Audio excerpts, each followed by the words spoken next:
And I'd be all day giving your background and accolades, but most people know. How do you feel about the present administration putting, in effect, declaring war on academia that deals with diversity? I think it's one of the saddest things. One of the proudest things that my husband did was to work on Johnson's affirmative action speech at Howard University in 1965. And the metaphor that he used is you can't bring people to the beginning of a starting line of a race and had them discriminated against for 100 years and expect them to compete. That's what affirmative action was for. It's to bring people only to the fair place where they have a fair chance. One of the things Abraham Lincoln said is a democracy should be that anyone can rise to the level of their talent and discipline. You can't give them more talent than they have. You can't make them work harder than they're willing to. But if they're willing to work hard and they've got a talent to use, they should be able to rise through the system, and there should be no barriers. And those barriers are what are being dismantled, being put back on today. I want the board of National Action Network, led by our chairman, Reverend Dr. Richardson, to stand, our vice chairman, Jennifer Jones-Austin, and the whole board to stand. We want to acknowledge you with a Women's of Excellence Award from National Action Network. This is our Senior Vice President, Ebony Riley, presenting you the award. We thank you for your service. We thank you for what you've done. Give it up for the historian par excellence, Doris Kearns Goodwin. Thank you, thank you. No honor could mean more than this, honestly, for all my years to have this. I thank you all for this, and I will fight for everything in these weeks. We've got a lot more years left, a lot of more fight left. All right. Get her book, she'll sign it outside.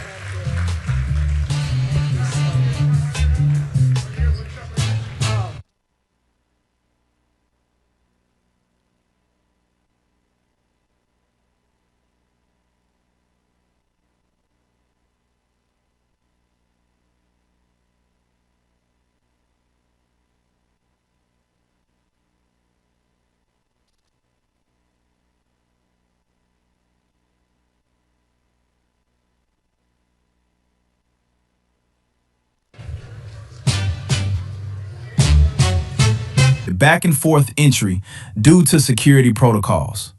Please note that you will be required to go through security screening each time you re-enter. Thank you for your understanding and consideration.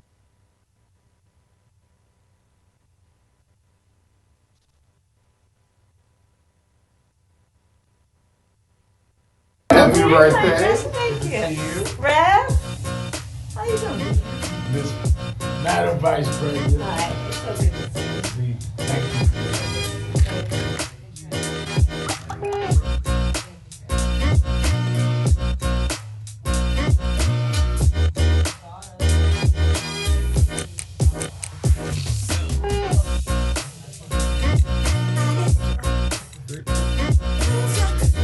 Yes, sir.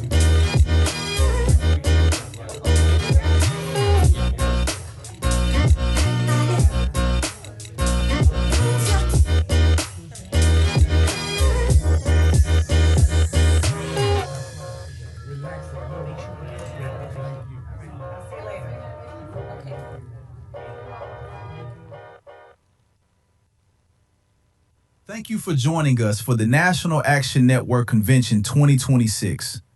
We kindly ask that all attendees limit back and forth entry due to security protocols.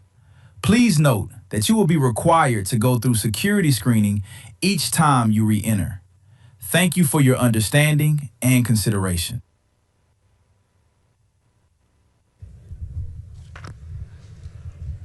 Let me, before we go on, several years ago, I went to San Francisco and met a lady that was running for district attorney. They said that she could not win. She ran anyway and won. Then I got to know her when she ran for the state attorney general in California. And a friend of ours, Paula Walker, said, "You gotta help, Rev. They told me you wasting your time. She's not gonna win statewide." She ran and she won. Then there's a Senate seat open up, and she decided to run for the U.S. Senate. And they said, well, you know that's going to be next to impossible, especially with her background. She had fought criminal justice cases, fought against some of the profiling, and it added a lot of strength because her having been a prosecutor, they couldn't say she was anti-police or anti-whatever. And she got it from both sides. Tax, unfairness. She ran though and went to the U.S. Senate. She was the one that helped to introduce the George Floyd Justice and Policing Act in the U.S. Senate.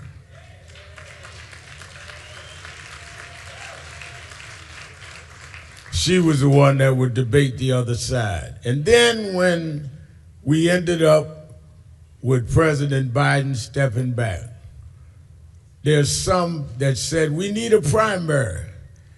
And we said we already had it. When we voted for Biden, we voted for Harris, which meant that if something happened with Biden, she was supposed to get it. But she was so used to people doubting, she took it with ease. We got angry. She was calming us down. And she had to calm me down now, because we are in trouble. And we should have listened and come out in the numbers that we should have come out with. Make no mistake about it, I have no idea what she's going to decide to do with her future, but I know what she's done with her past. She's the first woman in the history of this country to be the Vice President of the United States.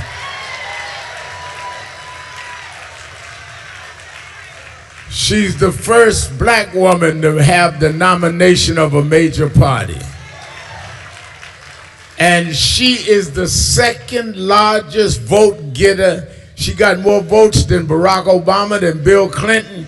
She got more votes than anyone in American history. Whatever she decides to do, she's made her point in history. Now we need her to help us, whatever she decides, to change history around. I bring you the former Vice President of the United States, the Honorable Kamala Harris.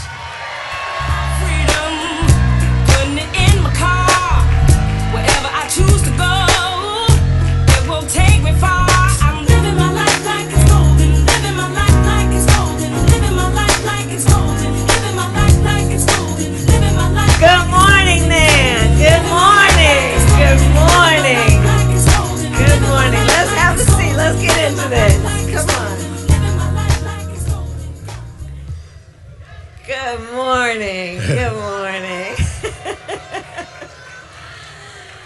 Oh, it's so good to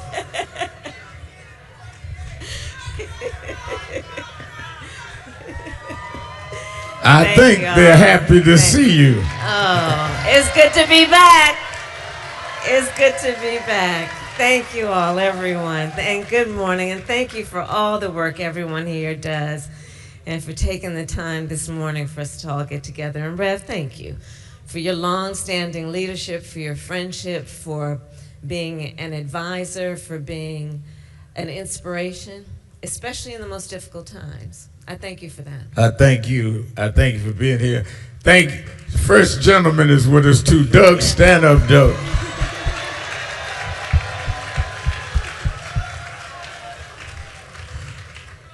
Let me go right into some of the things that I really wanted to talk to you about. All right.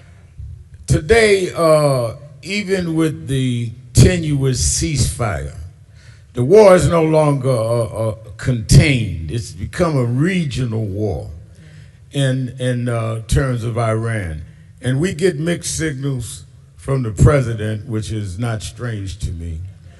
that one day we're going to stop, one day we're going to start, one day it's not a war, one day it is. And on Easter Sunday, using all kind of profanity and attacking a religion or mocking it. I mean, from the first strikes, you have been about your opposition to this war and to this engagement. And as you see it now, explain to me why there's such a danger on a global level, which I believe was the basis that you had opposed this engagement from the beginning and had said that.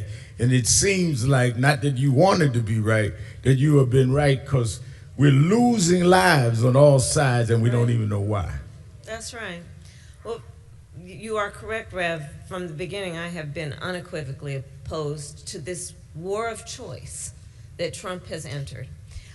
Let us understand, first of all, this president is the first president of the United States since World War II who does not believe in the alliances that we have with friendly nations, does not believe in the strength of them, the recognition of the history with them, and the importance that that relationship bears on our standing around the world, our influence around the world, not to mention our national security.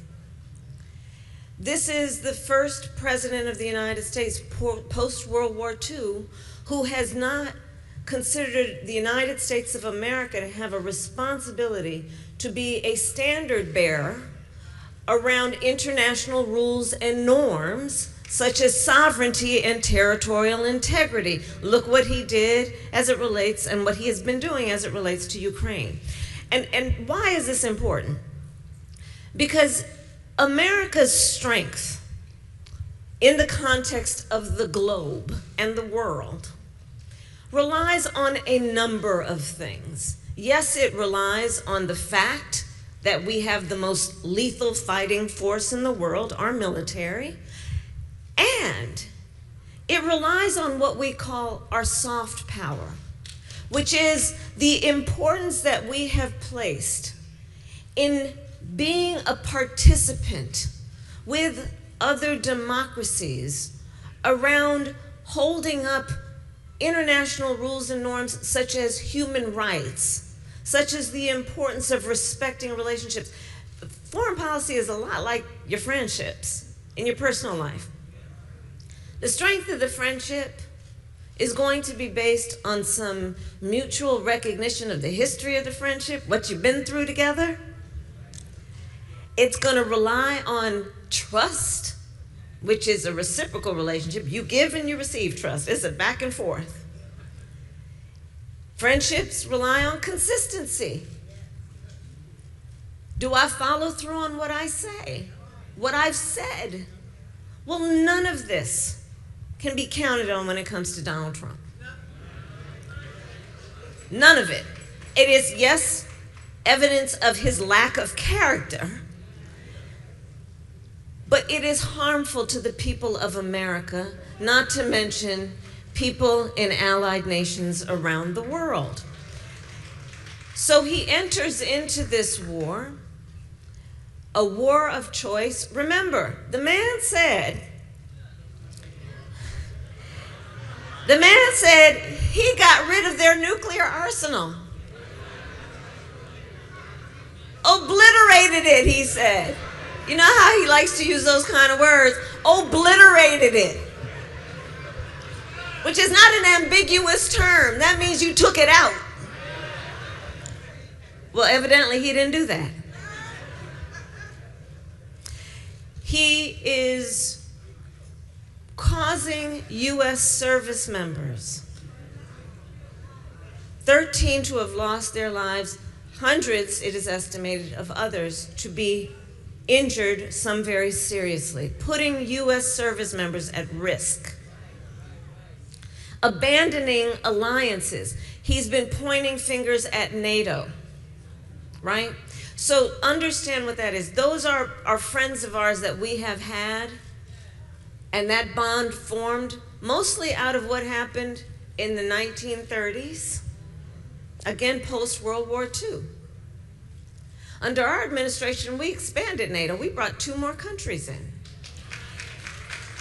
He's now pointing fingers at these friends of ours who don't want to go along with his war of choice. And I mention all of this to say 2 things in particular, which keeps me up at night, frankly, as your former Vice President of the United States. And it is this: America has increasingly, under Donald Trump, become more unreliable as a partner to our friends, and America has increasingly, second point, lost influence. So when we otherwise could say, you know, in X country, we're concerned about human rights violations, even if it did not directly affect our national security, we had some level of authority to speak about these things in a way that we had earned the ability of people to listen and pay attention and maybe try to do better. We have become more unreliable under this man, and we are losing influence.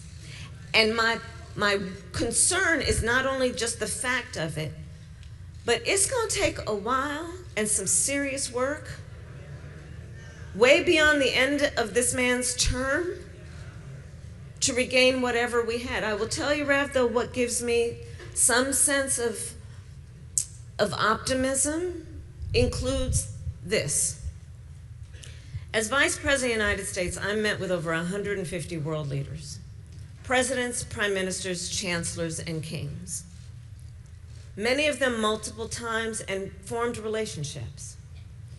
I have traveled the globe many times over, and I will share with the friends here, one thing that I realized is that the relationship that we have with allied nations, yes, can be forged and reinforced by the leaders, but I will tell you, the true strength of those relationships is the people of those nations feeling some level of identity and connection with the people of our country.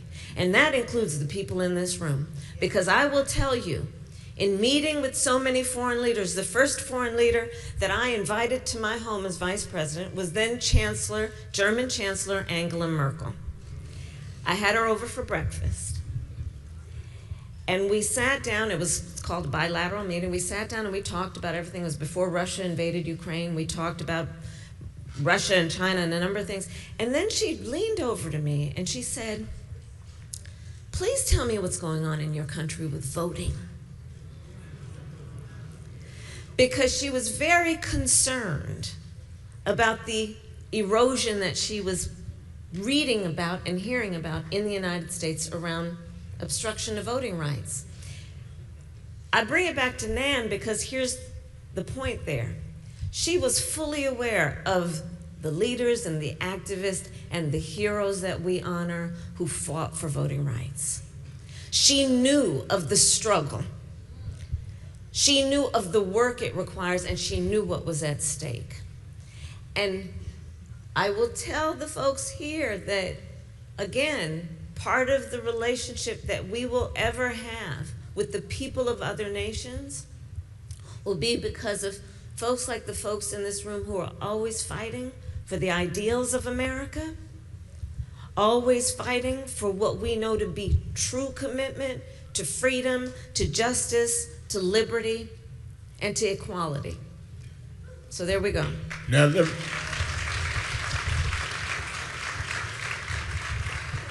let me ask you this, and I'm sure you remember, many out there remember, President Trump said on day one, he was going to deal with inflation and make America affordable again, and to bring down the prices of groceries. It's safe to say these things didn't happen. So, I mean, what do you make of this? I know you know I'm the preacher, but you practice better than me. I'd be up in the middle of the night saying, "I told you so," but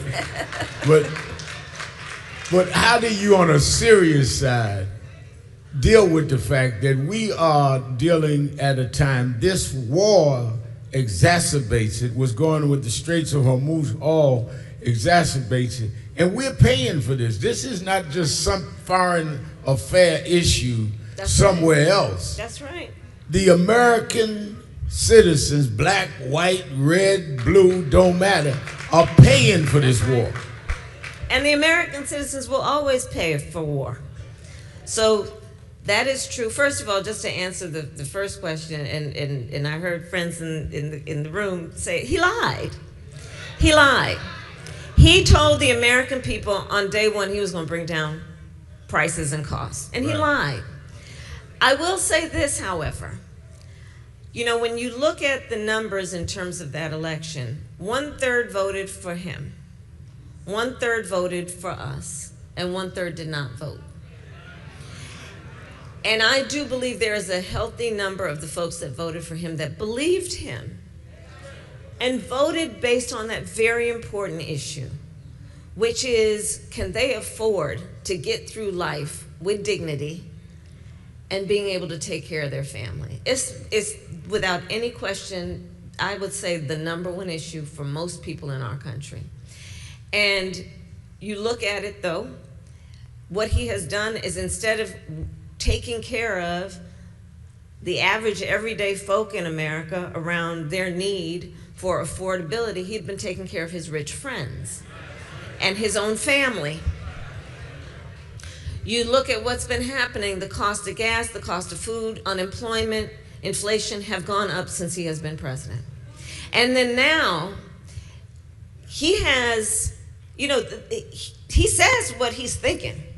I mean, here's the thing, we don't have to kind of like, what does he mean when he says that? That's the one problem we don't have. So, he just said the other day, the government shouldn't be responsible for affordable child care. That's what he said. This is the same man who pretended that he's a family-first president. They're asking for at least $200 billion. I heard today the number may be as high as $400 billion, $200 to $400 billion for this war. Meanwhile, they've cut Medicaid, premium prices for health care have gone up, SNAP benefits, WIC. Everybody in this room knows what WIC stands for, women, infants, and children. SNAP benefits, which are intended and were created to feed hungry children, hungry seniors, people who have the right to expect that their government wants to alleviate their suffering. So he again has shown his character on issues like this. And his character is, he is telling the American people he doesn't care about you. But I would caution us to understand it's not only about him. At some point, he will be termed out of office. And understand, it's not just about the individual, it's about the apparatus, if you will. I would prefer to just talk about the cronies who are allowing this to happen.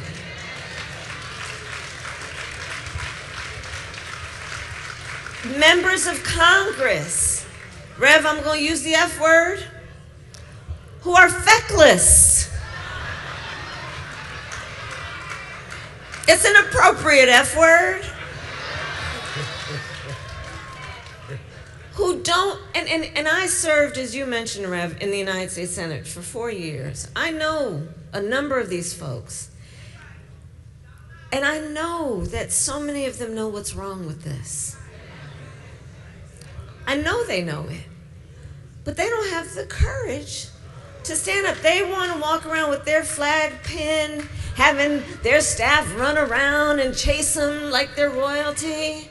They don't want to give up those jobs. And they know it's wrong. The other thing I've come to, I know we're all spending a lot of time thinking about how could people be this way. I've come to the realization that, some people are purely transactional. By that, I mean they're in it for what they can get out of it, and whoever is harmed in the process, so be it.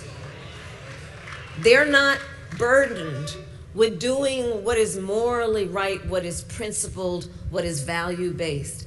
They're in it for what they can get out of it. And the second point I've come to realize, sadly, is that I do think it is part of the frailty of human nature for some, which is the need to just be next to power, no matter what it does.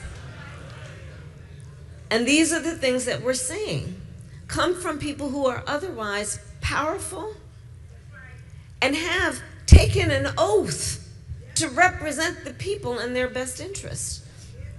So this is what we're seeing happen. I think we need to be, we need to understand it's bigger than him. We have midterms coming up.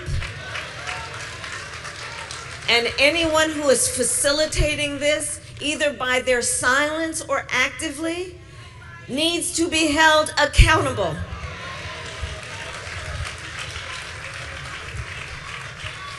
One of the things you said that I want to go back to quickly is the standing in the international community. Yeah.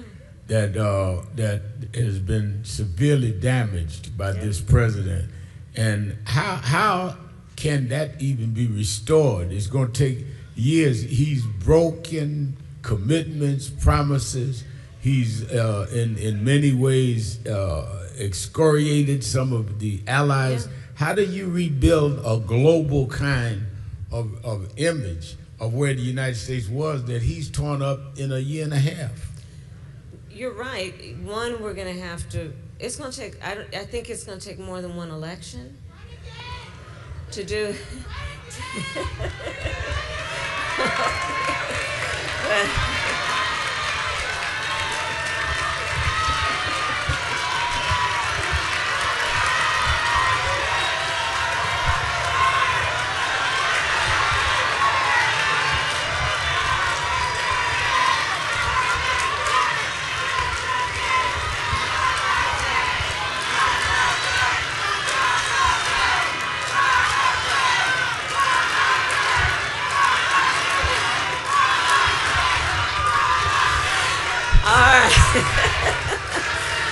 Okay.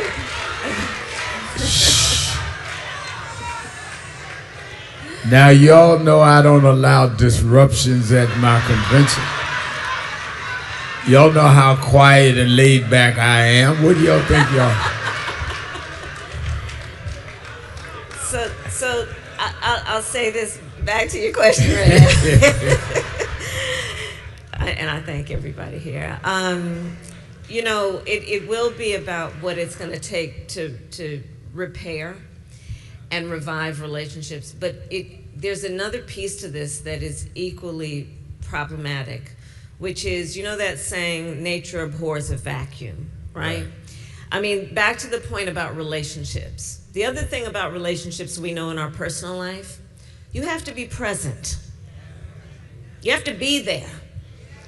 So the other thing the man has done is he cut USAID, which was a commitment that we made and funded over many years that the United States of America, we still didn't fund it enough, by the way, but we did fund it, aid that we would give to nations in need, whether it be because they were dealing with a health epidemic, for years it was HIV, AIDS, cholera, hunger, and through USAID, we would give aid and assistance to nations in need. And by the way, that was not pure benevolence. There was also an understanding when you do that, you earn the credibility to then talk about some other things. Right. So it's not like it's purely selfless to do it. It's not like, what they would have you say, American tax dollars shouldn't be going to this. America benefits from that. Our national security benefits from it. If you want to understand, right? There's multiple purposes. Well, he cut that.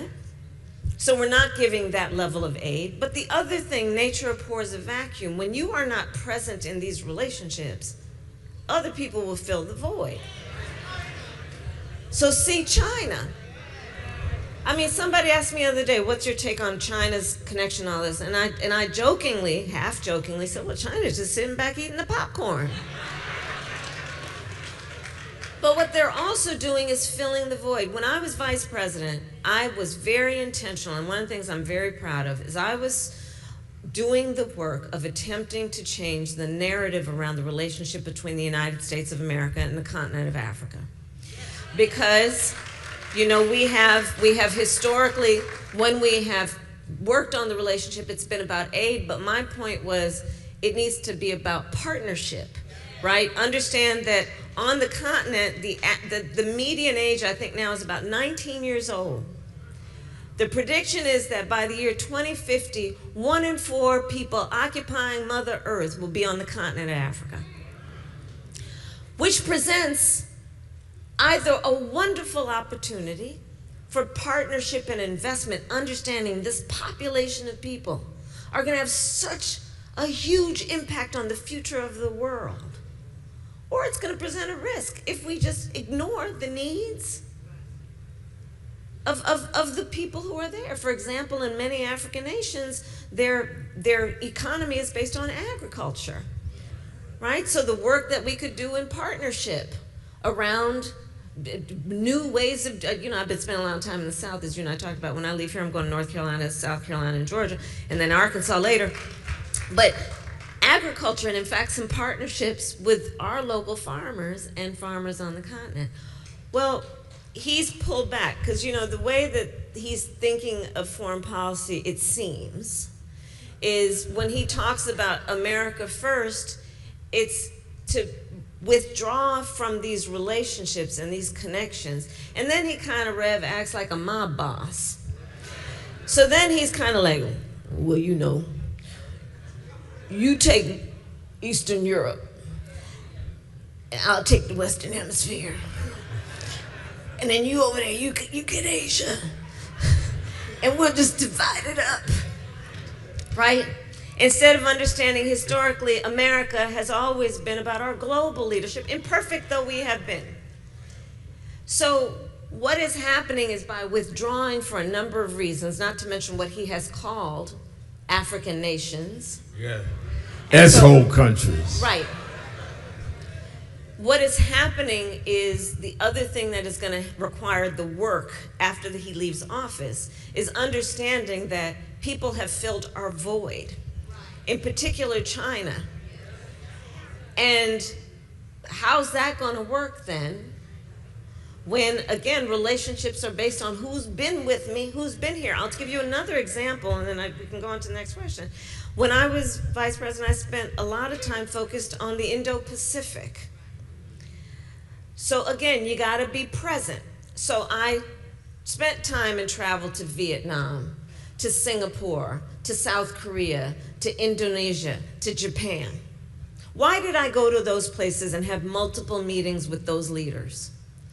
Because China is attempting to influence that whole region of the world, which we have a direct connection to. California is right in the Pacific, right? 40 million people. We have a direct interest in what happens in that region, so we need to be present. You look under the Trump administration, they have pretty much withdrawn from our relationships with Indo-Pacific countries, again, leaving a void. So while he struts around boasting about how he will annihilate a whole people, what he is in fact doing, and this is why it's important to watch what he does and not just listen to what he says. What he is doing is making us weaker, unreliable, and less influential.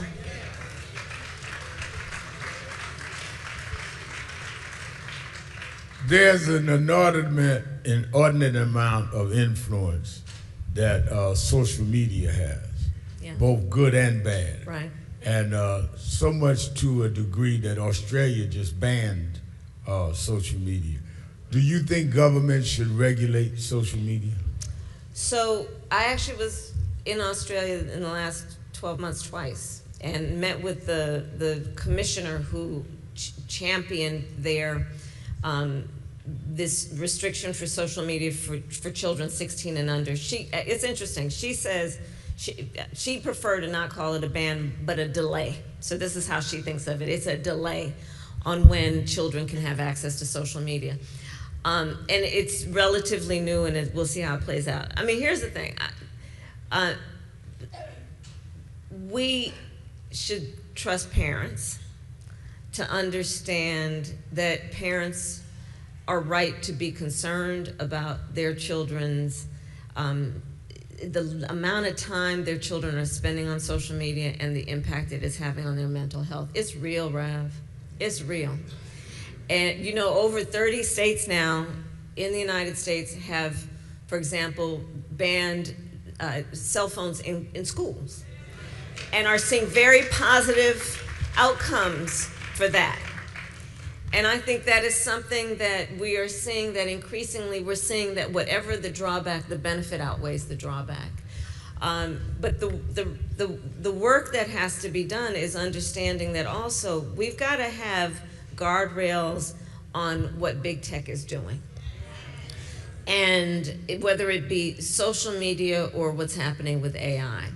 Back to the social media piece, I was actually very pleased to see that of the advocates for guardrails on social media were all these parents who just won that case against Meta and YouTube around the harm to children, so many of whom have actually died by suicide. You look at, and when we talk about suicide rates among children, and then you look at the suicide rates among Black children, we cannot ignore the reality of how, among the many factors that impact the mental health and well-being of our children, this is one of them. And the additional point I would make is, if we're sitting around waiting for governments to handle this, we may be sitting around for a long time. And I will say, though, states are taking it on, like New York has done some interesting work, California has done some interesting work.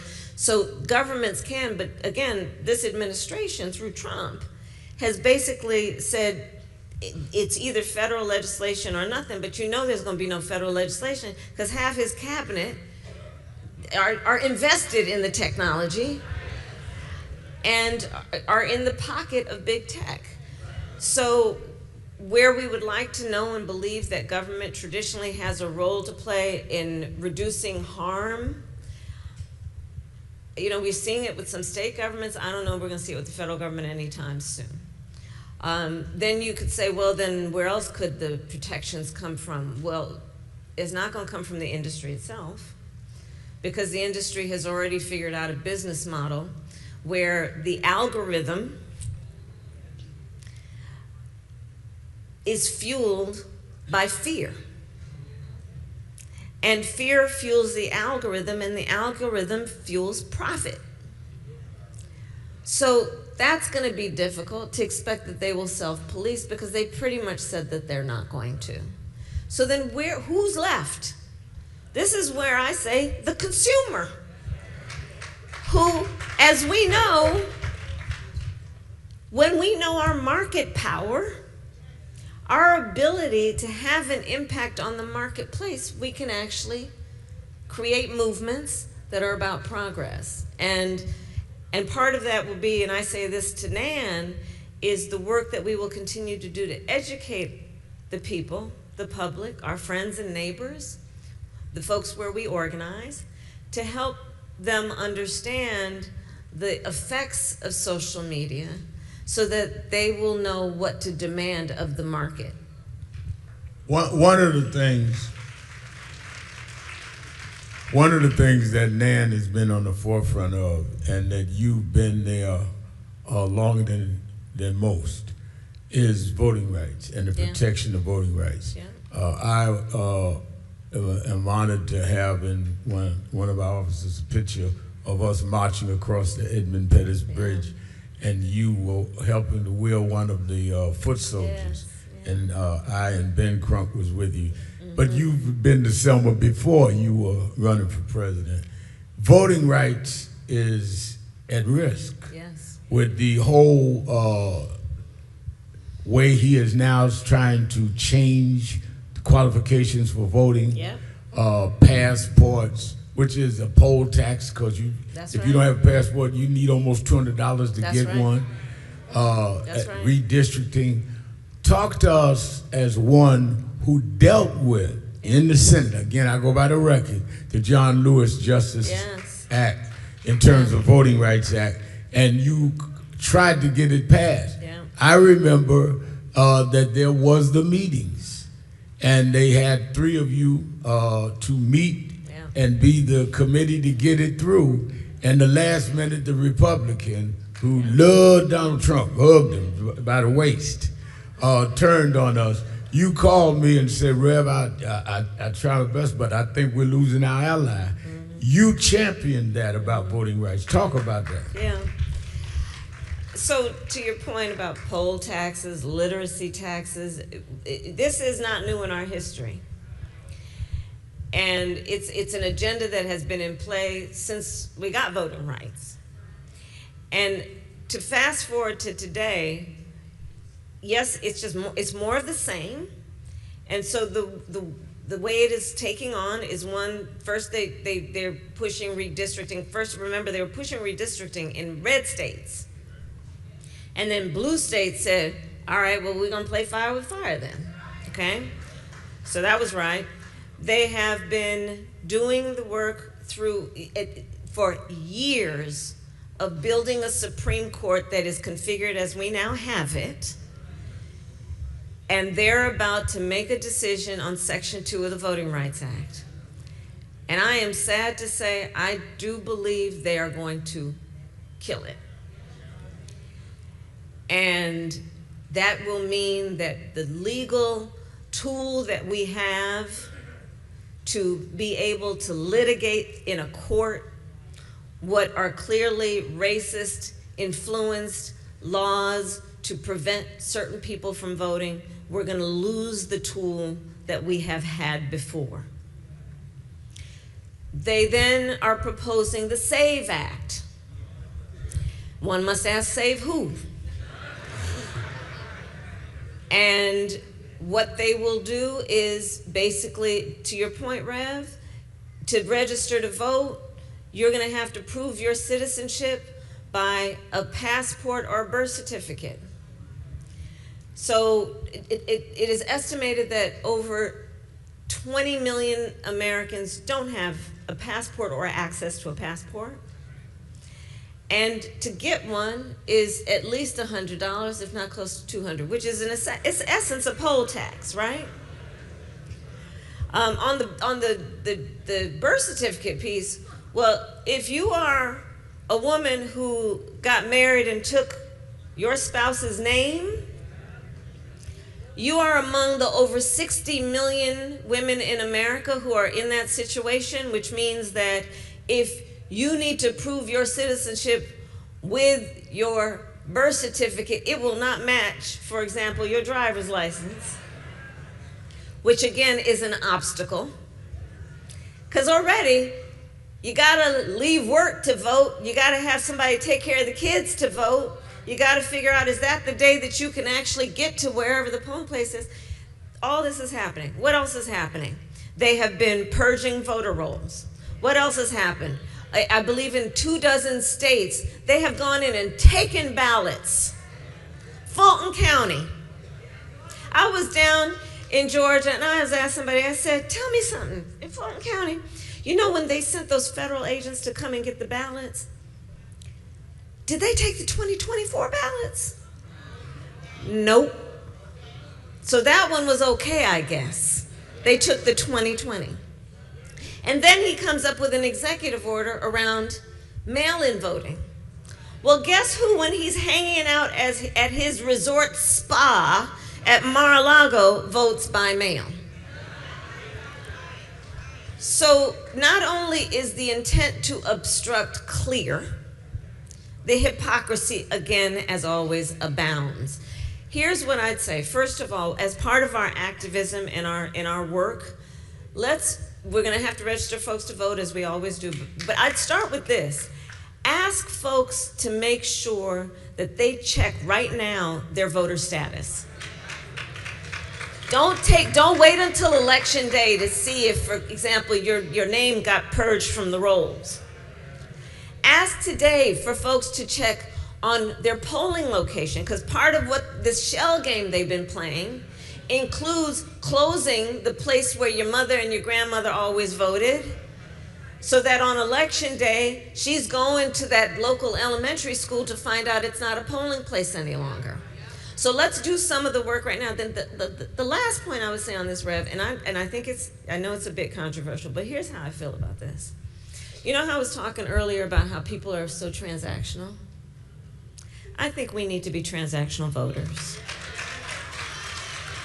I think, yes, it is right when we are trying to get folks to register to vote and to go vote, and it is absolutely right that we remind everyone of our history, especially when they're trying to erase it. We remind people of the lives, the bloodshed on the Edmund Pettus Bridge, the sacrifice of those young people at the lunch counter, the assassination of Dr. King. There are so many things that we must remember about history, so that what compels us to vote includes not only our civic duty, but honoring the ancestors. Yes, and here's what I'm suggesting in addition. Get yours. Vote and say, I'm voting because I expect something out of this. You're not going to take for granted that I'm going to vote because I'm a good citizen and it's my civic duty to vote, so that you don't even worry about whether you're producing what I need, because, oh, we can count on them to vote because they remember the Edmund Pettus Bridge. I'm saying it's okay to also give people permission to be transactional and to say, if you're going to get my vote, this is what I expect. I'm going to vote because I expect to get something out of this. I'm going to get mine by voting. That's what I would offer. I think it's okay to give people permission to be transactional voters. I know we are over the time, but I need to ask you this. There was, slow down. I promised Ms. Harris a certain time. I'm going to respect the time, because I'll need her to come again. This is a convention, not a revival.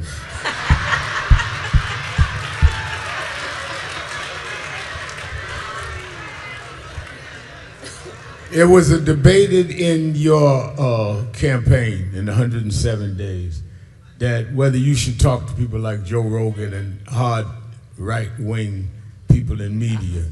If you were to run again, would you talk to them? Yes, I would. Listen, I will talk with anyone if it means talking with the American people. What I do not believe in, but however, is gatekeepers. I do not believe in the theory some people would push, which is that you got to go talk to that person to talk to the people.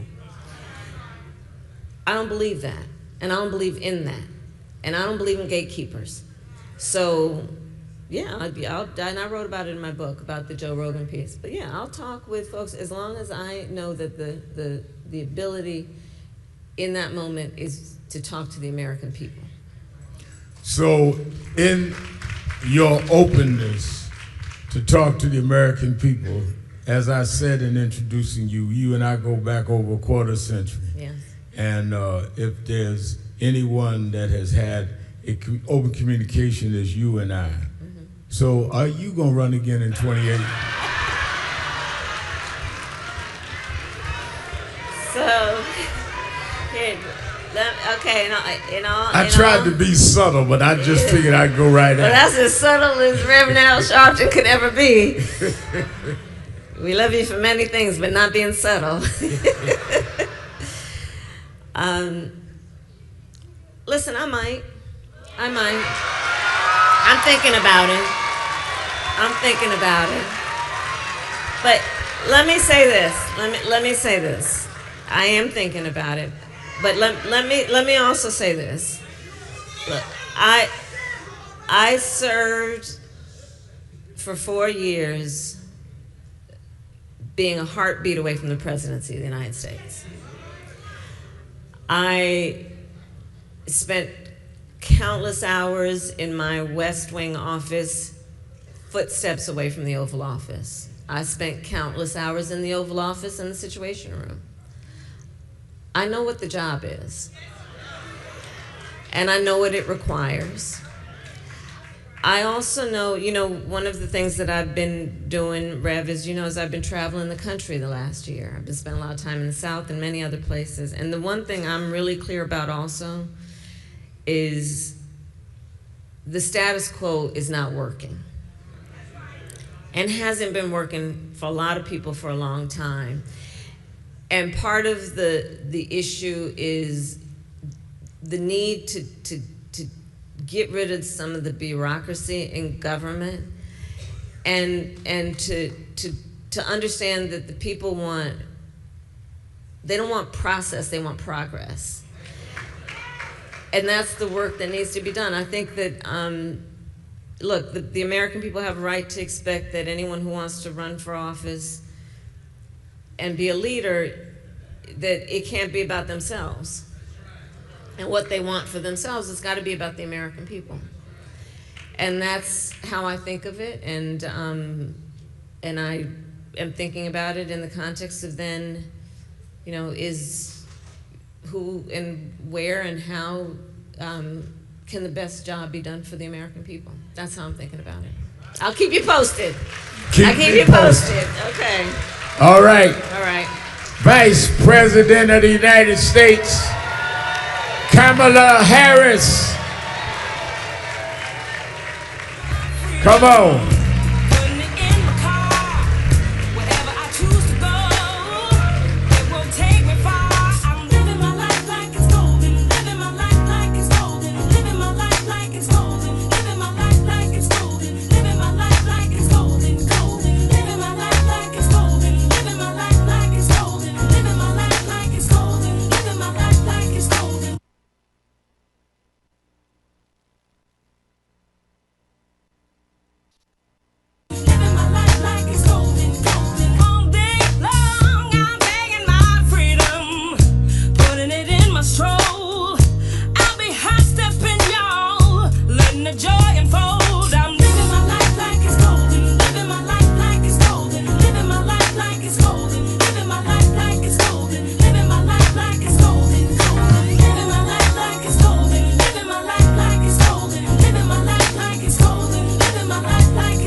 Ladies and gentlemen, our founder and president, the Reverend Al Sharpton.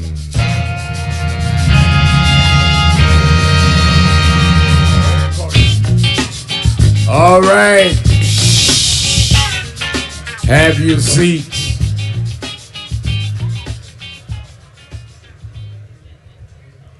Let me say, shh.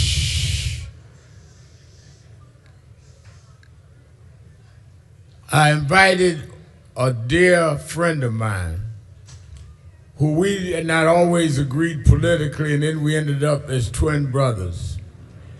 And I wanted him to speak and talk with me after the vice president, before Pete Buttigieg. We're going to do Pete Buttigieg in a minute. And someone wasn't on the program, but I wanted him to be here. And he said, if you wanted me to come, Reverend Al, I'm a good Baptist, I'm coming. I want you to greet the highest ranked morning show in the country, the host of Morning Joe, former Congressman Joe Scarborough.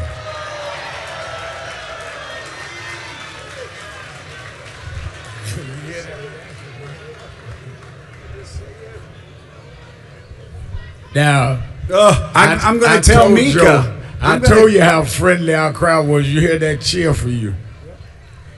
I'm going to tell Mika that I came to a convention that turned into a tent revival. And I heard Kamala Harris say the F word. It was feckless.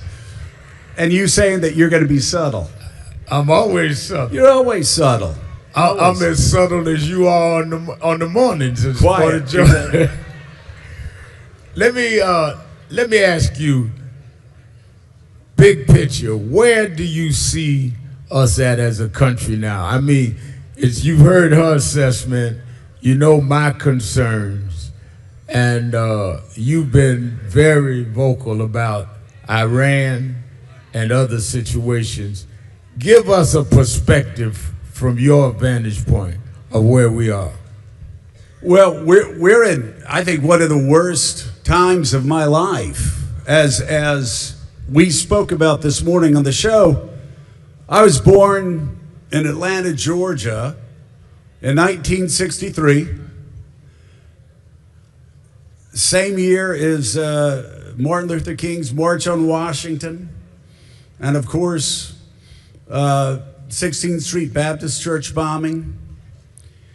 And, you know, it's kind of a miracle what happened between the year I was born in 63 in Atlanta and the first year I started school outside of Meridian, Mississippi. We were the first class in Mississippi to start in integrated schools. Now, for me, that was normal, but think about that. March on Washington, 16th Street Baptist Church bombing, Selma, and then 30 miles away from where I started school in 69 in an integrated school, you had civil rights workers killed and buried outside of Philadelphia, Mississippi. But there was remarkable progress. And in my first year, I went to an integrated school. And it just changed the way I looked at life, the way I looked at it even differently than my oldest sister. And to see that progress and to grow up always believing that the arc of civilization, as Martin Luther King said, always bent toward justice, and always believing that was our assumption.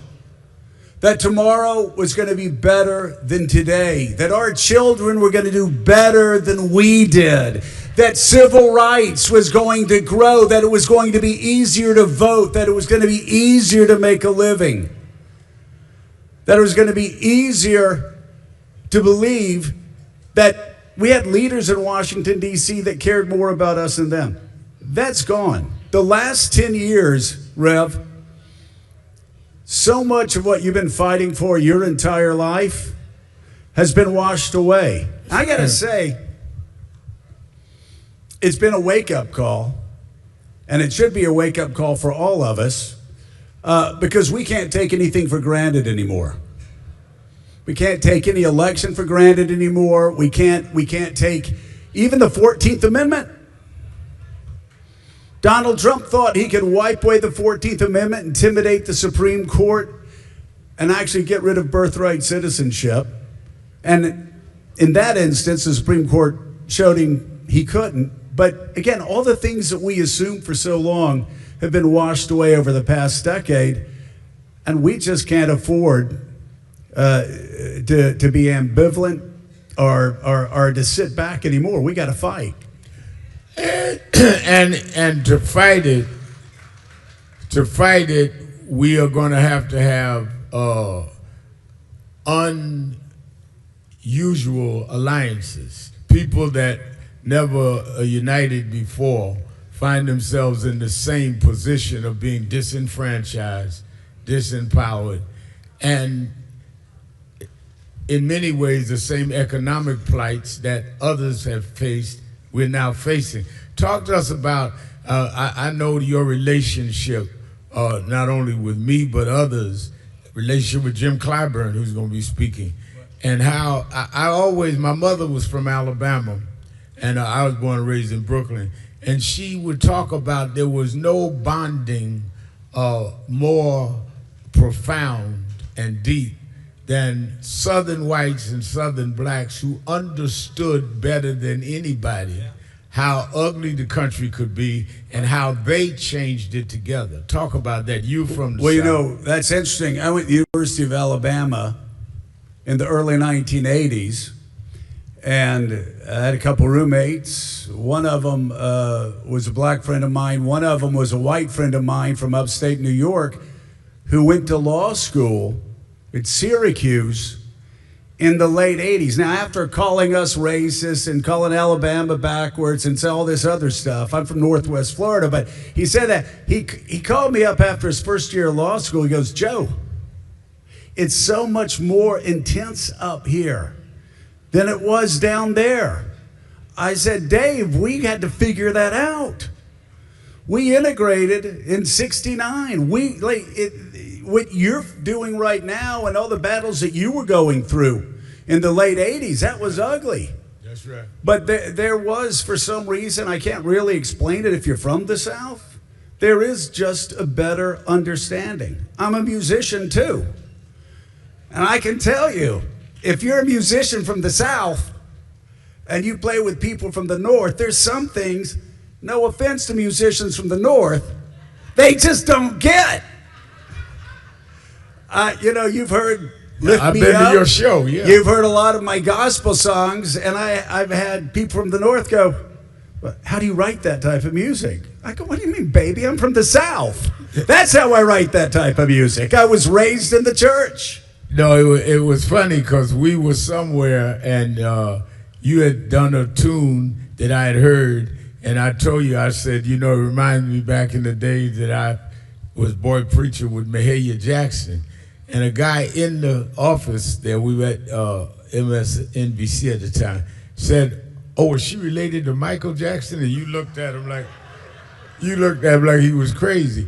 But that's the culture you come out of. Yeah, it's a culture, and it does, I think it does make a difference. And I will tell you something that we found in 2020, that everybody thinks the Democratic nomination runs through progressives in Iowa, socialists in New Hampshire. No, it doesn't. The Democratic nomination still runs through the churches in South Carolina, in Georgia, and across this country. It just does. And I think there are too many people that decide they're going to run for politics, national politics. They spend too much time on Twitter and social media, not enough time in the church. Because if they want to know where the heart of the Democratic Party is, well, they can see it every Sunday morning. And Rev, you and I have talked about that for a long time. And you know, everybody's always, you know, you turn on Fox News, always talking about woke this, woke that, and oh, well, Democrats are so woke, and da. You were talking a decade ago about limousine liberals, about woke white politicians that just didn't get it. And they did. What was your expression about if you're woke? If you wake up, get up. And a lot of those that were woke are woke where? With who? I mean, we were never looking to replace one slave master with long-haired slave masters. And I think that a lot of them, well, we're progressive. Progressive for who? Where's the progress? I'd rather have somebody that is from the deep South that understands my pain and deals with it, and that may be centrist, than somebody that's more urban, northern, can quote all of the right books and do nothing for my condition. Well, exactly. And you talk about quoting all the right books. I mean, and I think it's something that you're starting to see Democrats do more now. But actually, it used to be that a lot of politicians were afraid to talk about their faith. Right. Now, not this crew in the White House, because they'll throw Jesus under the bus and blame him for the war in Iran. They'll throw Jesus under the bus and blame him for the worst, most un-Christ-like policies that have ever been committed, like at least in my lifetime. I mean, it's incredible when I hear Pete Hegseth actually claiming Jesus has something to do with a killing that's going on in Iran. You got right now an administration that wants to spend $200-300 billion on a war, while they're gutting health care, they're gutting Medicaid. Your vice president talked about WIC, SNAP, all of these benefits. And at the same time, who do they want to defend? Who do they want to fight for? Is it working Americans? No. It's billionaires. It's literally billionaires. It's multinational corporations. It's tech monopolists. You ask Kamala about if Washington's going to do anything about social media. They need to, but they're not going to unless they really feel the heat. I have 4 kids. Let me tell you something. We don't need phones in schools. And we're actually learning, not only do we not need phones in schools, we got to actually do something that's unbelievably radical and stop teaching our children with tablets and start teaching them again with books. How radical is that? But this administration, and you and I have known Donald Trump for a long time. He goes to where the power is. When he thought the power was with Rev, he'd be at boxing matches with Rev, and then the tech monopolists come along, and he's hanging out with the tech monopolists. And so we can't get any real reform with him. But I want to follow up with what Kamala said. Donald Trump's going to be gone. But let me tell you something. The Republicans, the people that I know, the people that I used to be a member of their party with, the people I used to serve with, those Republicans are still going to be around. And those people who've allowed this to happen need to be held accountable. They need to be voted out. And we need to make sure that if any Republicans get elected, it's part of a new Republican Party and not the people, again, who are throwing the working class, middle class Americans overboard for the sake of billionaires, multinational corporations, and tech monopolists. But the only way they're going to be thrown out is that we're going to have to build alliances of people that understand that we're all in this together. And the threat that this president, in some ways, the abrasiveness of Trump makes it hard for people to ignore how far back he's trying to push us, which is really Project 2025 and that whole crowd. They wrote it out. We didn't believe it. Right. We told ourselves this couldn't happen, but they're trying to do it. It happened, and I just want to follow up with what the Rev said and just talk about our personal story?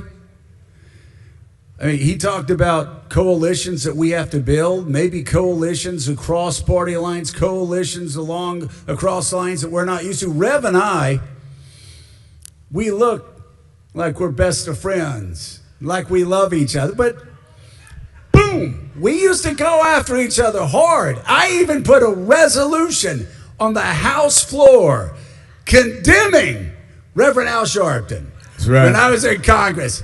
And the funniest thing happened. Matt Gaetz held it up in some hearing one time. I think he was waving it at you. And Reverend Al said, yeah, isn't grace a wonderful thing? Joe's one of my best friends, and I'm one of Joe's best friends. And you know why that is? Because a sinner recognizes a sinner. We are saved by grace, Rev. We are saved by grace. We both have a lot more of Peter in us than Paul. I mean, I still think when you talk about, is that not true? That's true. I mean, Peter's one of my favorite characters in the Bible because I can relate to him so well. Jesus walks on water. Peter says, I want to walk on water. Jesus says, all right, come on out. He's scared. He goes, I'm drowning. Help me, Jesus. Help me. Right? Overmatched time and time again in the Garden of Gethsemane when Jesus said, man, stay awake. I need you. I just need you right now more than ever before. Paul falls asleep. Jesus comes back. He's like, are you kidding me, man? You couldn't stay awake for an hour? I'm going to go pray again. He comes back. Paul's sleeping again. Or Peter's sleeping again. And Jesus said, what are you going to... Then they come to get him. Peter gets a sword out, cuts off his ear, cuts off the guard's ears.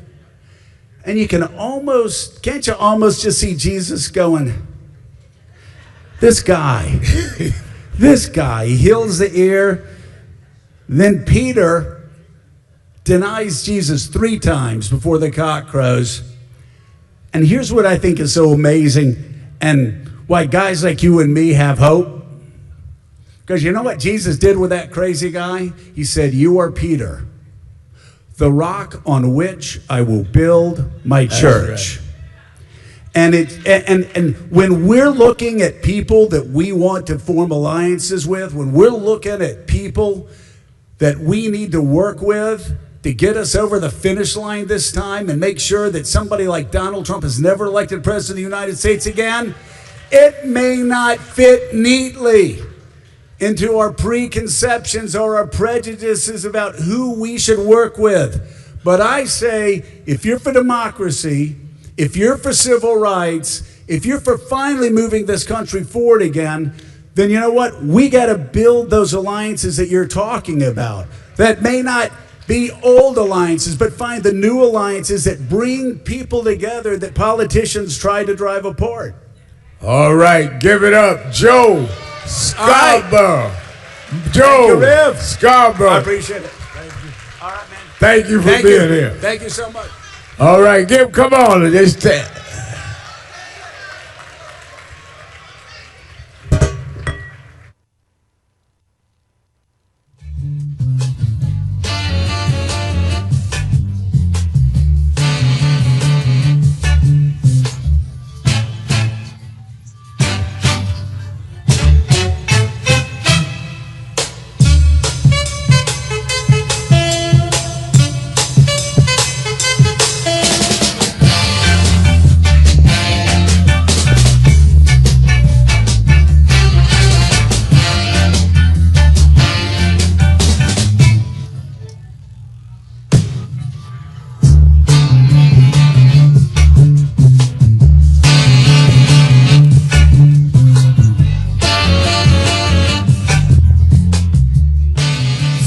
Forget where you come from and forget how you got there and act like you got there because you were qualified or that you had a good resume.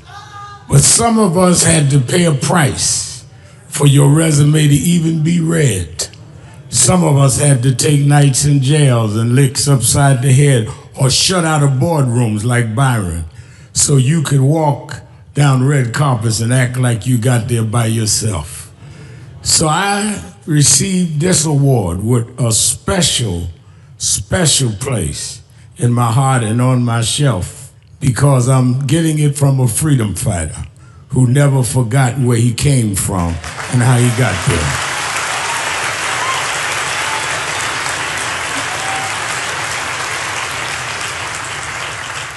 Yes, we've come a long way. We've had now a black president and now a black vice president, but we still can get shot down and have to march to get a case in court.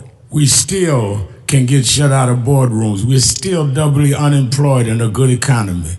So we're gonna have to keep marching. And I thank not only my family, a mother that raised me by herself, but I thank that lady at the end of March that knows she won't be on TV that night and knows her name will never be in the paper, but she believed in me enough to get at the end of the line and make me look good. Because Dr. King used to say, if you call a march and no one shows up, you just going for a walk. And I want to thank those that marched with me. 32 years ago, here in Los Angeles, we marched. And then many years later, with George Floyd and others, we're still marching. And I'm gonna keep marching, I'm gonna keep agitating, and I'm gonna keep going.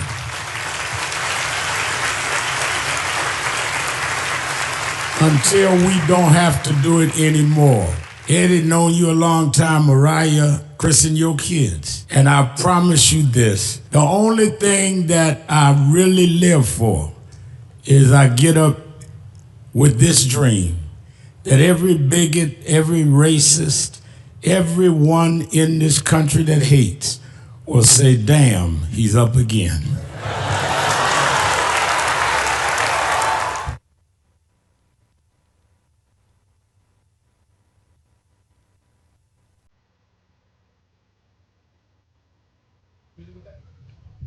Thank you for joining us for this afternoon session. Please remain seated as the next session will begin with the Honorable Pete Buttigieg.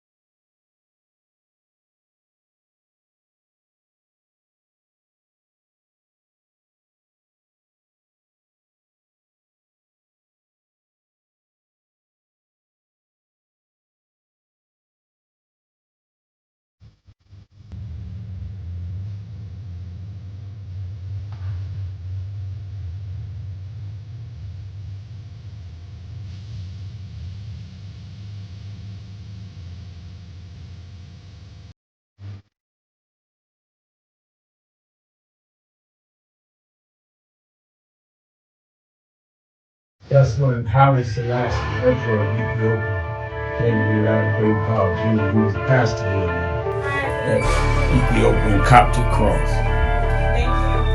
That was my first hero in civil rights and politics. As I know here, you're in trouble, where it says about 30% are unemployed. That's why I'm working hard to get this surplus food here. Some of you say to me, well, I'm not like you. I'm not a congressman.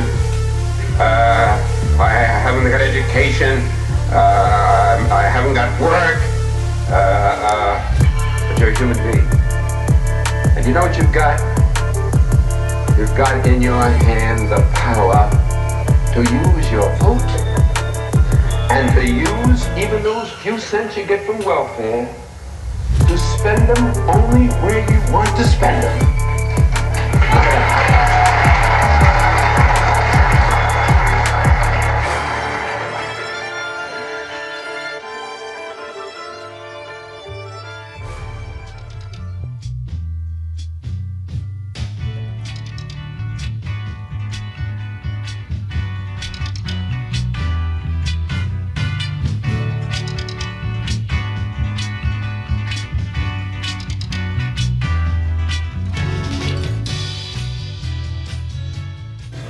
I'm downtown Brooklyn at Junior's restaurant. We say Fort Greene? In Fort Greene. The Fort.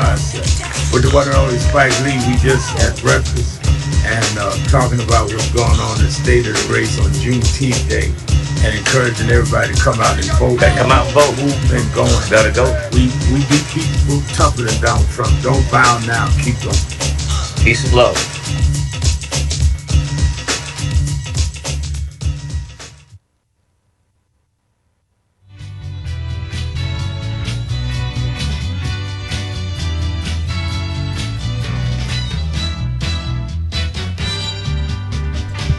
Ladies and gentlemen, the founder and president, Reverend Al Sharpton.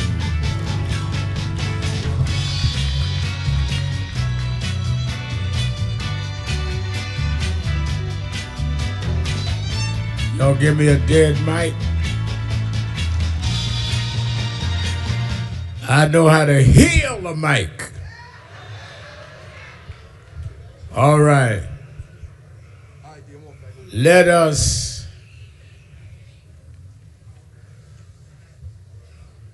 that baby cry. This is a protest movement. We allow crying in here. Our next guest, and I'm proud to bring to the stage, has been here before and has been open to any time we reached out. He served as the 19th U.S. Secretary of Transportation, where he oversaw a historic investment of over 70,000 infrastructure projects that were designed to bridge economic and community gaps. He's a former two-term mayor of South Bend, Indiana, and a veteran of the U.S. Navy Reserve, and he has, in my opinion, been consistent and persistent on issues of human rights and on issues that concern civil rights communities. May you welcome back to National Action Network the Honorable Pete Buttigieg.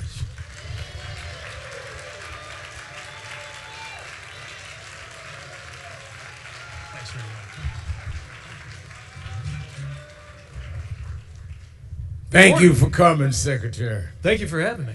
Let me ask you, as one that was Secretary of Transportation, we just went through a real problem in transportation in this country with the TSA workers in many ways being used as some kind of ball back and forward with the president playing games with their salaries while he tried to hold them hostage to force the Congress and the Senate to pass a bill he wanted and to stall things like the Affordable Care Act. Talk as the Secretary of Transportation about the ramifications of playing with transportation like that, travel like that, and workers that went to work despite the fact they weren't getting paid for 3 weeks while the Congress was getting paid. That's right. Well, first of all, thank you for having me, and congratulations on 35 years of leadership in this organization. Thank you for the warm welcome. I care so much about this, not just from having worked transportation, but as a member of the traveling public. So many folks flew in order to get here. The safety of the traveling public is one of those core functions that should be beyond politics. And yet we've seen it treated as a political football.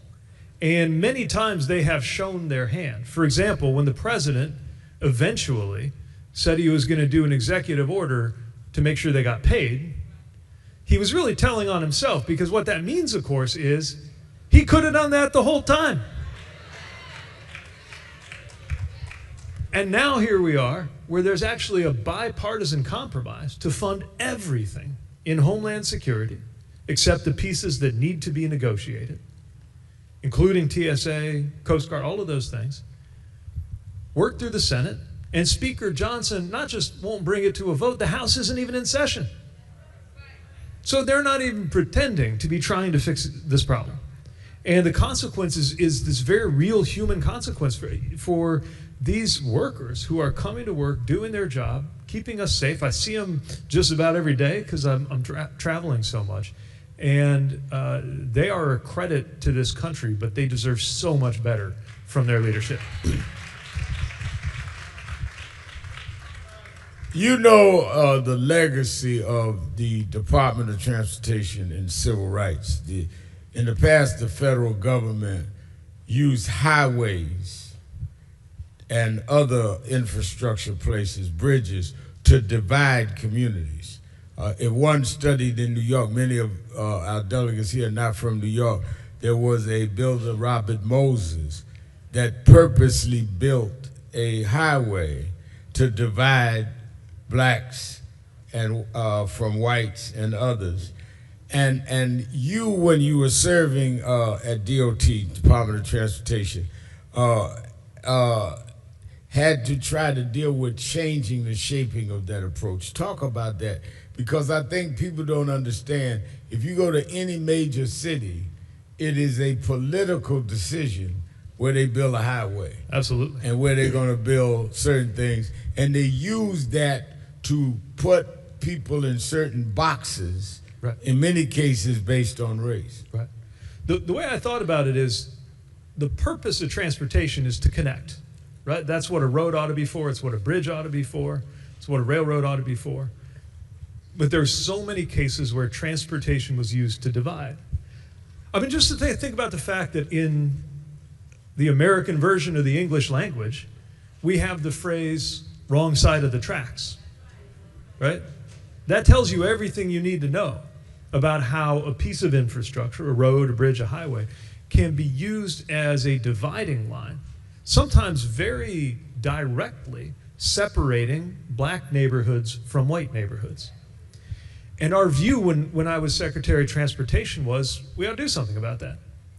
If federal funding created or contributed to a problem, then federal funding ought to be part of the solution.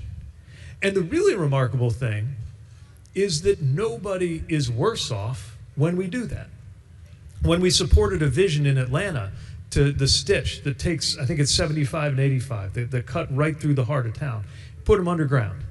When we fund work in Toledo or Milwaukee in order to make those roads safer, everybody's better off. Certainly black communities and other minority communities that were disadvantaged by the way that they were built are better off, but nobody's worse off when we do that. And I was astonished by how, when I started talking about this obvious historic documented fact about how some of these things were built the way they were, and about the effect it has on people today, not as a historical concern, but as a current modern day source of inequity, some of the folks over at Fox News and other places lost their minds.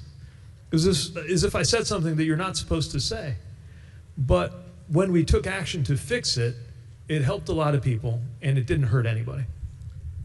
Before you served as secretary, you were mayor in South Bend, Indiana, which has a large black population. And that means you had to deal with education, policing, public safety, all of that. What did that experience teach you about how to deal with the black community?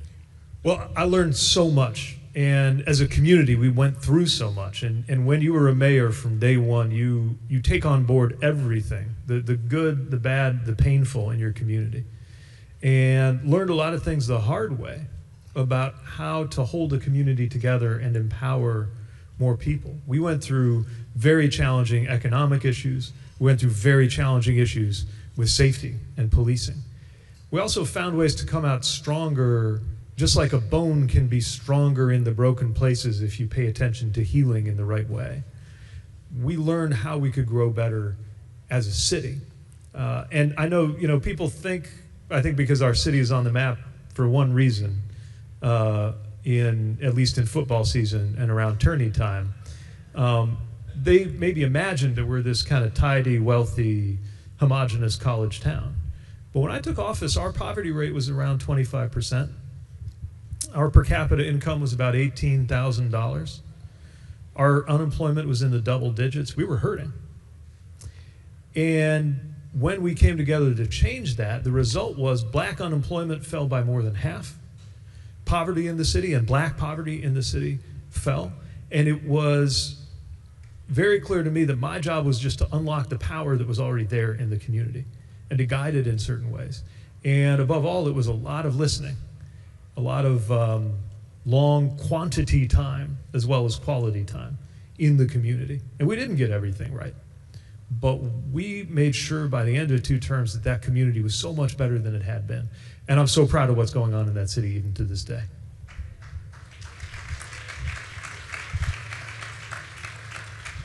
I remember when you were at the Department of Transportation that you ensured that infrastructure money was reached communities of color, reached disadvantaged communities.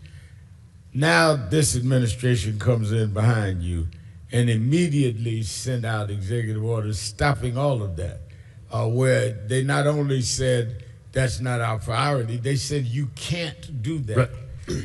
What are the red flags that people from around the country, our delegates here, should look for in their state to know where funds have been shifted almost in the dim of night, but that has actually happened and affect our daily lives without our understanding why?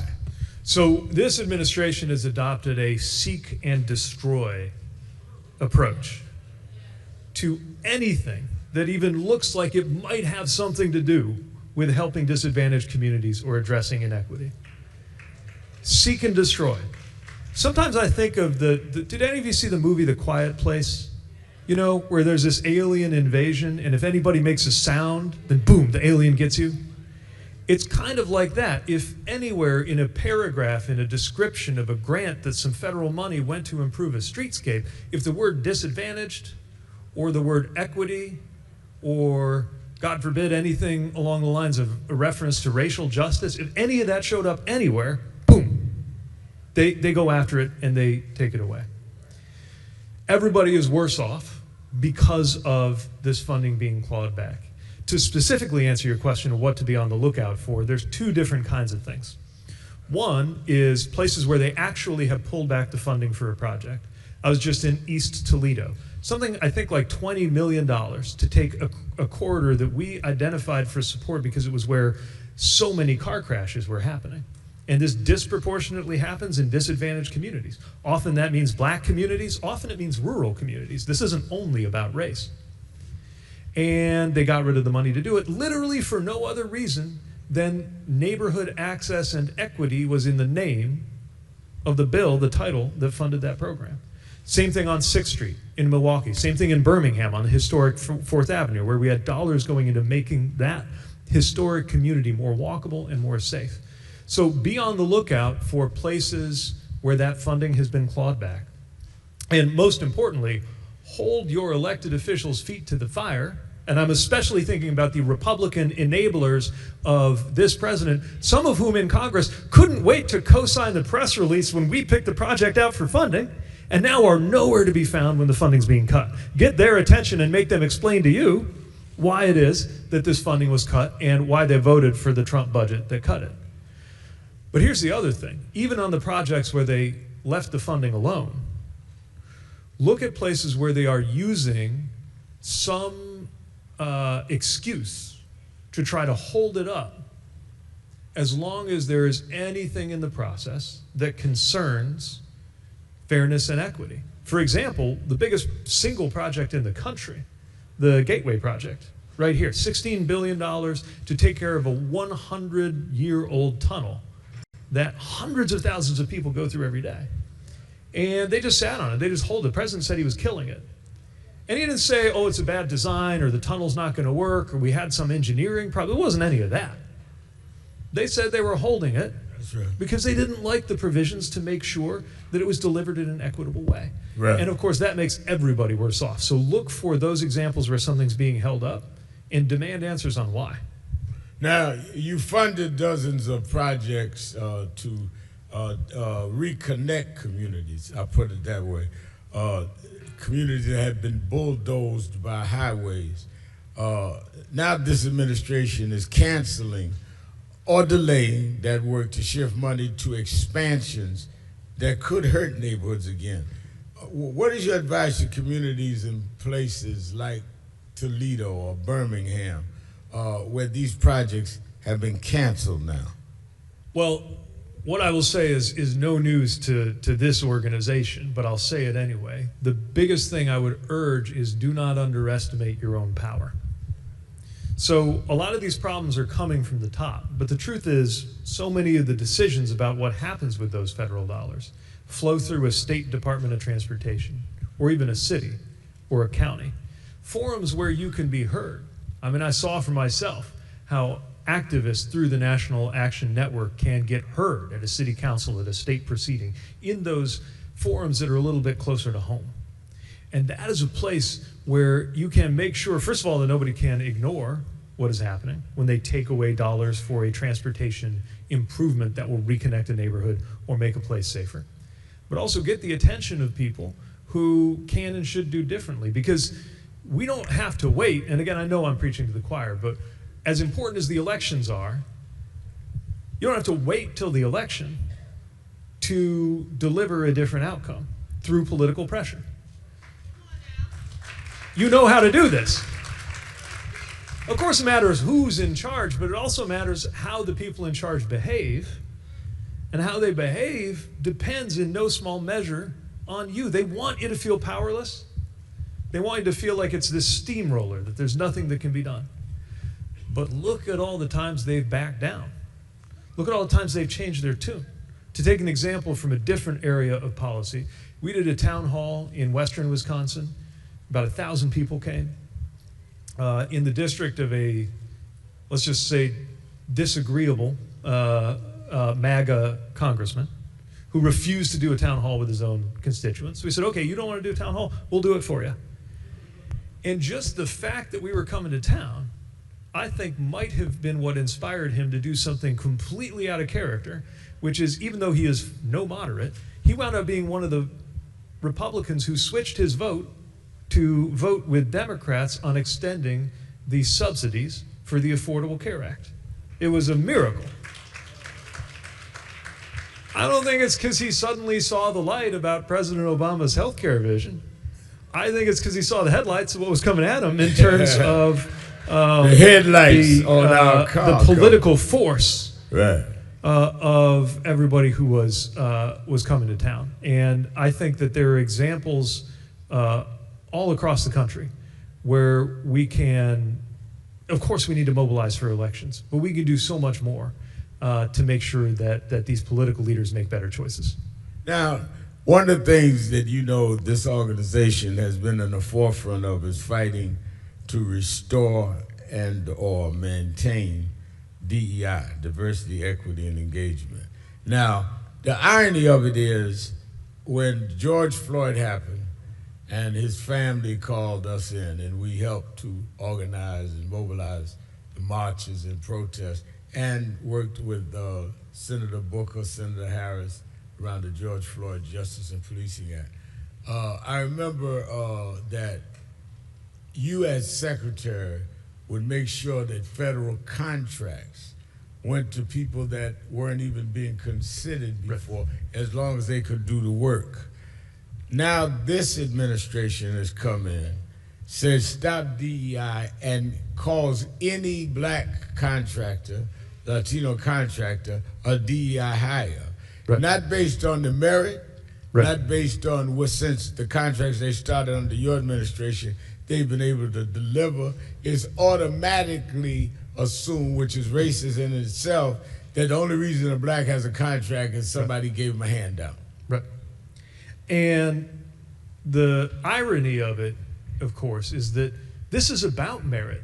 This is about making sure that people and businesses who have been excluded get a chance to compete, get a chance to participate, get a chance to create generational wealth and deliver projects well. And we've seen this especially in transportation, going back certainly to Atlanta, whose black middle class today has a lot to do with the then mayor, Maynard Jackson, insisting that the airport project was fair in creating opportunities for black-led contracting firms. And a whole middle class arose out of that. Some of those businesses, I've met them, now they're in their second generation. They were delivering the renovations on the project that their parents or grandparents had delivered the groundbreaking on. It's incredible how that can work. And let's be very clear, this is not about, these guys in charge right now are not about merit. Right. I mean, look at how the Secretary of Defense intervened, overruling his own Secretary of the Army in order to block the promotion of black colonels deserving to be general officers. Does anybody seriously think that the reason a political creature like the Secretary of Defense overrules the career military on who ought to be promoted is because he believes in merit? Of course not. And we see the same thing with this contracting. This is about making sure that the wealth in this country goes to the kinds of people who can pay a $1 million membership fee at Mar-a-Lago. That's not about merit. Kinds of people who can contribute to the grand ballroom being built for dinners at the White House. That's not about merit. But that's who's profiting in this current environment. And we could be doing so much better as a country by ensuring that people get that chance to compete, get that chance to deliver. And that's true whether we're talking about making sure more folks get a chance to work in jobs, in service. By the way, meeting, of course, the same high standard, or whether we're talking about the business side. And when we do that, you wind up with more competition, better projects, and of course you wind up with more generational wealth being built in the very communities that were shut out of it for so long. Well, one of the things I took note with you was in barriers in trucking, the CDL, paid, predatory leasing.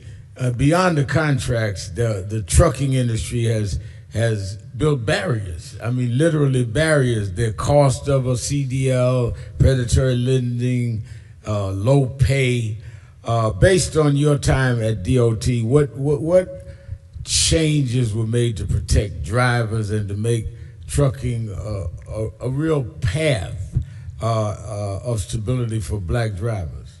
Well, if COVID taught us anything, it's how much we count on truck drivers and other transportation workers for everything. When there's a problem I know supply chains is this kind of nerdy thing to talk about, but we all started to think about supply chains in different ways because of what we went through. And what we saw was there was a recruiting, I would say, emergency in terms of supporting, recruiting, and retaining the drivers that we need. And by the way, a very good opportunity for a durable and important career. And what we saw was that we as a country were leaving talent on the table. There were so many people who could do a great job, many of them, by the way, veterans. And look, if you were in my vehicle driving on the open road from Bagram to Kabul, I am quite sure that you could do an excellent job driving from Traverse City, Michigan to Chattanooga as a truck driver, if you want that career. And so we found ways to deal with some of the barriers, like the cost of signing up for the training to get a CDL or to go to trucking school. And by tearing down some of those artificial barriers, while maintaining a high standard for how you qualify to be a driver, we were able to see a dramatic increase in black drivers getting a chance to be part of that career and getting a chance to contribute to our supply chains. Let me ask you about voting rights. What role do you believe that national figures like yourself should play in defending the right to vote today? We see voting rights under siege. This is not hyperbole. We have a president that has said that we want to require people to establish first birthright citizenship. No longer goes. We want to require ID of birth, of a birth certificate, and passports. Passport, as I said with Vice President Harris, costs up to $200 if you don't have a passport. Many of us don't have a passport because we ain't going nowhere. We don't need one. And then many people with birth certificates, I think Ms. Harris said, suppose if it's a woman who gets married, uses a married name. And I'm saying if you are married, I would say 85, 90% of us wouldn't know where our birth certificates are. And some that are even older in the South didn't get a birth certificate. So how do you view this blatant, in my opinion, attempt to stifle the vote, particularly in communities that did not have the same economic advantages? So why would you be buying something like a passport if you were not planning on going anywhere? Mm-hmm. And as you know well, part of what they're doing is making it impossible to do things like use your driver's license to register to vote. Right. Think about what that means for so many people who that's the main way you would identify yourself. Yeah, maybe you can't dig up a birth certificate. Maybe your name, a married woman, your name is different on the birth certificate than it is on your license or your voter registration. Maybe you don't have a passport. And we're talking about eligible U.S. citizens whose right to vote should never be interfered with. Just a few weeks ago, we were in Selma. I saw you last, I think, at the Edmund Pettus Bridge. And seeing, as we participated in that annual commemoration, what people went through, what people fought for, to be able to vote, the blood that was spilled on that bridge, because people wanted to be able to vote. But one of the things I was reflecting on the flight home was that back then, too, there was never a law that said you can't vote. They didn't say it in that way. They just found ways to stop people from voting. That's right. And so just because you get to vote on paper doesn't mean you actually have that right if they're throwing up all of these barriers. And we've gotten so used to it, even just in the way it is now, let alone how much worse they're getting ready to make it. For example, I would argue, if you have to wait more than 1 hour in line to vote, do you really have a right to vote that's being enforced? You shouldn't have to wait more than an hour to cast your vote. Ultimately, in the long run, I think this may not be something that we can fully resolve until we have a specific constitutional protection of that right to vote. And we shouldn't be afraid to try. But we don't have until then to act now. And so I think the important thing now is to make clear just how many people are going to lose their rights. And if you really care about election integrity, and that's the phrase they always use, right? Election integrity. If you really care about election integrity, ask yourself what integrity an election has if millions of qualified, eligible voters who want their voice to be heard are being blocked by new barriers that you put in their way. I'm almost out of time, but I want to ask you this. As a veteran, when I introduced you, I talked about you were a veteran. You've called out the administration for launching this war in Iran and using falling troops' photos in fundraising. You've also warned international tensions are hitting families at the pump and the grocery store. How do you connect what's happening overseas to what people are feeling at home? Well, the first thing I think about is those troops who are overseas. I know exactly what it feels like to get on that gray-tailed military transport plane and be on your way into a war zone, and how important it is to be able to believe that the people who sent you there only did that because they had no other choice. You do not put American troops' lives on the line unless you have no other good alternative.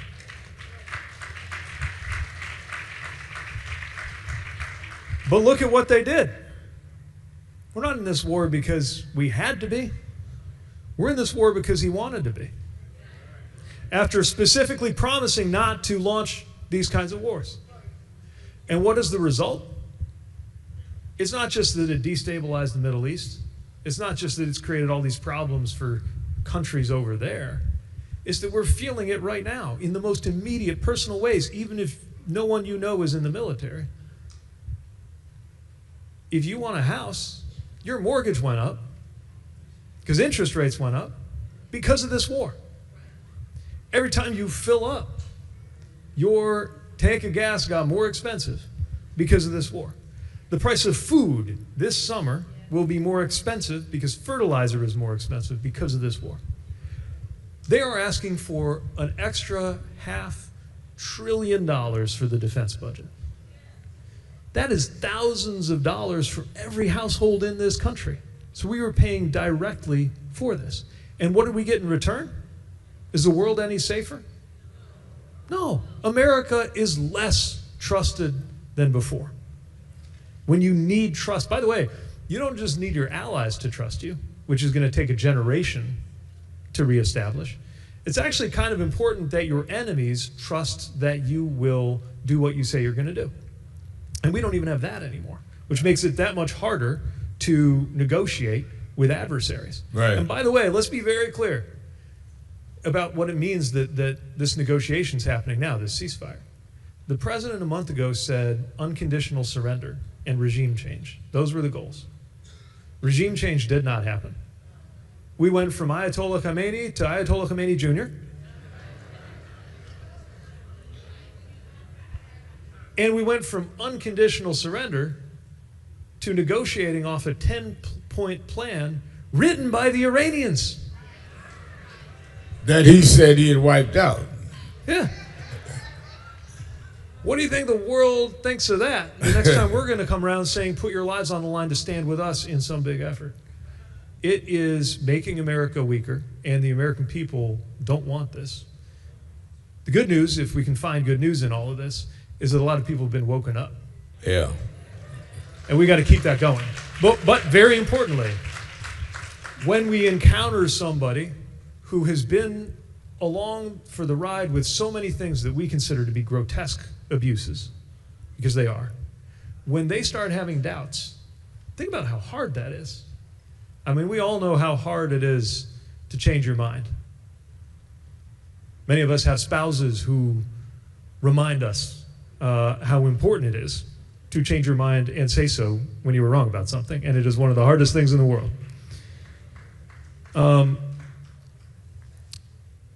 So if somebody is ready to take that step and at least talk to us and maybe do something differently, the message cannot be, I told you so. The message has to be, welcome aboard. What else can we do together?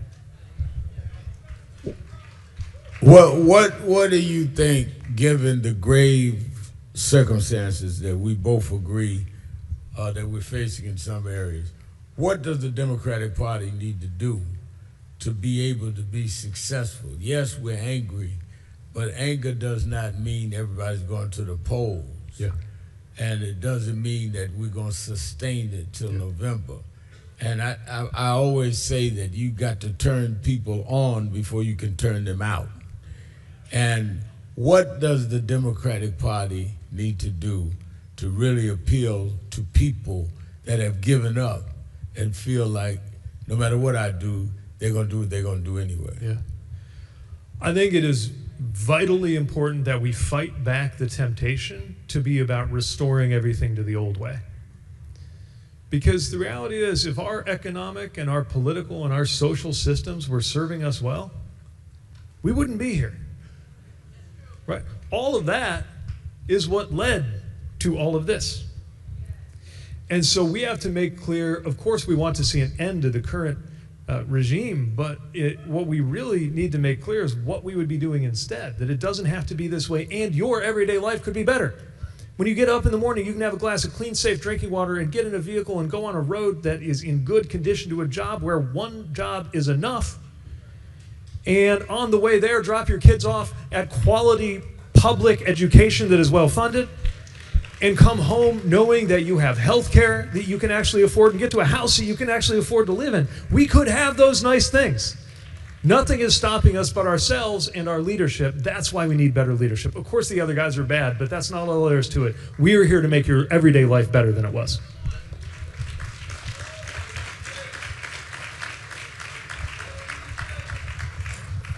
Let me ask you this, and I know the clock says it's overtime. When you ran for president, you met me and we went up, well-publicized, lunch at Sylvia's restaurant in Harlem. just so my calendar is clear, should I be reserving a table at Sylvia's?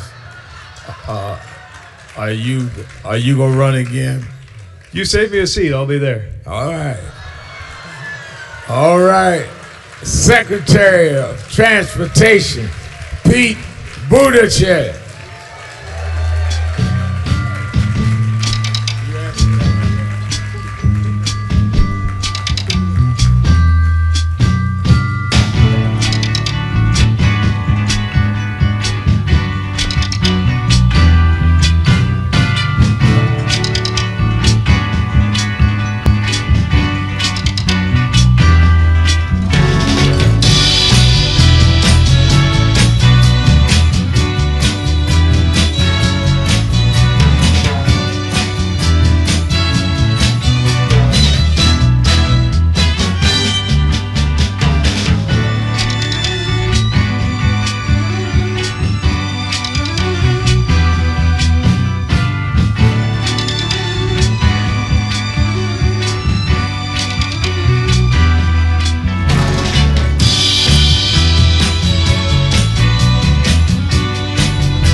All right.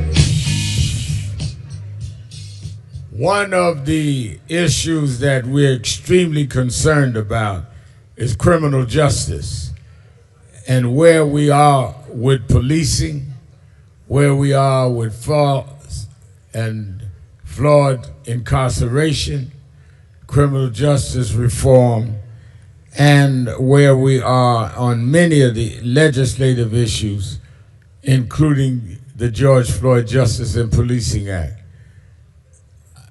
One who has worked diligently in this area, who's a member of the House Judiciary Committee, and who has taken time to be with us today to give some remarks from his work in the House Judiciary Committee. Let us welcome the Congressman from the Maryland's 4th Congressional District, Congressman Glenn Ivey.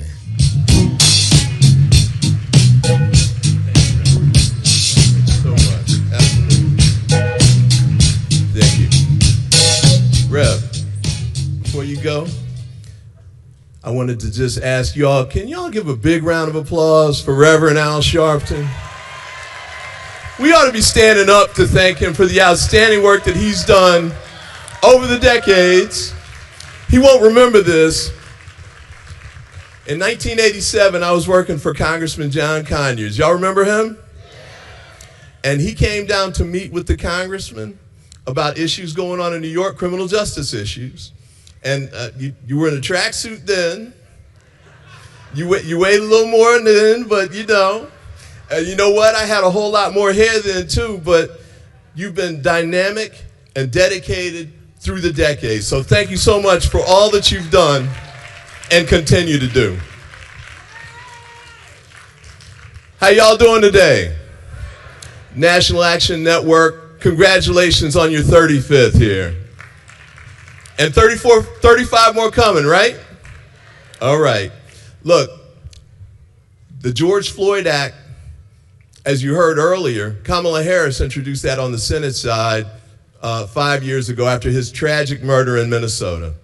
And we've reintroduced that in the House today. I had a chance to take it over. Sheila Jackson Lee passed away. She'd been the lead sponsor, and they passed it on to me. Hakeem Jeffries picked me out and said, I want you to take the lead on this. Y'all like Hakeem Jeffries too?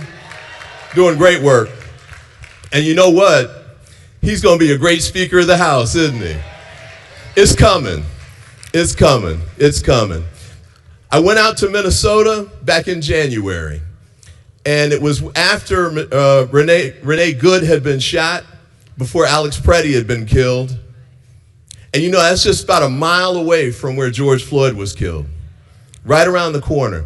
Same stuff, different people, same uniforms, kinda. Same injustice. We got the same solution. So when we were out there in Minnesota, and those guys were running around, remember when the vice president told them, they've got absolute immunity? They can't be held accountable? I made sure I went out to Minnesota and I said, you know what? Oh yeah, you can be held accountable. And you're gonna be held accountable. And you know what? They're gonna prosecute it in the state instead of the federal court. And you know what's good about that? No pardons for sale from the President of the United States. If you get convicted in state court, you can't be pardoned by the president, and I guess Derek Chauvin's gonna have some new cellmates, right? So we gotta make sure we push that forward. The Department of Justice has been withholding the evidence that should go to the state prosecutors. We gotta make sure we keep pushing for that. I did a letter, I got 58 of my colleagues to join in on the letter and say, turn the evidence over. We know you all ain't gonna do it. Let Keith Ellison and those guys do it. But we also have to look at the new piece of this too, and that's ICE. And I'll just say one thing quick about that. Those guys are out of control totally. We need a total revamp. Noam getting fired was not enough. We need the mask to come off. We need the body cameras on. We need the end of roving patrols. We need the end of racial profiling. There's enough of it. We've got to shut it down. So we got to keep fighting for that. But I got to say this too. We talked a little bit about voting issues earlier today, and we've got a lot of challenges coming. We have it every election. We want to make sure we have poll watchers, people out to make sure things are going smoothly. Got a new challenge this year that I think we need to be ready for. That's ICE showing up at polling places. We got to be ready for that. And remember when they rolled out the National Guard, like in DC and Los Angeles? They might do that again. And they're not going to just do it generally. If they bring them out, they might take them to polling places. So in addition to us doing the usual poll watching that we do, we've got to be extra involved, start to finish, making sure we're keeping our eyes on whoever's out there, whether it's just the usual crazy MAGA guys doing all their tricks, or ICE and the National Guard. Are we ready for that? Are we ready to do it? We need all hands on deck. National Action Network has been outstanding in doing it. All hands on deck, right? We got some Divine Nine in here? Yeah, all right.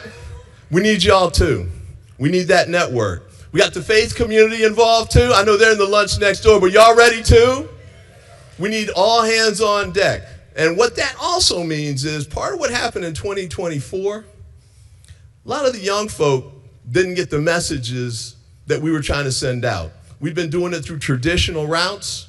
You know how they do that thing where they wait till the last week of October and they start running TV commercials and act like that's enough? It's not enough. We got to get out and reach out to these young folks where they are, and we can't wait till the last minute, right? We got to get on it soon. And the issue here is trusted voices. They don't always trust the voices that they hear, but they know you. They know grandma. They know cousin. We need all of us talking to all of our family and our friends all across the country. You up for that? We've got to do it. Now, one of the things to remember on that front, because I know a lot of times we used to rely on television. I've got 6 kids. And no, I did not play in the NBA.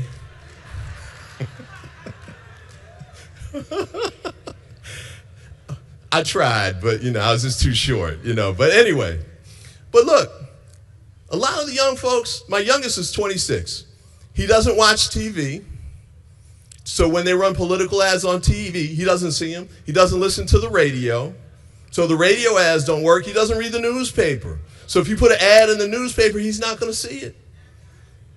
And social media, well, we got to make sure we're on the right social media. I thought I was doing something when I got on Facebook, but they started chuckling, man. He's like, Facebook been gone for 10 years, Dad. What you talking about? We got to find them where they are, and we got to reach out to them person to person. Remember that old song, person to person? Remember Sly Stone, Everyday People? We've got to make sure we're reaching out to the everyday people everywhere that they are. Last point I want to make. When you talk to folks, make sure you talk about the affordability piece, and you've heard that over and over today, right? We want to make sure people have a roof over their heads, food on the table, money to turn the lights on. We've got to let people know the reason all that's been undercut is Trump's been raising prices on everything, right? He said he was going to come in and lower prices, but what did he do? They went up. The first thing, he started this war. Before he got in office, Biden, it was like $2.90 something for gas. I'm down a little farther south. It's over $4 now. Grocery prices went up. Why is that? Because of those stupid tariffs that he put on all over the country, all over the world. So food coming in, gets the Trump tax, makes it cost more. Electricity prices went up. Y'all got high electric bills up here in New York? I thought so. But he did that too. And you know why? We had the green power about to come online, so we're going to increase the supply of electricity. He blocked it. He paid $1 billion so that they couldn't roll it out. Why would he do that? Because he's got billionaire friends he's trying to hook up. Right? Right? So we got to make sure we deal with that piece. Also, there's got to be accountability. Got to be accountability. Elon Musk, when we take the House back, the first subpoena that goes out should be to Elon Musk. Second subpoena, I want to find out what those folks got in exchange for that $400 million airplane. Remember that one? And don't forget the $4 billion in crypto that they gave him. That's not right. And then the last piece we got to deal with, Rev mentioned criminal justice. Think about these presidential pardons he's been giving out. I'm sorry, he's not giving them out. He's been selling them. I mean, you hate to say it, but it's pretty straightforward, isn't it? They come up with $1 million. And you know the worst part about that, like all the January 6th guys that stormed it, 5 cops died during that. Now think about if you'd had a crowd like this that looks like us that went and raided the Capitol like that, and 5 cops died, would y'all have gotten pardons? I don't think so. Matter of fact, you would have been lucky to get to the jail, right? And the other part about the pardons is when they pardon these guys, he's pardoning people also who committed fraud against folks, took their money. When they get pardoned, they don't have to pay restitution. They don't have to pay it back. So we shouldn't have been surprised, though, because the guy that they sent to the White House, he's a felon. He tried to act like he's not, but he's a felon.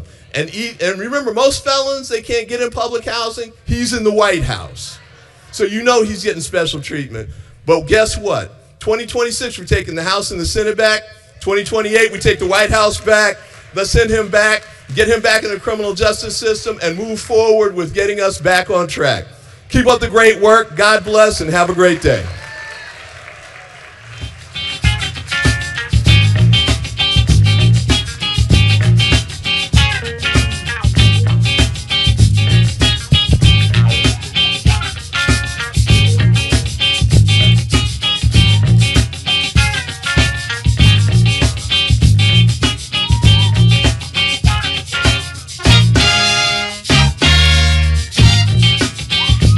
All right. Give it up, Congressman Ivey. One of the things that I've learned down through the years is there are those that have paid a price and have opened doors, and their wisdom you can't learn in a book.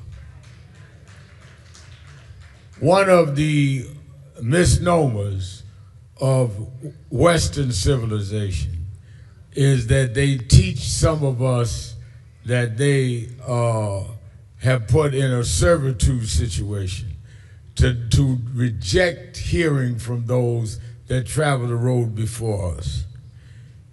It is always wise to talk to somebody that's been down the road that you're traveling, because they know where the potholes are. They know where the snakes in the bushes are, especially if they have traveled that road. And we honored to have a man that did not start in the halls of power. He started as an activist, been to jail in the South, and worked his way into the halls of power as the movement that he was a part of opened those doors. Them doors didn't open automatic.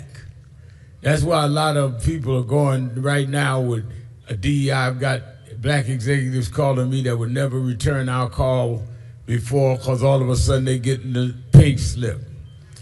And I'm saying, oh, I thought you didn't have my phone number. Because they assumed that their merit got them the job.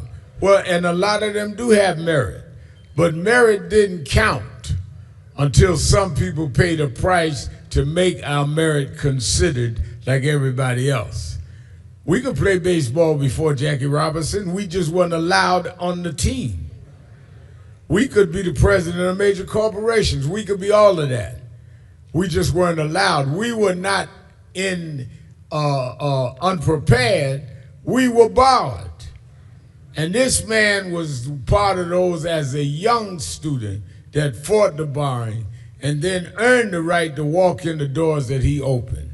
And I asked him to be with us today just for a few minutes conversation, because he is the dean of the Congressional Black Caucus, Congressman from South Carolina, the Honorable Jim Clyburn.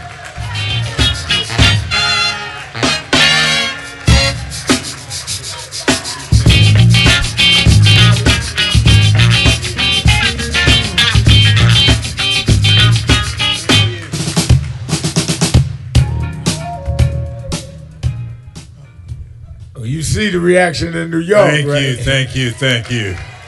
Love you guys. Thank you. Glad to have you, Congressman. First of all, you and I go back, and I know what I'm talking about. That he met his wife in the struggle. They got arrested together. Thank you. And I remember 21 years ago, when I ran for president, he met me at the Marriott Hotel, Columbia, and said, now look here, I can't come out and make an endorsement, but I'm gonna help you. And he did, and we went double digits in there. And this way before I was known that well nationally. He's always been that kind of person, but let's go back to your days as an activist. What got you involved in the movement, and what did you do as a young man? I want people to understand who Jim Clyburn was. And you didn't start in a political club and somebody appoint you as their patronage. Talk about your movement experience. Well, I was born in the little town of Sumter, South Carolina. And when I was growing up, the NAACP was going throughout the South, doing the things that were necessary to tear down those barriers, get off the back of the bus, get into quality schools. And the white power structure in the state decided to break the back of the NAACP. And they filed a lawsuit against our Sumter chapter. The suit was called Nash versus the NAACP. And my mother, a beautician, got involved raising money to fight that lawsuit. And one day she came home from the courthouse during the trial, and she said to me, "James, I want you to get in the car. I'm going to take you downtown to the courthouse because I want you to see what you can be when you grow up." She wanted me to see an attorney, Matthew Perry, arguing on behalf of the Sumter branch of the NAACP. He lost that lawsuit, but he won the hearts and minds of South Carolinians all over. So I go to an NAACP youth chapter meeting, and in the middle of the meeting, I had to go to the restroom. And when I came back, they told me, "You just got elected president of the youth chapter." It was 2 months before my 13th birthday. I was 12 years old. And then I go off to South Carolina State and get involved in the sit-ins. I just happened to be on that campus when those students sat in up at Greensboro, North Carolina. And we decided in Orangeburg, South Carolina, we were going to follow suit. But we got locked up. And while I was in jail, waiting to get bailed out, a young lady came to the jail to bring us some food. This little 92-pounder walked toward me with a hamburger in her hands. When I reached for the hamburger, she broke it in half, gave me one half, she ate the other half. I was so grateful for that half hamburger, I married her 18 months later.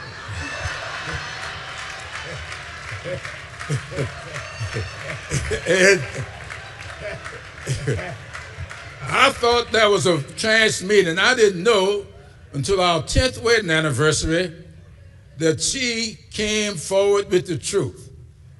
It seems that one day she was standing in her dormitory window with her roommate and saw me walking across the campus with a young lady. She told her roommate, "They do not make a good couple. He is going to be my husband." And I found out that night that she had been trolling me. Well, you got to know Emily. And you know that once she set her mind to something, I did not have a chance. And so we stayed married for 58 years and throughout all that time, she was a quiet activist. I was out there sitting in, marching, going to jail. She was keeping notes. I never shall forget, I'm sitting in church one Sunday, and after church we went to Sunday dinner, and she said to me, "Do you know why Mrs. Brown's got a problem with you?" I says, "No, I didn't know she had a problem." She said, "Well, she does, and you need to find out what it is." And I said, "Well, I'll give her a call." She told us a little page out of a notebook. "Here's her number. Call her now." And that's the relationship we had. And so, as you know, anytime you're out there on the forefront, there's got to be somebody that's a rudder. And so she had been that rudder, and I carry that with me even until this day. And so when she passed away 6 years ago, she kept notes for me. She kept me on the straight and narrow. And although I was the face of our household, she was the rudder. That's right. A gracious woman.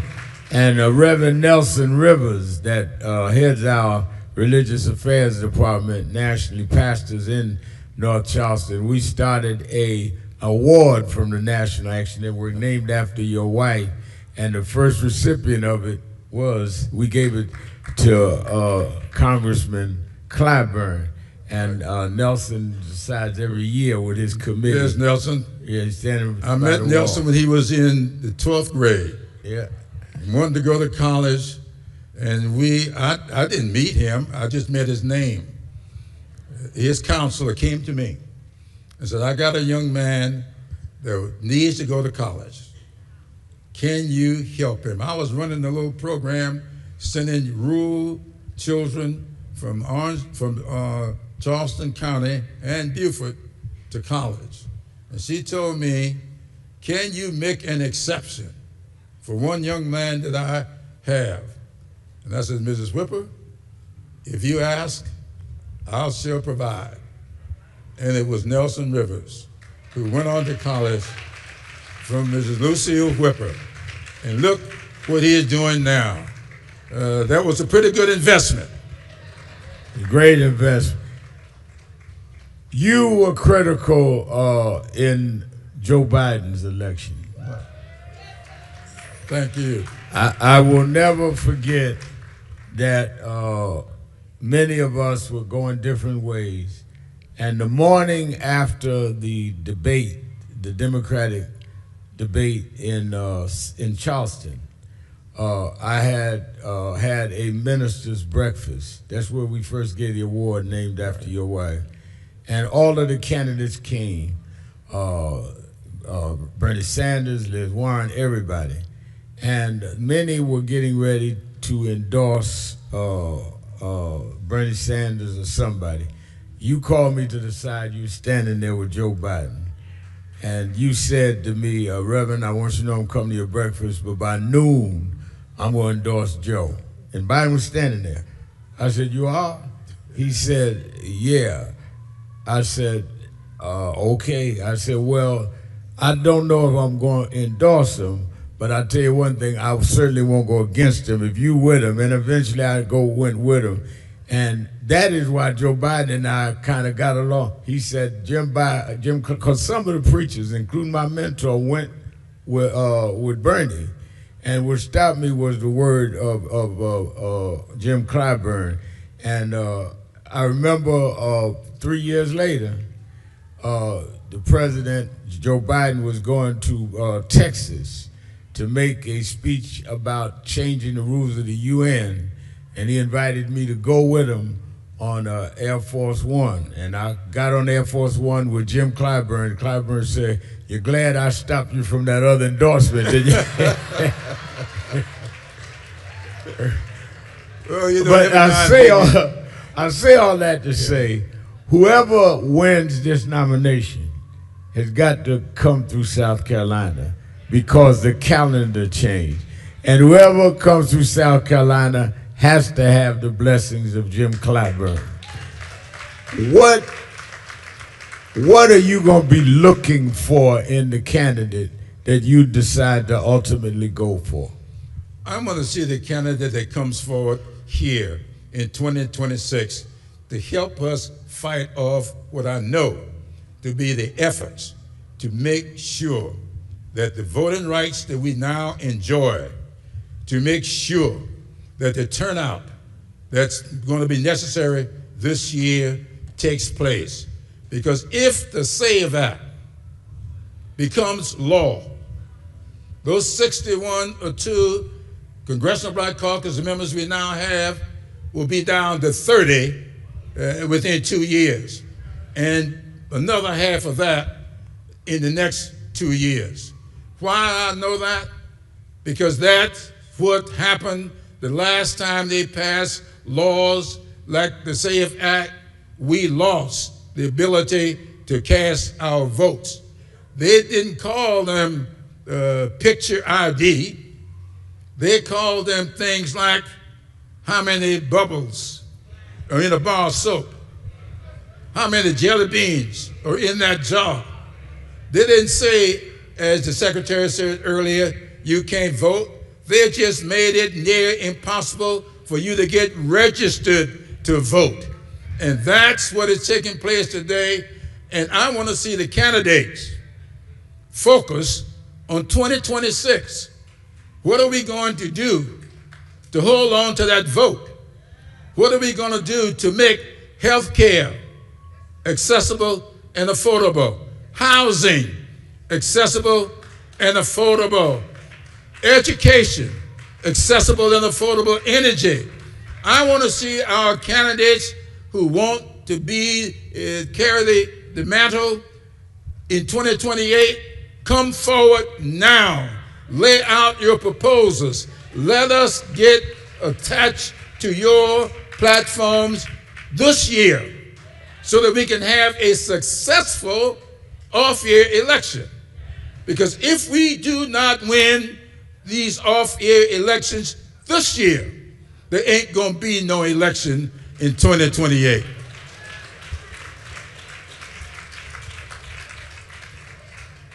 You have been adamant about dealing with the questions of voting, what you just said, and the unfinished business of racial justice. It's about 11 years ago, we had to deal with the killing in Mother Emanuel in Charleston. And we see hate crimes are still on the rise, criminal justice reform.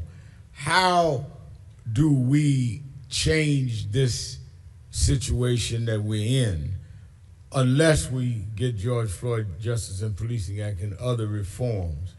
And should that not be, along with voting, those are the things that we demand of the candidates as they come forward so that they got to stand up on our issues? Absolutely. And let me just remind you of this. I just finished a book that I've been on tour with. I just came from Michigan, spent 2 days up in Detroit. The weekend before, I was in Raleigh, North Carolina, Durham, Greensboro, talking about this. And let me tell you this. A lot of people think that Reconstruction came to an end because some big wave came over the country. Not so. Jim Crow did not become the law of the land because of some big wave that came over the country. No. I'm the 9th African American to serve in Congress from South Carolina.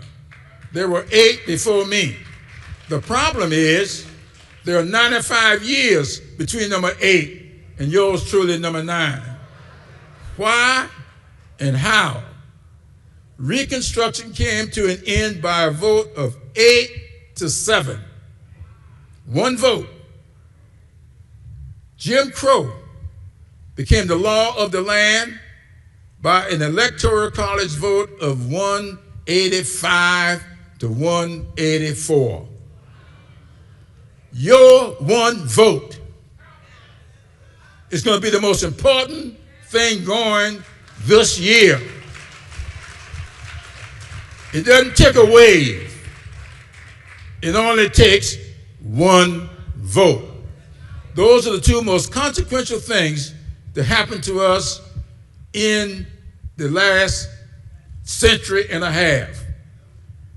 The big thing that started that destruction back in 1876 was something called the Hamburg Massacre, right there in South Carolina. The Hamburg Massacre took place on July 4th, 1876. So what was going on in this country on July 4th, 1876? We were celebrating 100 years. The country was established in 1776, and as we were having our 100th birthday, they pulled off the big Hamburg Massacre. We're getting ready to celebrate this year, 250 years. My question to each and every one of you, how will you celebrate our 250th anniversary? Or are you going to do it by getting people registered, energized, and to the polls? Or are we going to wait back and let another massacre come forward? Or are we going to allow the SAVE Act or some other act to come out and start a downward spiral again? We aren't going to do that. Why? Because I'm going to be working with this guy. I just talked to your man in Detroit. I just talked to your man in Las Vegas. We're making appointments now. I'm going to be going all over this country. I'm going to go every place, as many of you know. Come July 21st, I'm going to celebrate the 47th anniversary of my 39th birthday.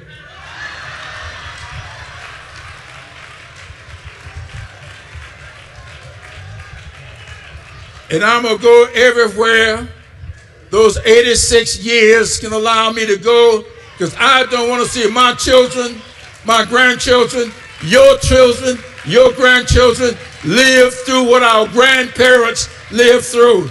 That's what they are planning. We're going to disrupt their plans this year.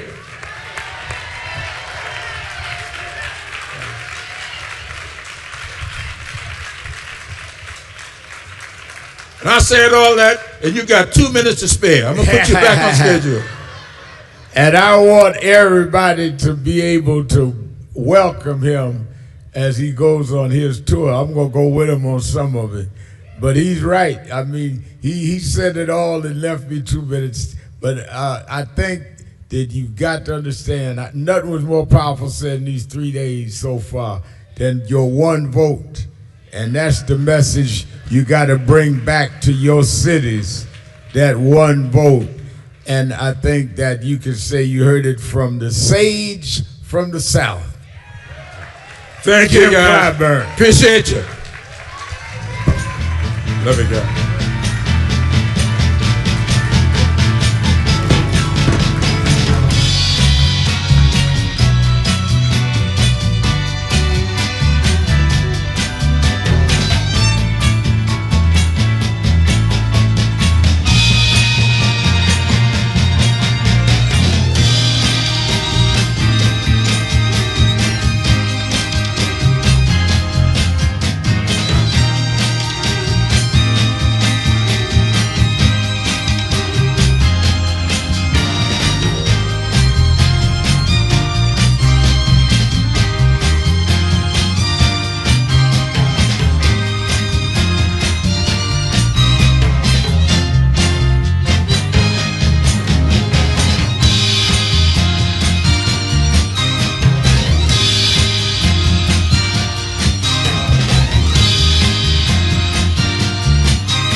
Remain seated. There is another panel. Please remain seated.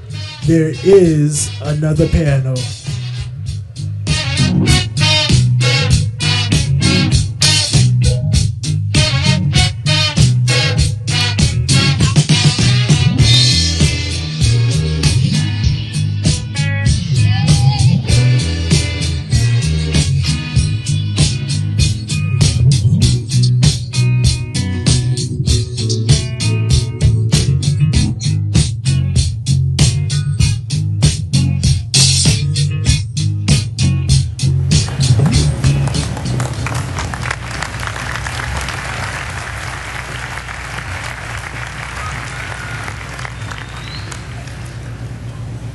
over the world today, people are gathered in love vigils to celebrate the life of a man that taught the world how to love. People may be wondering why there's such an emotional outburst, but you would have to understand the journey of Michael to understand what he meant to all of us. For these that sit here as the Jackson family, a mother and father with 9 children that rose from a working class family in Gary, Indiana. They had nothing but a dream. No one believed in those days that these kind of dreams could come true. But they kept on believing, and Michael never let the world turn him around from his dreams. I first met Michael around 1970, Black Expo, Chicago, Illinois, Reverend Jesse Jackson, who stood by this family till now. And from that day as a cute kid to this moment, he never gave up dreaming. It was that dream that changed culture all over the world. When Michael started, it was a different world. But because Michael kept going, because he didn't accept limitations, because he refused to let people decide his boundaries, he opened up the whole world.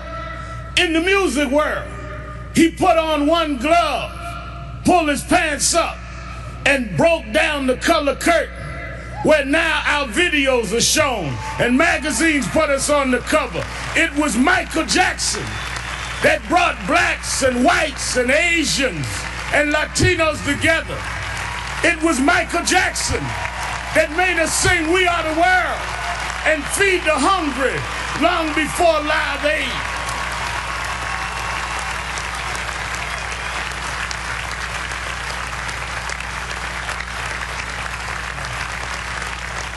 Because Michael Jackson kept going, he created a comfort level where people that felt they were separate became interconnected with his music. And it was that comfort level that kids from Japan and Ghana and France and Iowa and Pennsylvania got comfortable enough with each other to later it wasn't strange to us to watch Oprah on television. It wasn't strange to watch Tiger Woods golf. Those young kids grew up from being teenage, comfortable fans of Michael to being 40 years old and being comfortable to vote for a person of color to be the president of the United States of America. Michael did that. Michael made us love each other. Michael taught us to stand with each other. There are those that like to dig around mess, but millions around the world, we're going to uphold his message. It's not about mess, it's about his love message. As you climb up steep mountains, sometimes you scar your knee.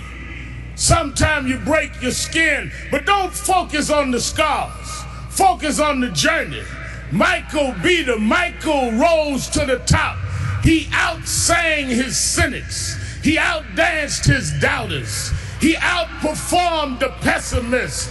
Every time he got knocked down, he got back up. Every time you counted him out, he came back in. Michael never stopped. Michael never stopped. Michael never stopped.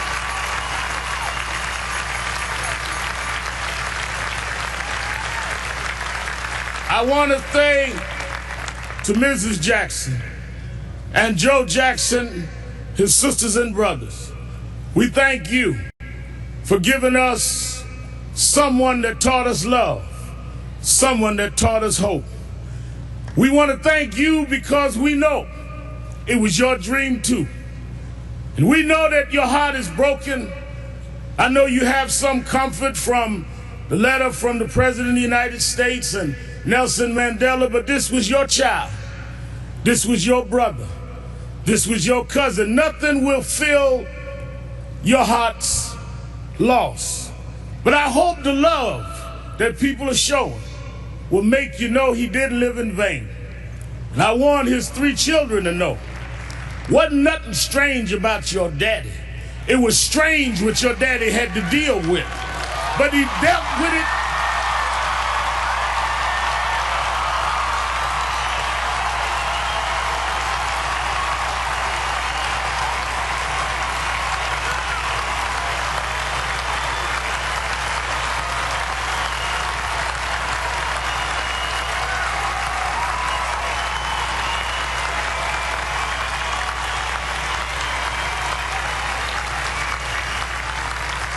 He dealt with it anyway. He dealt with it for us. So some came today, Mrs. Jackson, to say goodbye to Michael. I came to say thank you. Thank you because you never stopped.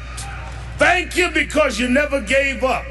Thank you because you never gave out. Thank you because you tore down our divisions. Thank you because you eradicated barriers. Thank you because you gave us hope. Thank you, Michael. Thank you, Michael. Thank you, Michael.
a lot of our ministry to entertainment. So who can hoop the loudest? Who can run around the pulpit more? Or who got the dresses fancy and don't deal with the ministry? Jesus healed more people than he preached to. Because there is in the healing your message. They followed Jesus because he healed a woman with the issue of blood. They followed Jesus because Jesus saw a blind man named Bartimaeus. A lot of us would have dismissed him because he was a broke, poor, homeless, a blind man. How do you know he was broke, Reverend? Because they say he was begging. But he understood what he was doing because he heard that Jesus was passing by. And when Jesus got close enough, he said, Jesus, son of David, come see about me.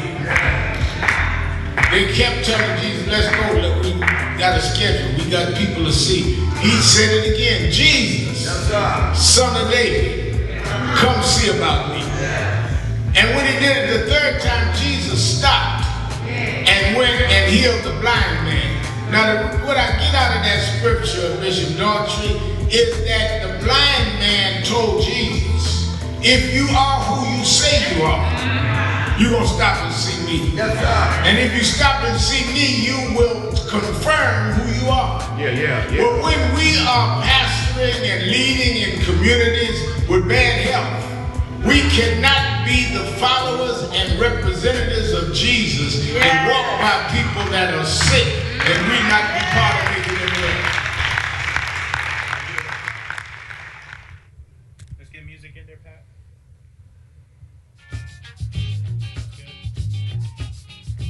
Ladies and gentlemen, coming to the stage is Monique Presley, Esquire, principal of the Presley Firm, PLCC.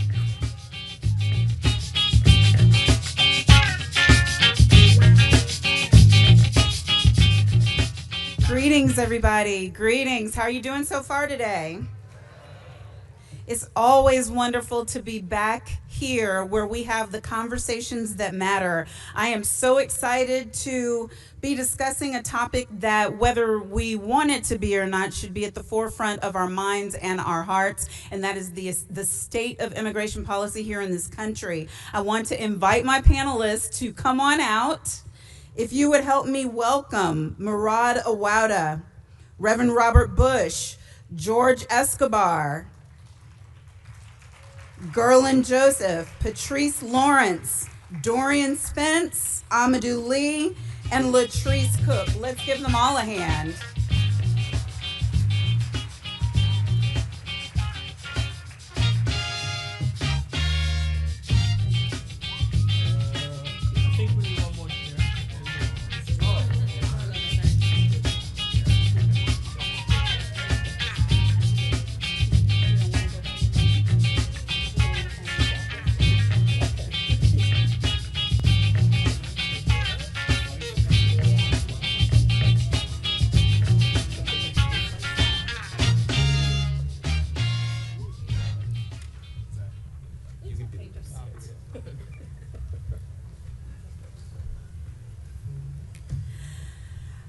Before we get started, I've been thinking a good deal and frankly praying a good deal about this topic.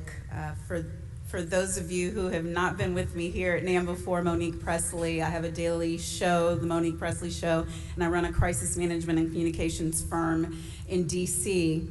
And one of the things that we talk about frequently is humanity. Humanity. Not people who just care about things we care about, come from where we come from, look like we look, talk like we talk, eat what we eat, practice the same faith as us, but human to human, what rights are vested in us as part of the Constitution of the United States. And the gift that we have today is a group of people who have devoted their lives and are currently devoting their lives to the work of upholding and protecting human beings who are immigrants in this country so that they can have the same inalienable rights as any, and frankly, those of us who were born here need that same protection right about now. Can I get an amen, somebody? So whatever is going on right now in our immigrant population, we should care about, one, because it is our neighbors, it is our family, it is our friends, it is those we work with, those we practice faith walk with, but we also frankly need to care because what is happening with them, we're next. So I'm going to give my panelists, each of them, an opportunity to just quickly share 30 seconds worth of their work, starting from my far left, to introduce themselves, and then we'll hit our questions. Good afternoon, everybody. My name is Dr. Robert Bush, and I am the president of the National Action Network in Las Vegas.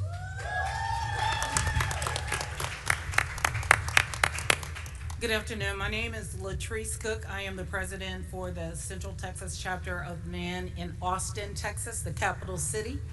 I am glad to be here. I'm also the founder and executive director for Milch Center, which assists, for 23 years, which assists people who have previously been incarcerated and their families. I'm glad to be here. Good afternoon, everyone. My name is Patrice Lawrence, and I serve as the executive director for UndocuBlack Network. We're a national multi-generational network of currently and formerly Black undocumented folks from the Caribbean, from Africa, from all over the diaspora, and I've got folks in about 30 states. Good afternoon, everyone. My name is Dorian Spence. I'm a civil rights litigator, and I serve as the litigation coordinator for Communities United for Status and Protection, which is a coalition of organizations that fight for permanent status for folks with temporary protected status that are living in the country. That organization, or that coalition, includes UndocuBlack and my co-panelist organization, Haitian Bridge Alliance, as well as African Communities Together, ADICAR, National Network of Arab American Communities, and Haitian Bridge Alliance.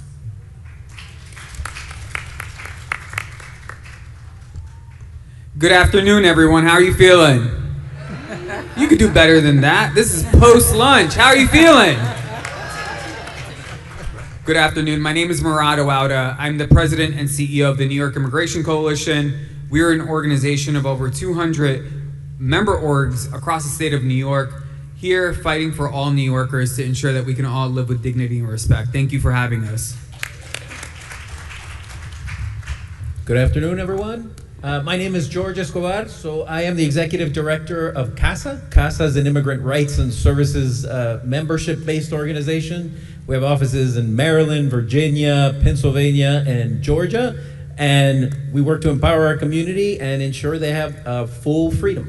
Thanks so much for having us. Good afternoon, New York. My name is Gerline Joseph. I am the co-founder and executive director of the Haitian Ridge Alliance. We are an organization that advocates for the rights of people of African descent, and we bring together immigration, human rights, and racial justice for all people. Good afternoon, everyone. My name is Amadou Lee. I'm the founder of the Amadou Lee Foundation. And pretty much what we do, we fight for immigrant rights. Most of you heard of Canal Streets, events like that. When ICE raids places, we stand up and we fight for our people.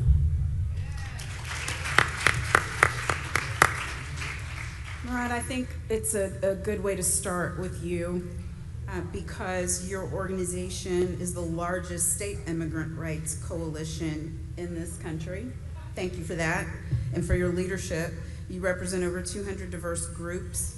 I'm wondering if you can give us kind of a high-level overview of what the attacks have looked like under the current administration, the Trump administration. We call him thing a thing today. The war that's being waged on immigrants in this country, what have those attacks looked like, and what are some counter strategies that we should be thinking about to protect our communities? Absolutely, and thank you.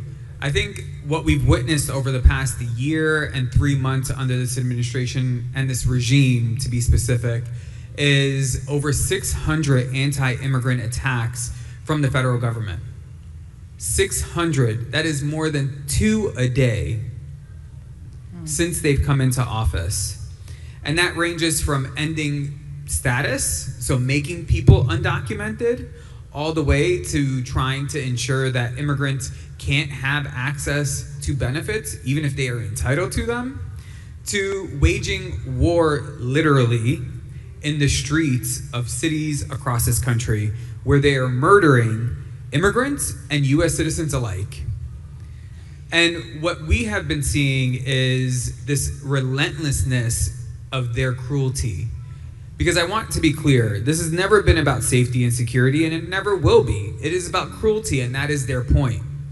And in administrations like the one we are facing right now, we are not veering into authoritarianism and fascism. We are in it. Every level of government that is supposed to be a check on the presidency has capitulated, and they are complicit in what we are witnessing right now. So Congress isn't stepping up and fighting back. We're not seeing our courts step up and fight the way that they should. And what that puts us in a position of is ensuring that everyone who calls this country home is actually fighting for the country that we want to see it become. Because, you know, oftentimes people forget that this nation was born out of a rebellion against the monarchy. And, well, this current iteration of this country. And for 250 years, this country will turn 250 years this year. It has fought for freedoms, but not everyone has gotten those freedoms. That promise has not been met. And it will need to take the citizens of this country to demand the freedoms for all. So some of the strategies we've been employing is ensuring that our local and state governments step up and actually fight back in a really meaningful way, and not just performative actions or saying a cute speech. We need action. And that's why this conference is so important and this convention is so important, because it's not just about power or talking about power, it's power in action, right? This is about justice, impact, and purpose, and we have to center those three values every time we do the work that we do. So at the state level, we have been fighting for the New York For All Act, which would prohibit the collusion of our state tax dollars with immigration enforcement. And if you haven't seen any of your state reps here, I saw a bunch of them outside, you should pull them over to the side and say, hey, where are you on New York For All, and what are you doing to make that a reality today? Secondly, if you see any of our city reps, who I saw some in the hallway as well, ask them how are they prioritizing our communities in the New York City budget? And how are they ensuring that our sanctuary policies are being strengthened and expanded, not weakened or sidelined by certain agencies? So every level of government has an opportunity to stand up and fight back. And democracies are only as strong as the people who make them. So if we're not stepping up to fight for what we believe in, no one else is gonna come and do it for us. And you know, that poem of they came for this group first, and I don't wanna continue the poem. No. We know how this government is operating, and we know that what they are trying to do is use immigrants as test subjects to get away with how many rights they can take away from everyone else. Thank you. Thank you. Who in the audience knows the size of our immigrant population in the United States? Anybody? Anybody? Anybody willing to take an educated guess? How many? Immigrant population in the United States.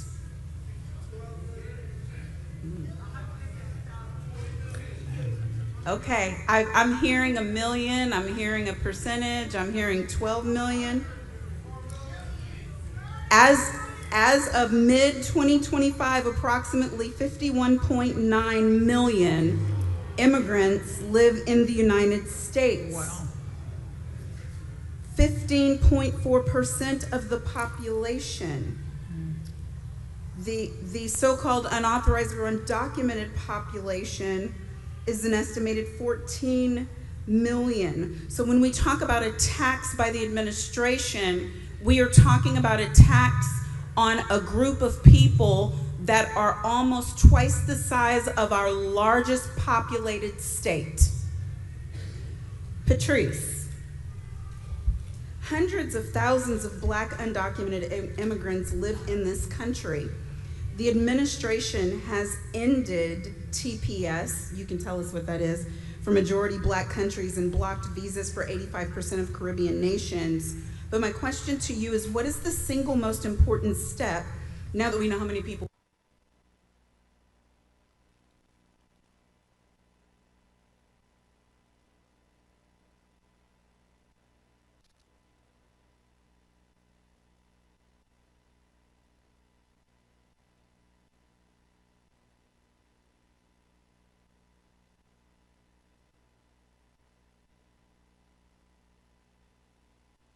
we're talking about?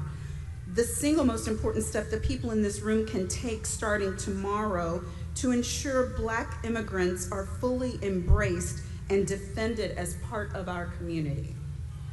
Thank you, Monique.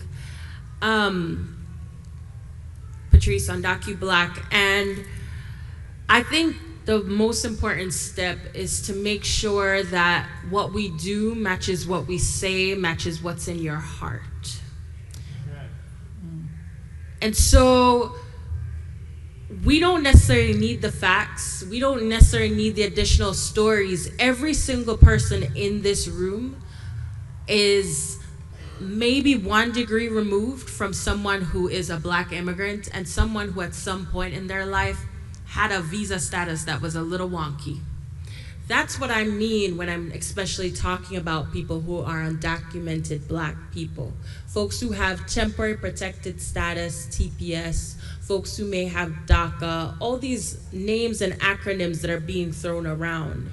But I think we have to ensure that Black immigrants are treated as they are, which is central to democracy and not separate from it.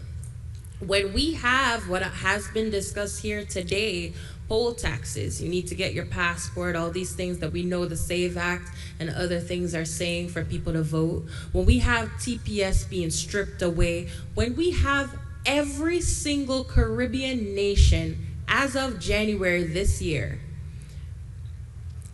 being banned from the US in some shape or form, we're in trouble.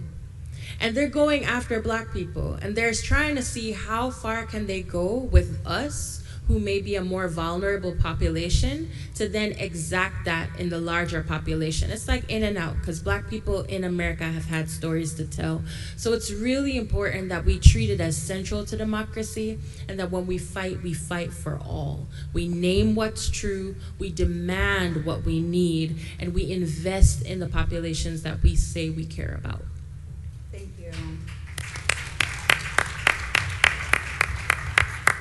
George, CASA serves a massive, diverse coalition. In 2026, we are facing heightened enforcement, the expansion of expedited removal, and intensified workplace raids designed to overwhelm community infrastructure. I don't think there's anybody who's living in this country now who lives in an area close to a Home Depot or close to a grocery store where they're not seeing these unexpected pop-up, don't make no sense, no criminal to be found type raids happening.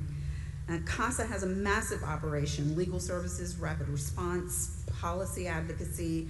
How are you adopting and adapting to this specific moment? What are you doing differently now than in Trump 1? And what's your message to organizations that feel like they have to choose between direct service and political advocacy? It's a great question. Thank you so much, Monique. I think, first of all, I want to give a lot of love to everybody that works in your social safety net, right? All those folks that work at food pantries, all those folks that work in community clinics, all those folks that work so diligently in providing legal counsel, pro bono and low bono, right? But at the end of the day, we also have to realize that that is a reflection of this government's choice to nickel and dime how they treat our most vulnerable communities, right?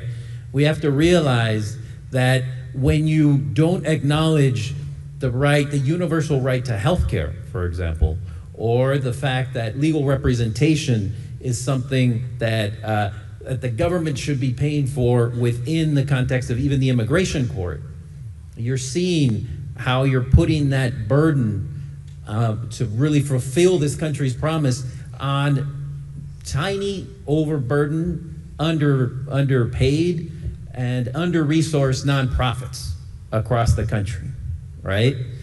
This is not the way that this country is supposed to operate. While at the same time we're underfunding our most vulnerable communities, what do we have going on now in the Department of Defense, which has changed their name to the Department of War? Trillions of dollars, right? Trillions of dollars are being invested, and every year we see those budgets increase and astronomically, while we're seeing even the president say, you can't pay for healthcare. That should be taken care of by the states, right? All of us that work in the services sector and social services, we should be working every day to get out of that job, right? We should be working our way out of that job. And the only way to do that is through policy and advocacy. Policy and advocacy that is led by the leadership of the impacted communities that are being disproportionately impacted by those policies, right? And so at CASA, we're founded by an organization that's really founded upon 3 pillars. One is services, policy advocacy, and organizing.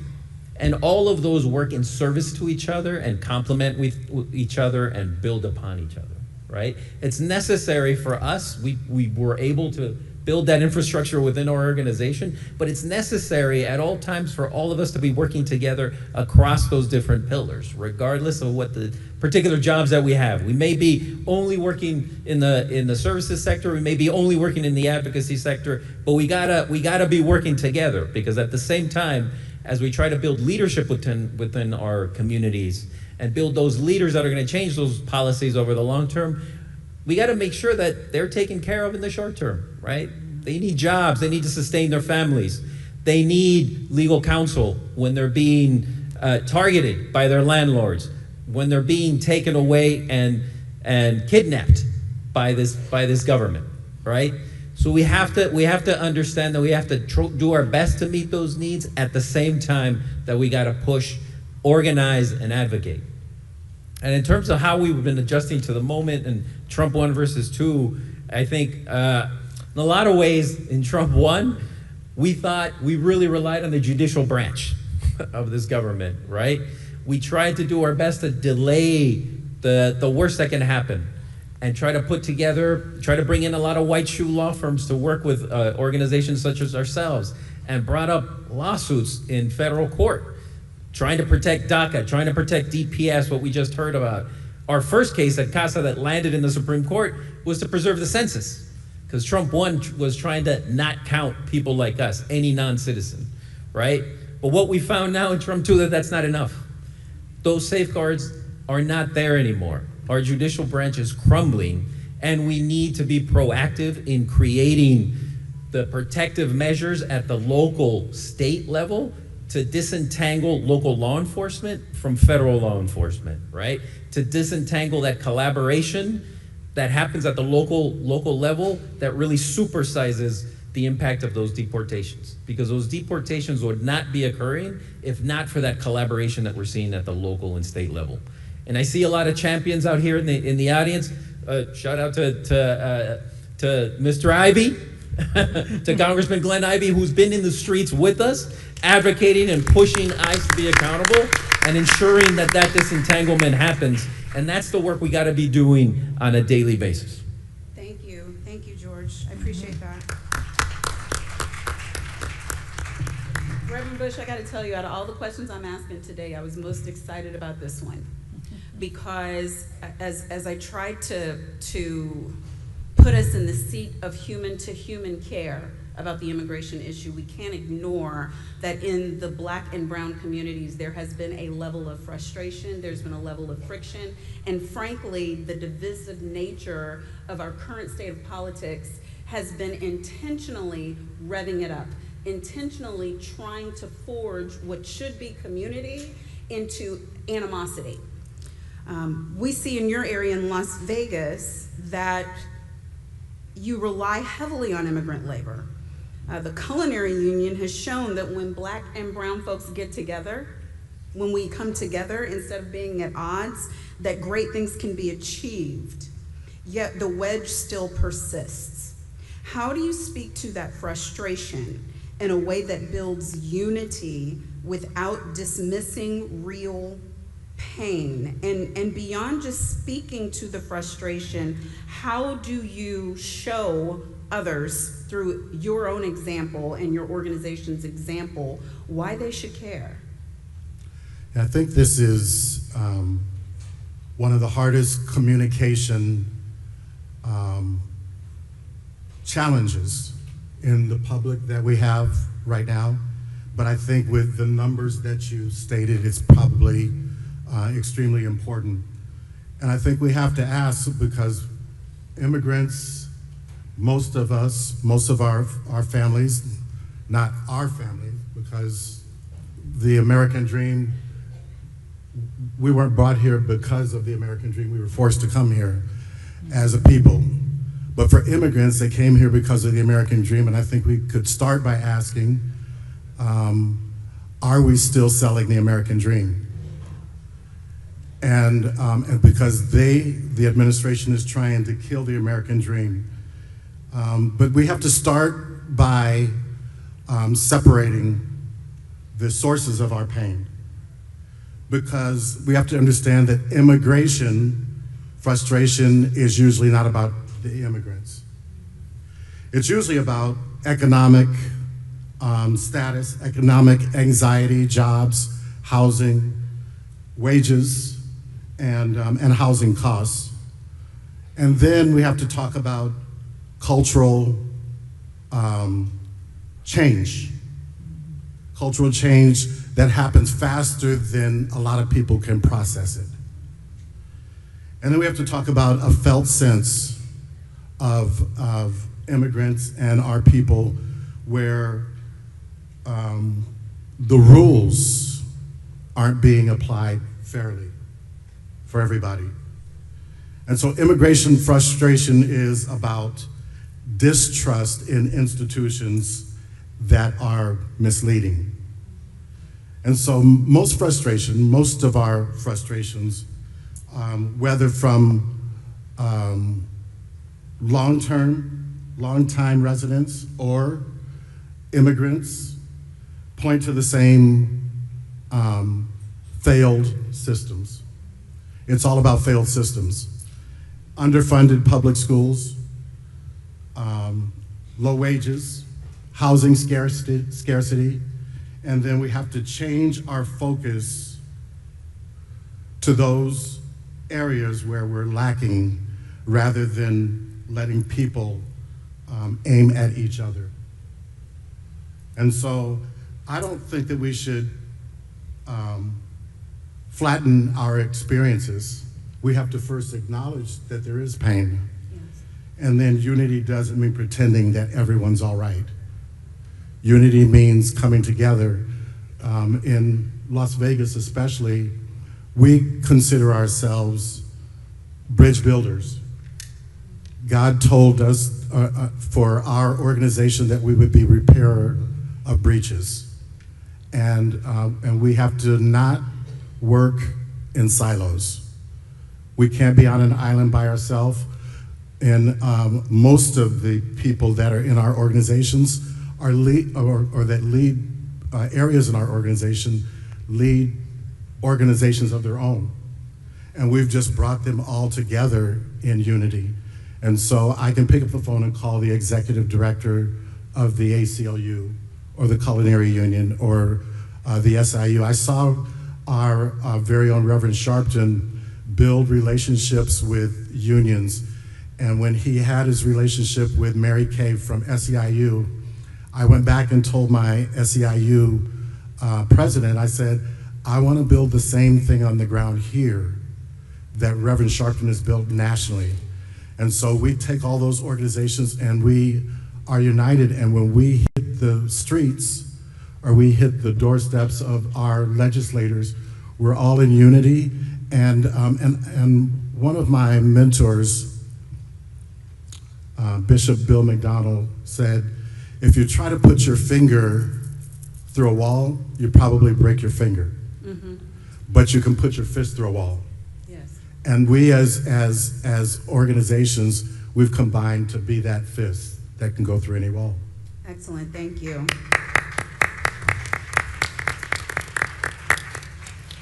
Gerlin, I don't have to tell you that the Haitian community has endured TPS instability and mass deportations. I'm just putting it on mildly by saying endured instability.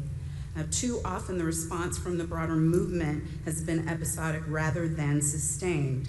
What do you see as the biggest missed opportunity in how advocates have responded to attacks on Haitian immigrants? And what would it look like if the Black Church and NAN chapter stood with Haitian immigrants as family? Give us one concrete example with the time that you have available that can help us bring ourselves that information back to the pews. Thank you so much, Monique. And I think I can begin by one of the facts that you shared earlier. And I want to highlight that 1 out of every 4 Black person in the United States is either an immigrant or a child of immigrant.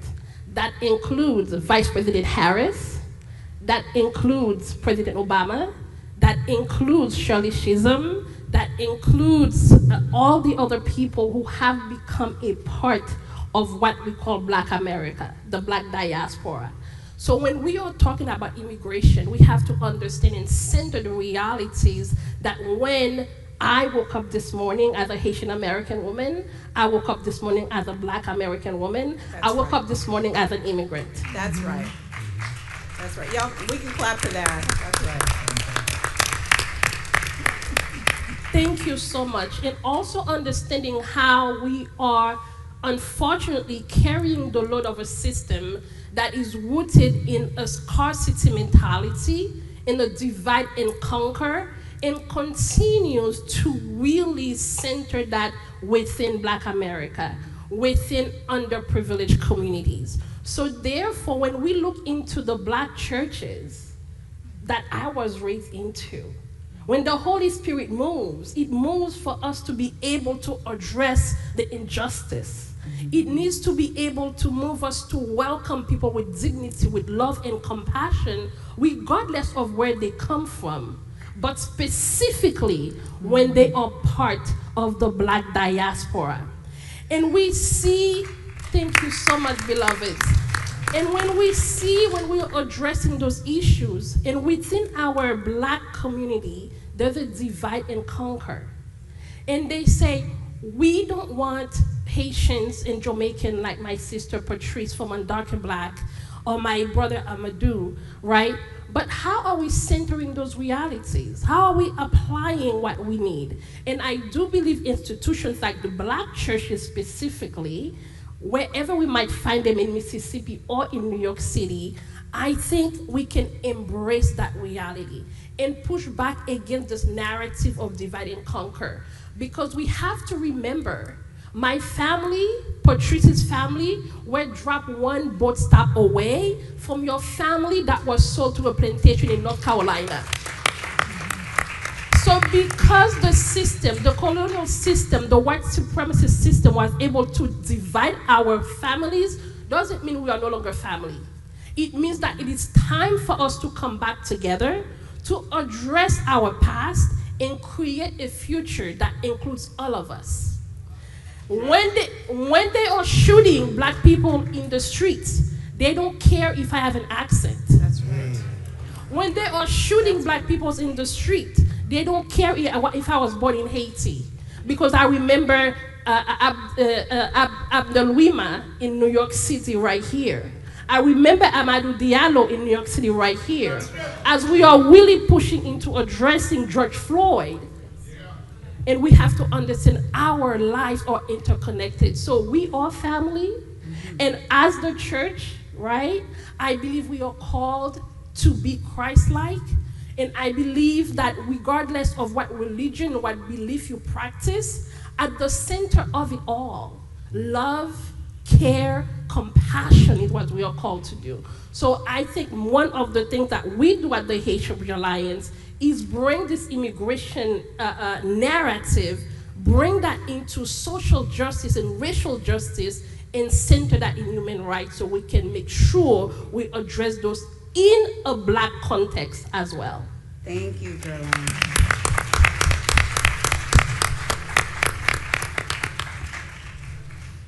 My fellow Esquire, let's chop up some law for a minute. Dorian, you focus on policing and enforcement. The administration has expanded 287G agreements, I'll let you explain what that is, that turn local police into ICE agents. I think it's turned them into thugs. Organizers tell us that by the time a lawsuit is filed, the family is often already gone, therefore no remedy remains available. How do you see the relationship between legal strategies and on-the-ground organizing, and what should advocates be doing now to build power alongside litigation? First and foremost, thank you, my fellow Esquire. And I love the framing of this question because I get to talk about a book that meant so much to me early in my practice. It was written by the late Harvard professor Lonnie Guinier, and the title is Lift Every Voice. And I love that book because, as a young lawyer, it taught me and showed me the importance of engaging with community being a lawyer. Because sometimes we descend on communities, oftentimes from cities in the north, thinking that we know every damn thing, thinking that we can tell communities what they need and what they want, often with the legal strategy already in mind. But that book calls us in to serve a higher purpose.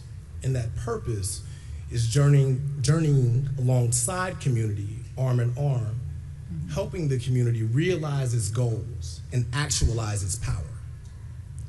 Litigation in the law is limiting just by the construct of it, right? Lawsuits are reductionist by nature. Oftentimes, at its best, it can get you some far off goal, but oftentimes you're fighting for rights that are already due to you. So as practitioners, as lawyers, as we engage community, if we're developing legal strategy without the people, we're missing the point. If we're focused so much on what happens inside of the courtroom without working alongside community to help them build power and develop strategies that they can implement and enforce and effectuate after we leave, then we're missing the point. Litigation is just a tool, right? An important one, but it's not the only tool. It's a tool just like policy is a tool, just like advocacy is a tool, just like agitation in the streets is a tool. It's just a tool that has to work alongside the people and organizers for it to be sustainable. A legal strategy without an effective organizing strategy component alongside of it is unsustainable, and I would challenge any lawyer, if they're worth anything, if they say that litigation can stand on its own, they're not a good one. To your second question, what can organizers be doing right now to build power alongside active litigation, whether it has to do with immigration or civil rights? Look, the fact of the matter is you have a panel in front of you full of brilliant strategists in the immigration space. And we work on behalf of some of the most vulnerable communities right now because the targets is on our backs, right? But if you look on the back of yourself, you've got a target on yours too. If you think that this administration has not already come for you, then you haven't been paying attention. We have a case in front of the Supreme Court right now that questions the idea of birthright citizenship that was born after the Civil War. The amendment was added to the Constitution to protect the children of slaves, but it extends to people who are born in this country. And we are facing an administration that is looking to change the rules and on its own define who belongs and who doesn't. And if you think that that don't include you, then you're missing the point. So what can organizers do right now to build power alongside legal strategies? Number one, use your voice. When people come for your neighbors, you speak up, right? Number two, tap into the networks that are doing work on behalf of immigrant communities and provide resources because these communities need it. And last but not least, join some of these organizations up here, myself, Patrice with Undocumented Black, Gerlene Joseph with the Haitian Bridge Alliance, and join us in our calls to Congress as we ask them to help us improve our immigration system. Thank you, Wendy. Thank you. I'm so glad you said that part about litigation just not being the be-all, end-all, because I do think as litigators, as advocates, sometimes we forget that even though we may feel like we have capes on, that the work is actually on the ground. That's why, for sure, in the tradition of Thurgood Marshall, at the school I graduated from, Howard University School of Law, HU. You know. We were taught not just to be lawyers, but social engineers, recognizing, Latrice, that the work is in community. You are on the front lines in Austin, and you use your radio platform, Iron Sharpens Iron, to speak truth to the community every week. In a state like Texas, my home state, God help us, where the headlines are often filled with fear regarding SB4 and deportation. How are you using your voice to keep the community encouraged? And what is the one marching order you have for chapters in other states to help protect our neighbors in the South? So, although I'm in Austin, Texas, I want to do a disclaimer. I'm originally from Chicago. I just live in Texas. So, but I've been there a long time. And I just want to say, you know, I heard him say about the American dream, and I always ask, what the hell is the American dream at this point? As a person who is a founder, I've been in this work of reentry. Before reentry was a buzzword, I founded a nonprofit organization in Austin, Texas, that works with people who have previously been incarcerated and their families. And so talking about Senate Bill 4, I actually wrote some things down because my work in reentry, I deal with a system that already criminalizes behavior, cycle people through jails, and separate families. So Senate Bill 4 takes that same system and gives it a new group of people to target. And we do need to be concerned about it. And let me be clear, Senate Bill 4 is not just an immigration law. It is the expansion of the criminal justice system into immigration. Because what the law does is create a new state crimes for immigration, allowing local police to arrest people for crossing the border and even pushing towards state level deportation. And I think, you know, what we really don't think about is that if you know about Senate Bill, if you know about mass incarceration, you already know about Senate Bill 4, because that's basically what it is. And in Texas, we are plagued right now with the bolstering of not only people being incarcerated, but the jail holding facilities with no air conditioning in the state of Texas, which I know our MC knows, is so hot in Texas, sometimes you would like to pull your skin off. And so you're dealing in a place where they're actually putting people that they're getting immigrants, even youngsters, and putting them in these facilities with no air conditioning, a rogues gallery of people who are actually keeping these folks in custody and selling them drugs and this, that, and the other. This is actually going on in the immigration detention centers right now. And so it is something that is, this is not by an accident, this is intentional. And it's about money. Prison and everything, all this incarceration and stuff is about money. And you know, what kills me is that, you know, I see people who jump into these areas of where they want to run nonprofits and 501c3s and get in business because you're trying to continue to make money on people's pain. We should be trying to make it where we're working ourselves out of a job and not more into a job. And that's what immigration is really doing right now. It is actually criminalizing people for their existence, not their behavior. And I feel like we have a definite responsibility to make sure that we are really helping our neighbor. Who is your neighbor? It's the person that's sitting next to you. It's the person that you go outside and you see, that is your neighbor. And you have to help your neighbor. How do you do that? You educate them. You stand with them when something is happening grossly wrong against them. You don't think about the fact that, you know, hey, they got on sneaks and I got on Ferragamo shoes, so I can't do that. We need to not separate the issues, because incarceration is what it is, and that's what immigration is, a new way of incarcerating a whole new set of people. Thank you.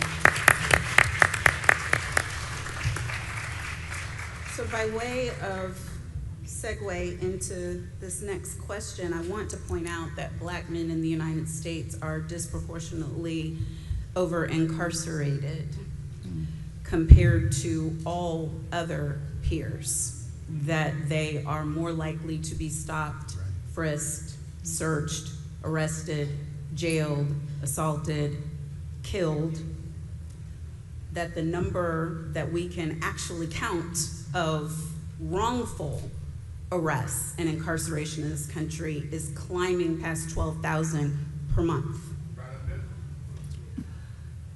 That being said, it's no surprise, Amadou, that African men are the most targeted immigrant group in New York and across many other states, yet the media barely acknowledges them. They are far more likely to face immigration hearings without an attorney, and many unscrupulous lawyers take advantage of their lack of resources.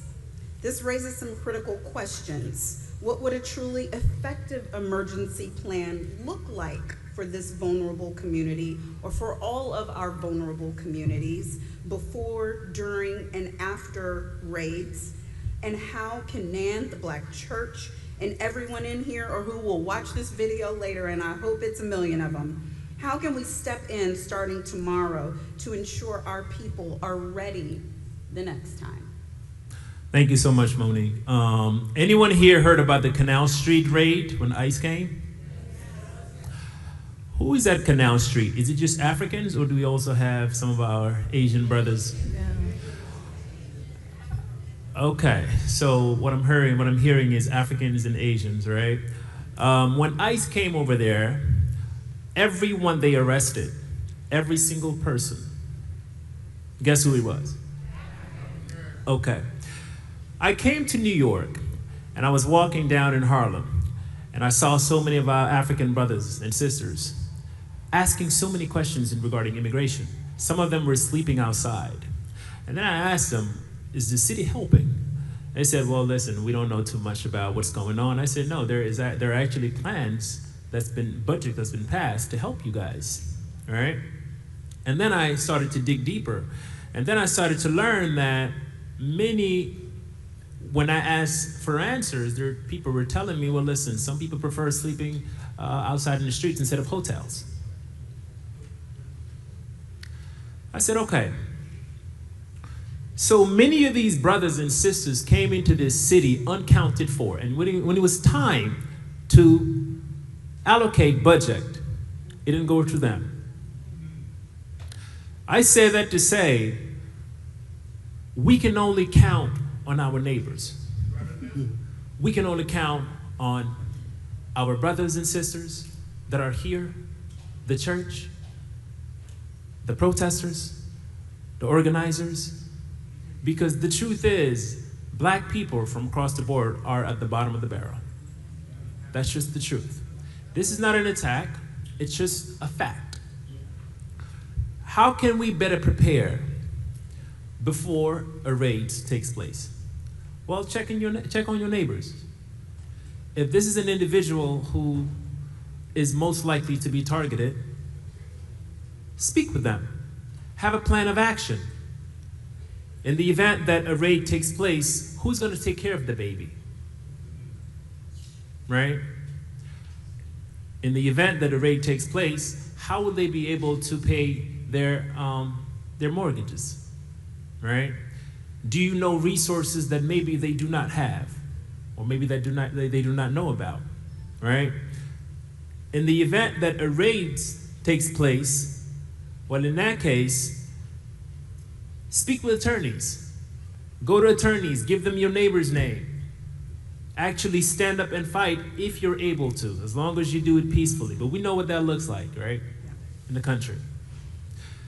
What we've been able to do at the Amadou Lee Foundation over the past few months is to prepare what is called a habeas petition. And pretty much a habeas petition is what you do is you pretty much tell the government, the judge, the federal judge, whether this arrest was lawful or not, right? So we've been able to weed out and look at communities that are most likely to be targeted and say, all right, let us pre-register you just in case this happens, right? However, nonprofits, black nonprofits, I can only speak on my experience, there's no funding. There's no funding. It's like, I came into New York and I'm looking at people like, so we've been working all of these things. I see that, such and such got $30 million, but I'm looking at all my black organizers and black nonprofit leaders, nothing is going to them.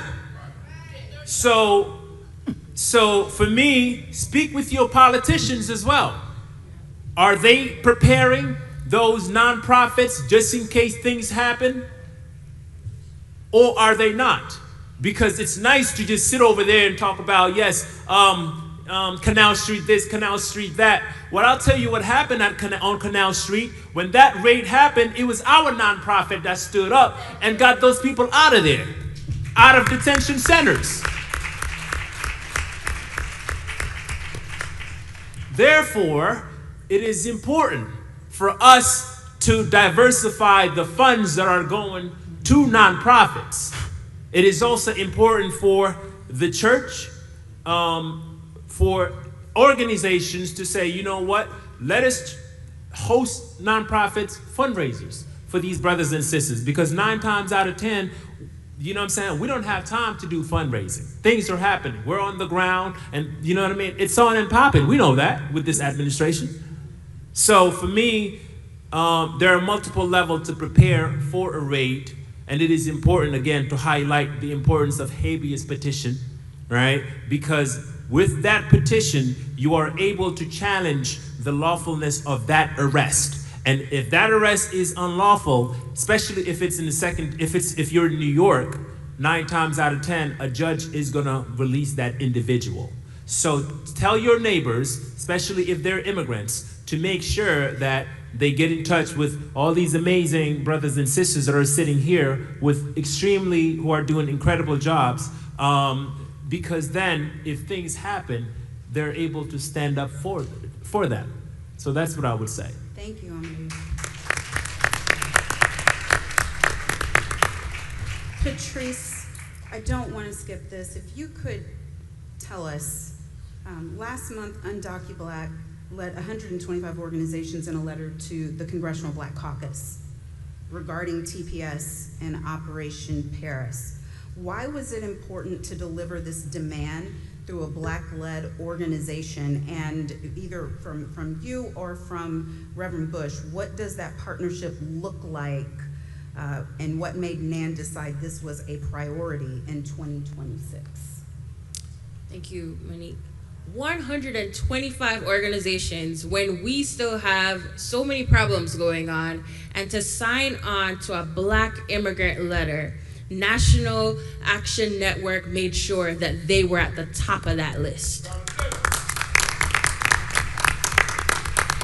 And that is power, right? And you know, you give immigrants just a little bit, you give Black people in general, because I'm gonna be very specific, just a little bit, we multiply that and make it a lot. You give a Black woman just a little bit, we are really going to multiply that and make it a lot. And we did just that. We are so close to actually passing what's the wonky term for it is a discharge petition in the House. In the House that is controlled by Republicans, we got a bipartisan bill that would allow for temporary protected status, would allow for work permits for 500,000 Haitian families. 500 million. Wow.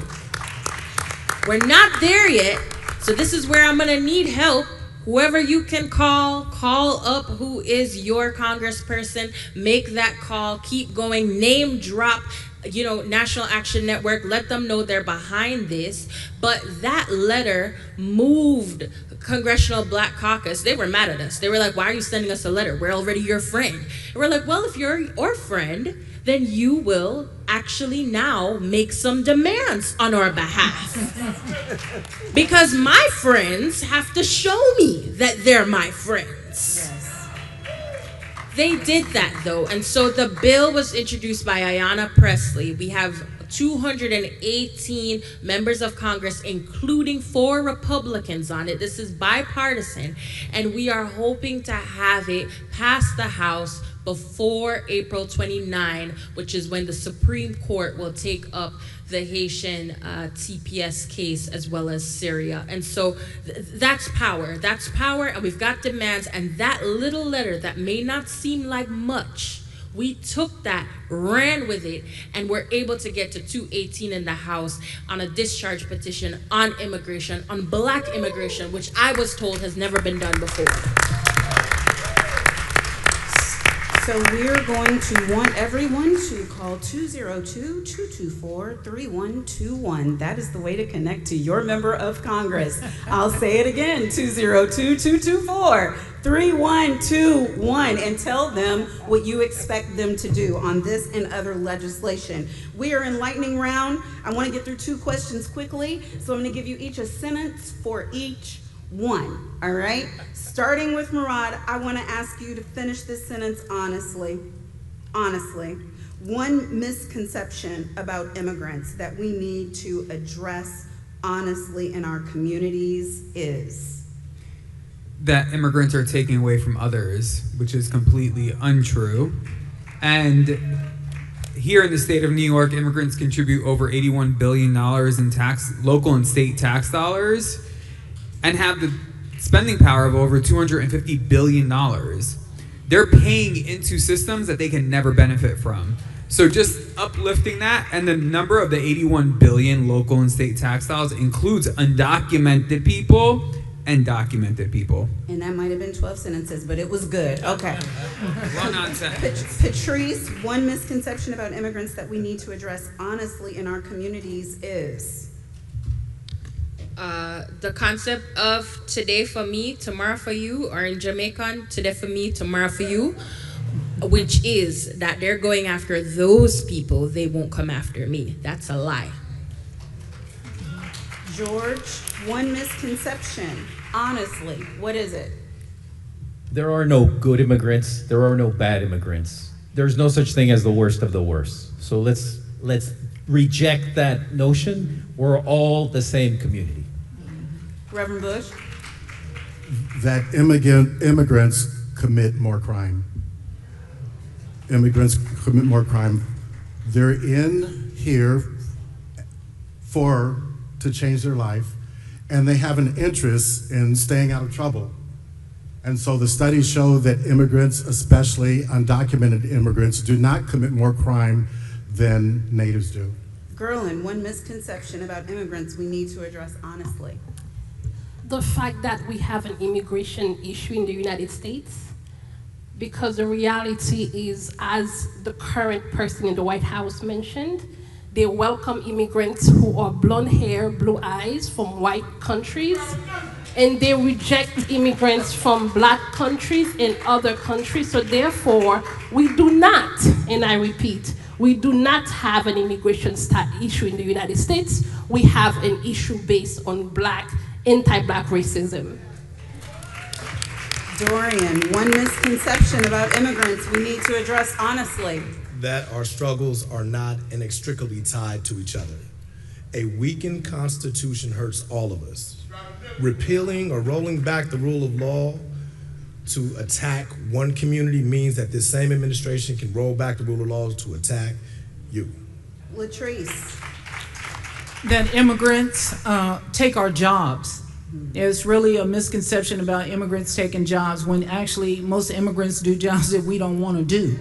And the value of immigrants has definitely impacted our communities significantly so that they take away jobs. I think that's the biggest thing. Amadou, one misconception about immigrants that we need to address honestly. They eat rats or cats. So just the humanity of it. I think, I mean, That's we have to crazy. address it, right? That's the narrative that's been pushed, right? And it's ridiculous. It's part of the campaign that made so many people not go to Africa, right? Because they see Africans as jumping in trees and doing all of those different things. Meanwhile, it is very important for our people to understand that even those, I'm going off a little bit, but even the resources of Africa, that's really ours. And if I say ours, I mean ours, right? Because it is our ancestors, right? So I think it is very important to understand that that division does not serve anyone. Right? Rapid And fire. those Oops, words. I'm sorry. Thank you. Thank you. Rapid fire continues. One thing that each person who's here today and those who are going to watch, one thing that can be marching orders that you would want to see them do starting not tomorrow, but today, that actually changes the outcome for a family on the line. Back to you, Murad. One thing, one sentence. Let's go. Demand that your New York State representatives, your state assembly, state senator, step up and pass the New York for All Act, because that's going to protect all 19 million of us New Yorkers. Patrice. I'm sorry, Latrice. Well, which one? Latrice first. Yes. I'm sorry, can you ask your question one more time? One thing, marching orders that they can do that's going to change the bottom line for immigrants today. Stop treating this as a separate issue. It's a criminal justice issue. Patrice. Make sure the SAVE Act doesn't pass. Woo! Wow. How do we make sure it doesn't pass? 10 more seconds. Call your congressperson, vote, make noise, make sure that you can vote, and make sure that we actually have elections in 2028, because there's a real possibility that's not going to happen. George. 5 seconds. We are living in under a fascist government, so let's not be afraid to have those difficult conversations with our family. Let's question why people want to go into the military. Let's question why some people want to go into the federal government for a safe employment. It is a crucial time in American history. We have to confront these truths. Reverend Rob. All elections are local and you must vote.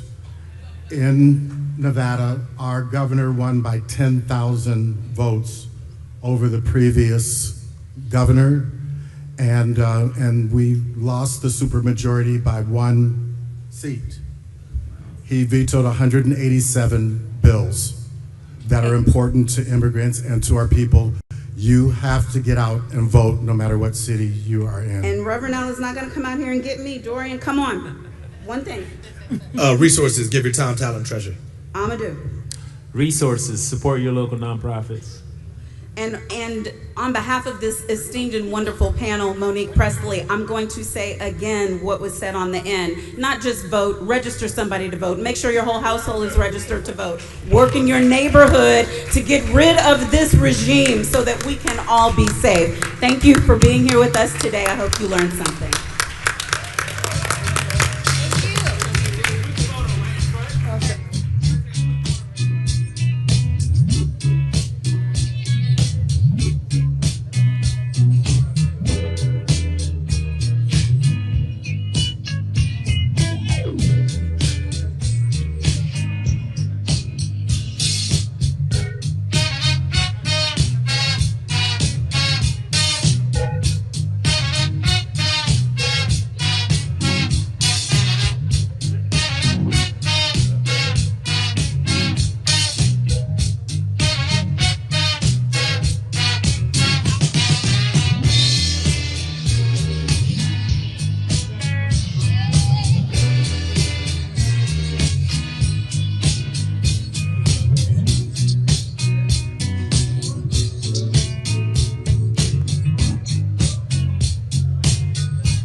All right.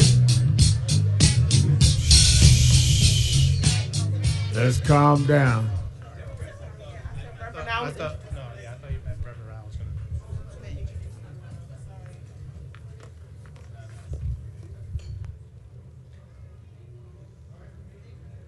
All right.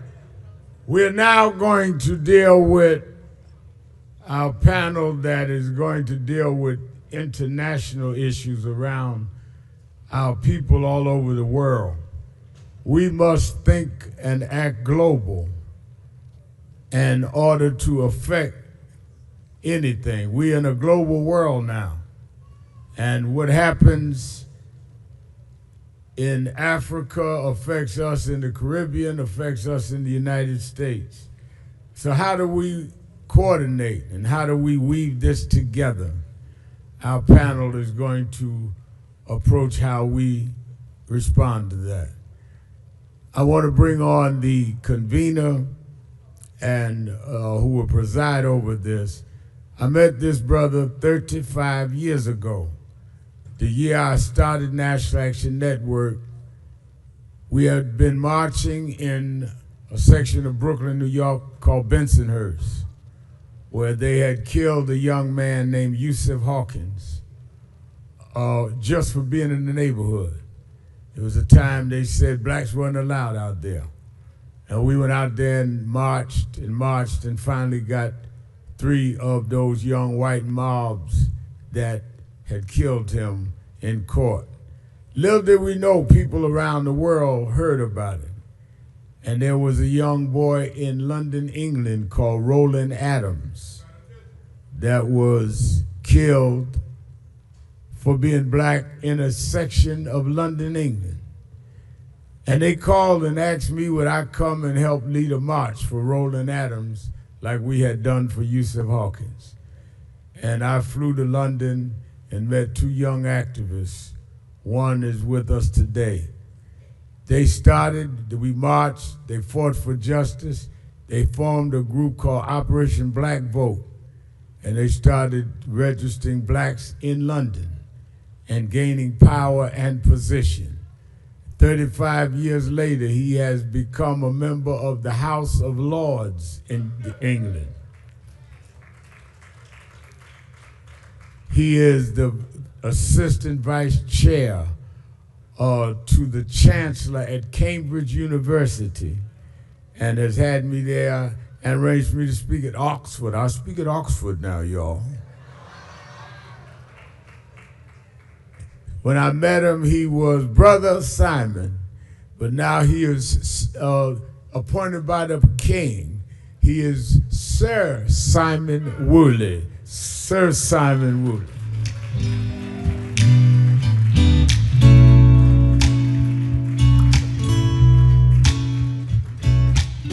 Let's bring out the panel. My one and only, come on, I'm gonna do them one by one. Let them first come out.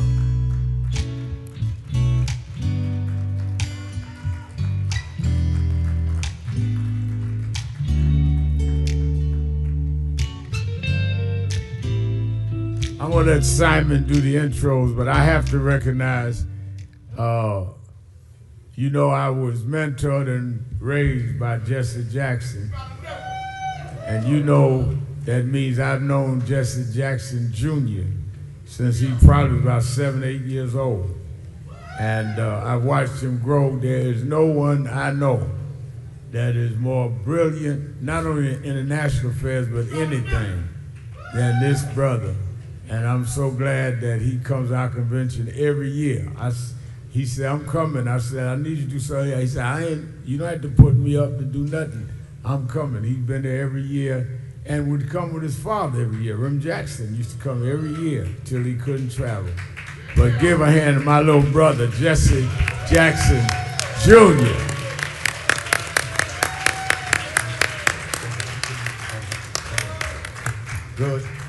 Good afternoon. I must say, as your moderator today, what an honor it is. And I know that my brothers and sisters right across the pond in London, UK, and across Europe will be watching us right now. Yes, they are. And with watching us come together with this great unity of purpose, like my dear brother here, Jesse Jackson Jr., we know his dear father who taught us to keep hope alive. And to tell us that we are somebody. We are black. We are beautiful. We are proud. We are somebody. I'm telling you today, this is one of the most important panels that we have assembled this week. Not least because it seeks to see beyond these shores.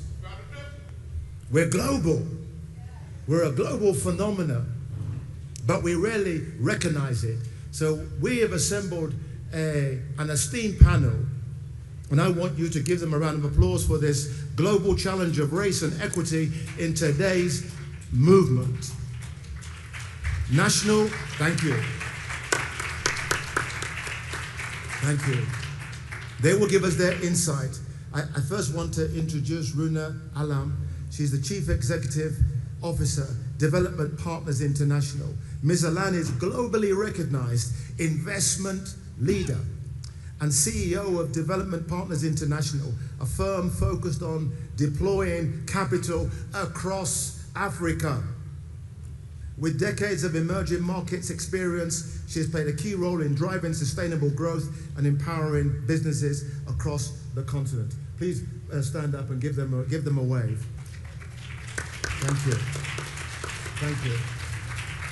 Asha Castleberry Hernandez, National Security and Foreign Affairs expert. The Honorable Asha is a respected voice in international relations and national security, a former US Army officer, a policy advisor.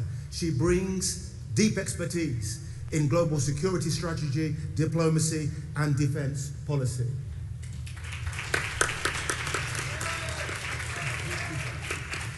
Edmund Folofak, Associate Professor of Internal Medicine and Medical Oncologist, The Ohio State University. Dr. Falakak is a leading oncologist and researcher whose work advances cancer treatment whilst addressing health disparities to improve equity across to care. Where are you, brother?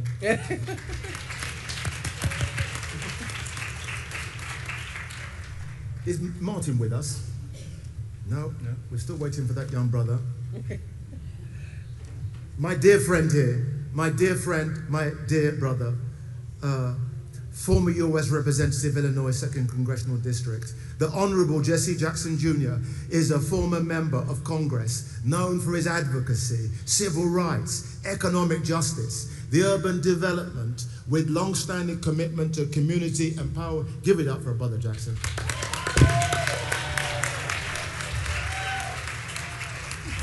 This next brother has about 1 million followers on social media.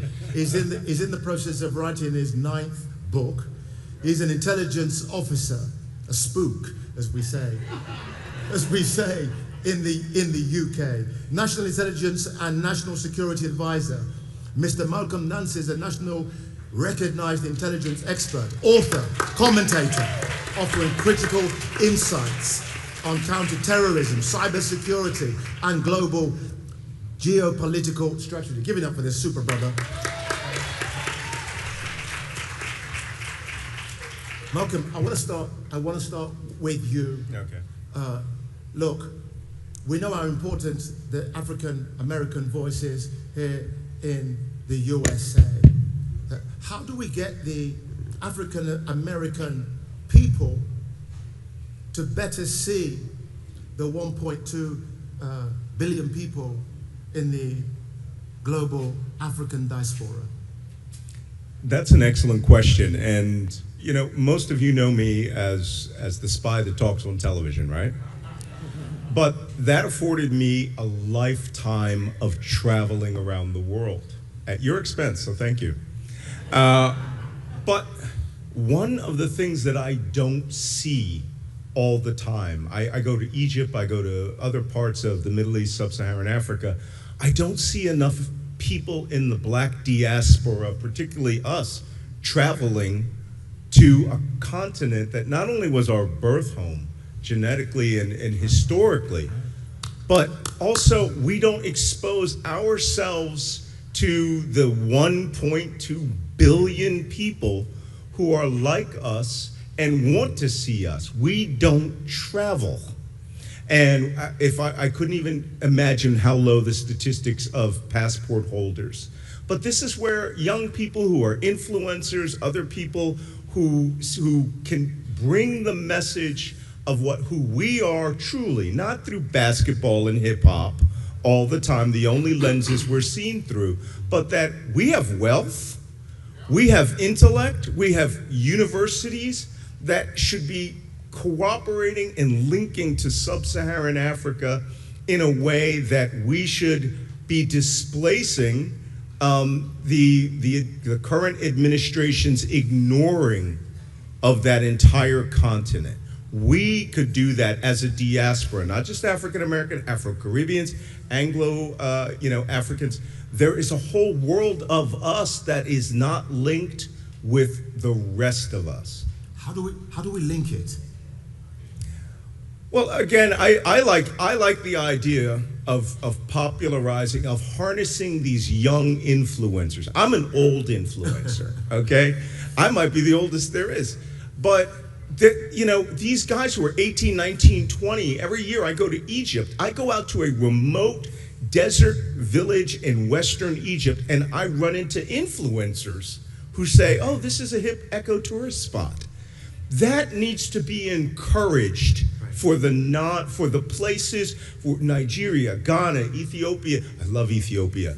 And all these other places, other than going on a safari. Most people don't know Botswana or Zambia, or we need to harness that. Let me bring in somebody that does know through the lens of Africa, because this woman has been setting up businesses in Africa that are just doing crazy stuff and earning earning tens of millions of pounds.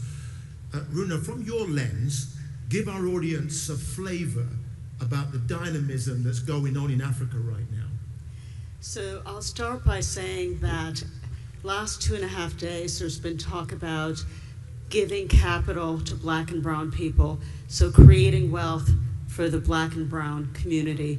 Globally, the same has to be true, and it's now happening. So if you look at what people call the global south, it is black and brown people, and they have been poorer than the global north.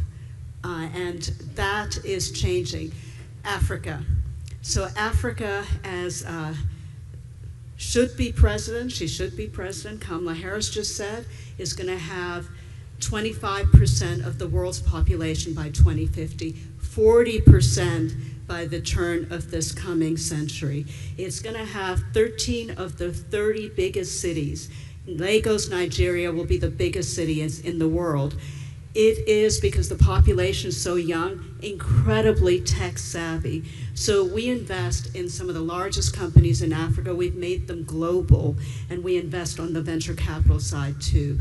And so what is happening? What's happening is these countries now, as a collective, so the continent is now going to be the fastest growing continent as of this year in the world. It's surpassing Asia.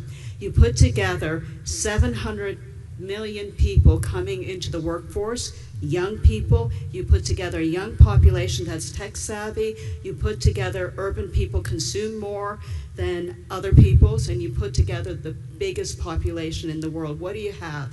You have incredible dynamism, but you also have power. You have the biggest consumer class that's developing. There is a reason, an economic reason China is in Africa. It is a good market. It is one of the best markets. We cannot, as Americans, be left behind. So in the same way China, over the last 20 to 25 years, surpassed us in skill sets in manufacturing, they're going to surpass us creating the brands that Africans buy. We don't have to do that. We can be involved. So not what's been happening lately for Africa, as Ms. Harris said, VP Harris said, but looking at the real facts. It gives everybody here power, but it also means that it's a real opportunity for the whole world, for Americans in Africa. And with that opportunity, where do you see the links between African Americans and the African continent in regards to economic opportunity that is on an equitable basis? So the link has to be knowledge. So travel, exploration, bringing peoples together from Africa and here. So you think about a young population, as I said, tech savvy. Yeah. Our young population is also tech savvy, and they're influencers. Why would they not think of a 1.2 billion people in Africa as their audience, as people who buy their products? It is a great opportunity because African music, movies, culture influence here, and American music culture, Black American music culture influence there. There's a lot of commonality, and there's a lot of opportunity to align, both for getting what is needed, creating wealth, but also just feeling that there is commonality and there is support everywhere in the world. And in that alignment, Edmund, as an academic, how are you seeking, how do you want us to relate to Africa with fellow academics in which the whole can become greater than the sum of our often disparate parts? Yeah, yes, thank you. That's such a great question. You know, everything policy, everything that we see, you know, emanates from academia, people thinking about it, and then, you know, finding the best ways of how the most efficient way, the most effective way of actually applying that knowledge.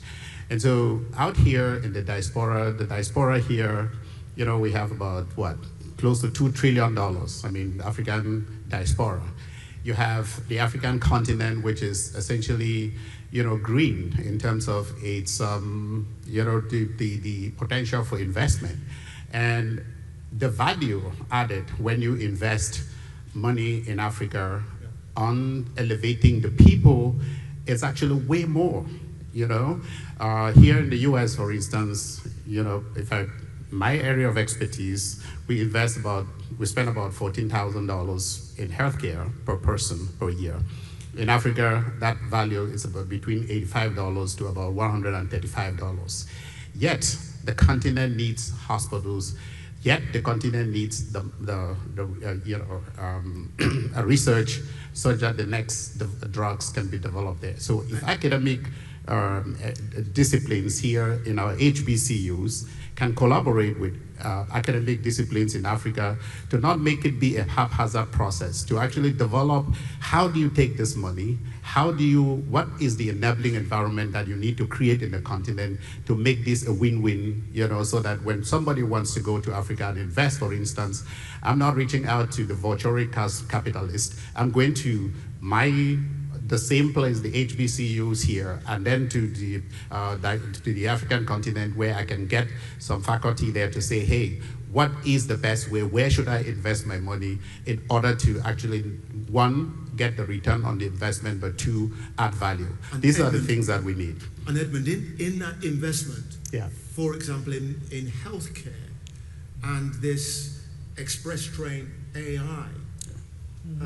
is there an opportunity and is there a danger that black and brown people will not be included in those models of healthcare AI that will not only work for us, but they may work against us? Absolutely. I mean, this is something that we've been thinking through. Remember that AI depends on what? The training data set and the validation data set. If you actually take information that you put into the AI, and that information doesn't include the people in the continent, then you're going to get faulty things, right? There is one area in biology which we're already seeing that now. In terms of genetic variability, Africa has the most genetic diversity in the whole world combined. I mean, and it makes sense because that is where humanity emanated. So, but if you look at clinical trials in medicine, in cancer care, all the breakthroughs, there are only 5% or less of clinical trials that actually are done in Africa. And so with that, when you develop drugs here, so no wonder some of the drugs don't work in not only people in Africa, but also the people, all of us here in this room, because we were not included in the training data set for whatever drugs, and so AI is going to be the same. So there's maybe an opportunity, an opportunity there with this AI race to put Africa at the heart of these models that will serve us so much better. I want to turn to Asha, and in regards to the security, national security of black people, global security of black people. We saw here some months ago when the president of South Africa came to the White House and was mocked by the president in such a shameful manner that disgraced, belittled that office. Asha, how can we protect the security of black and brown people around the world with this right-wing deluge that demonizes and belittles us? Well, there's multiple ways, but one we have to definitely look at is looking at the current role of U.S. global leadership. That to where, as a perfect example, we are defining to the American people what kind of relationship we're having with our African countries, and it's coming across very myopic and lacking cultural respect on one another. And then when you look at the policies that are being pushed out from the White House, they have a very small, limited understanding of what we should do in Africa, like only focus on trade and investments, that's it. No, there's more to this story.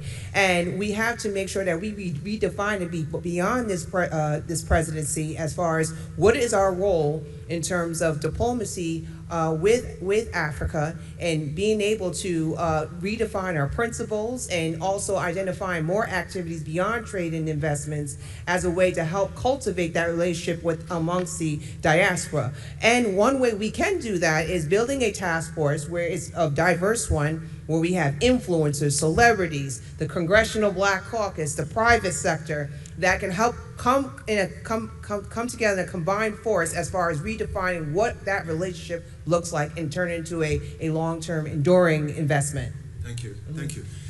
Thank you. Jesse, when you was in office, you were around those big power tables, speaking about Africa and how Africa could be enhanced, supported. What did you learn in that time that you can impart to our audience about those powerful tables that you frequented? Lord Woolley, first of all, thank you very much, and thank Reverend Sharpton for the opportunity to participate in this panel. Some of it is a function of definitions. Connecting African Americans to Africa is called a vacation. Connecting African Americans to opportunities in Africa and connecting Africans to opportunity in America, that's called business.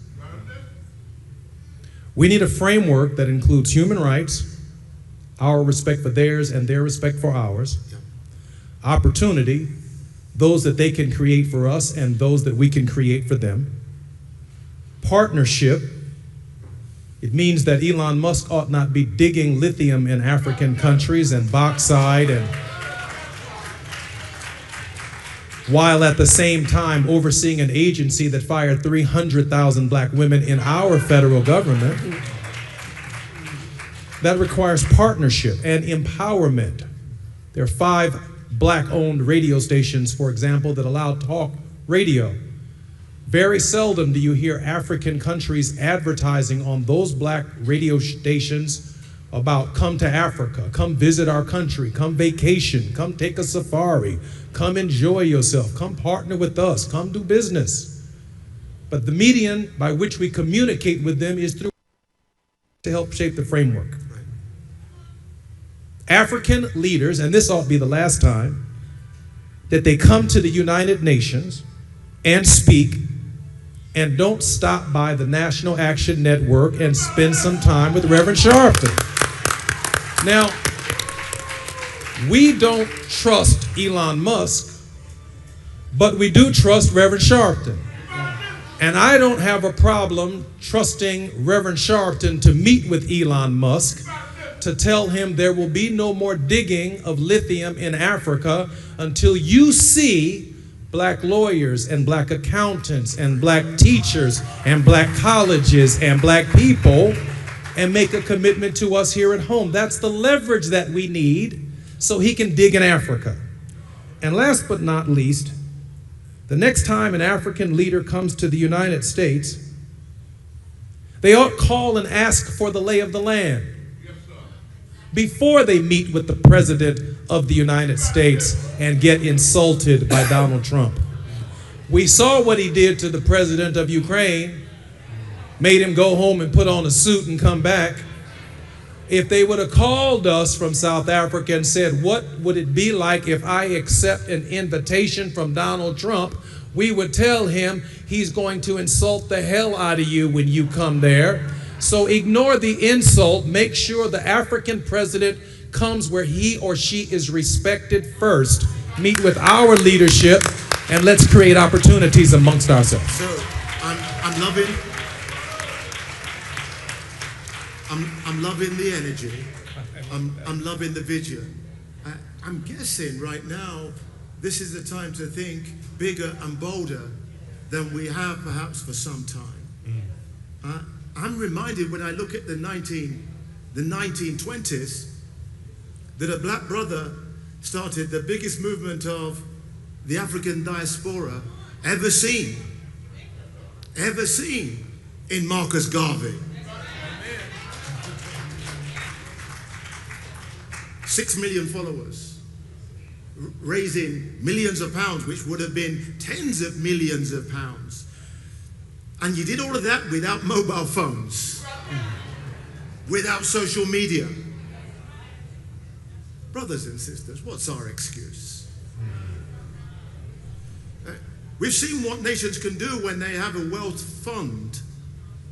For example, Norway, when they had the oil, they spent half and saved half. And now they have a wealth fund worth $2 trillion. I'm asked the panel, we need a Marcus Garvey moment here. Where does it start? Where does it start, brother? Where does it start? far as I'm concerned, it started with him just a few moments ago.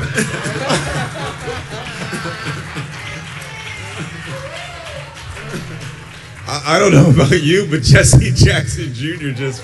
I was looking for my wallet. So let's start there with NAN. How do we get a wealth fund? How do we start our own wealth fund? Talk to me. You know, we're busy. We spend fortunes on our hair. We spend fortunes on clothes and beauty products. What about for our future, Asha? Dare I say it, I may say that you're the youngest on the panel. Thank you.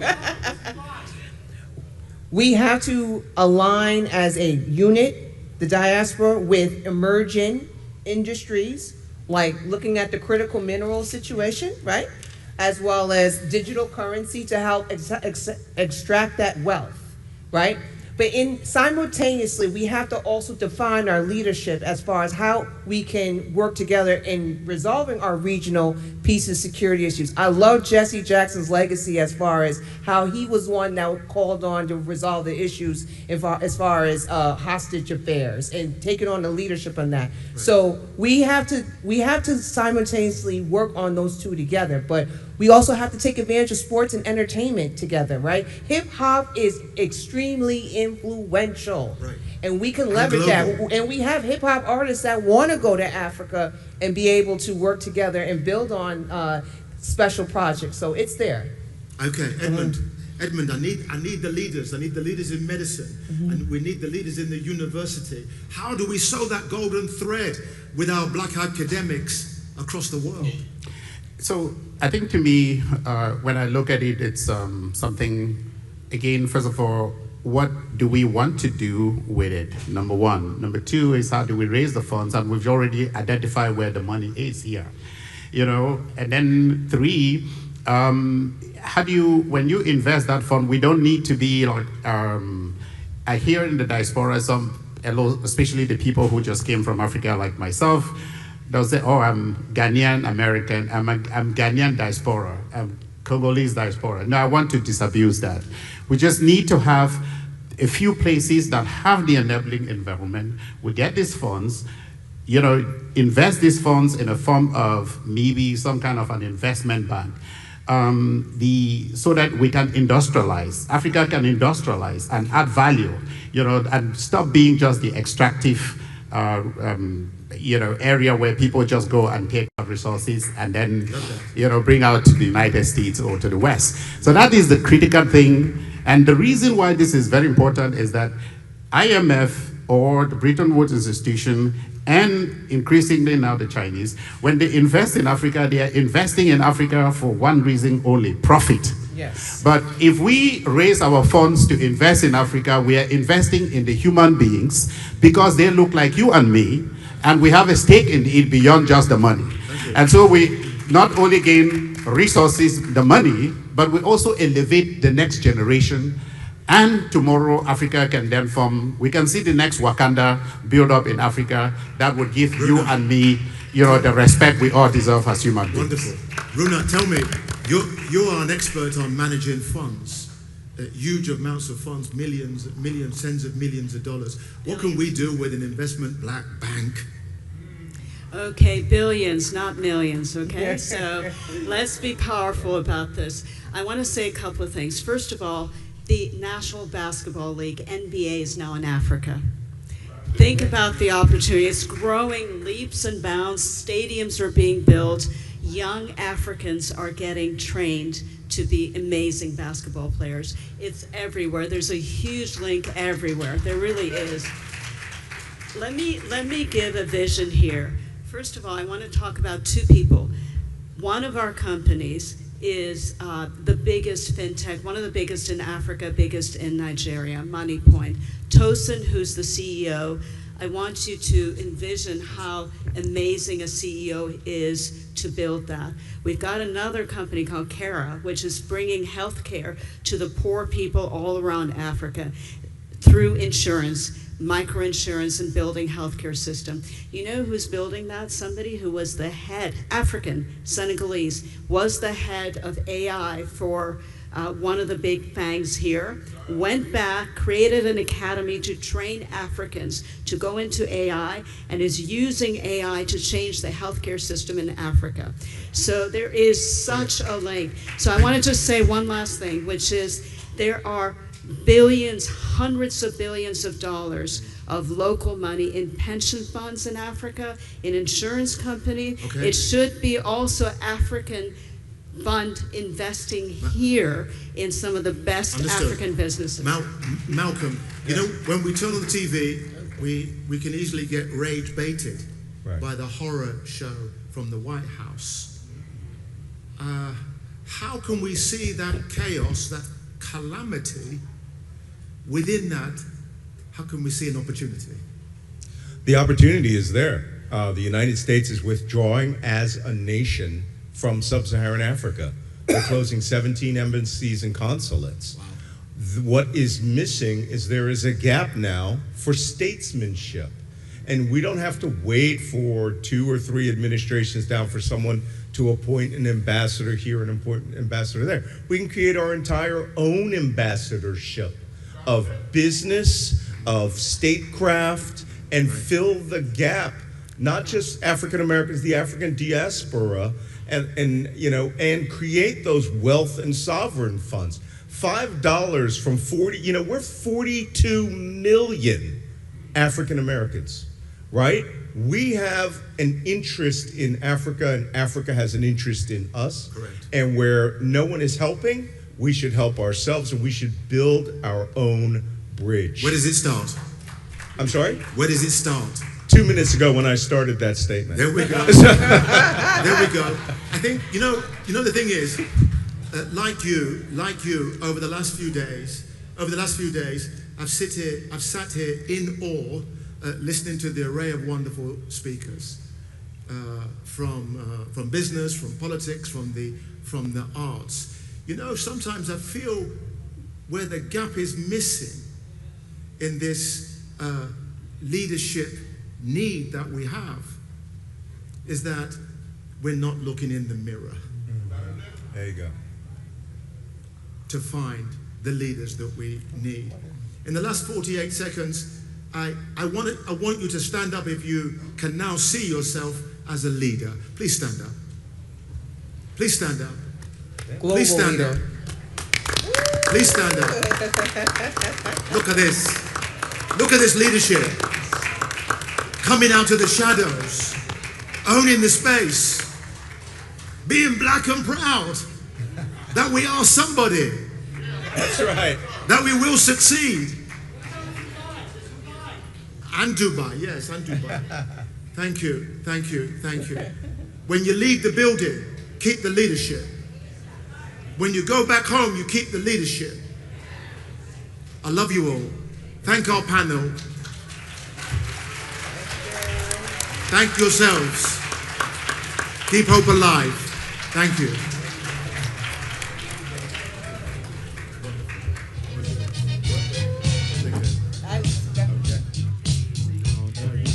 No, you were brilliant. You were super brilliant. Excuse me. Oh, no, you do. Yes, we are. Okay.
Ladies and gentlemen, please take your seats. Please take your seats so we may start the next panel.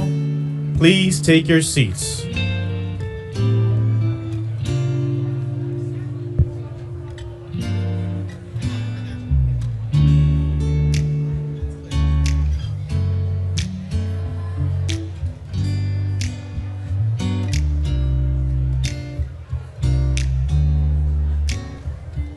Ladies and gentlemen, please take your seats. Please take your seats.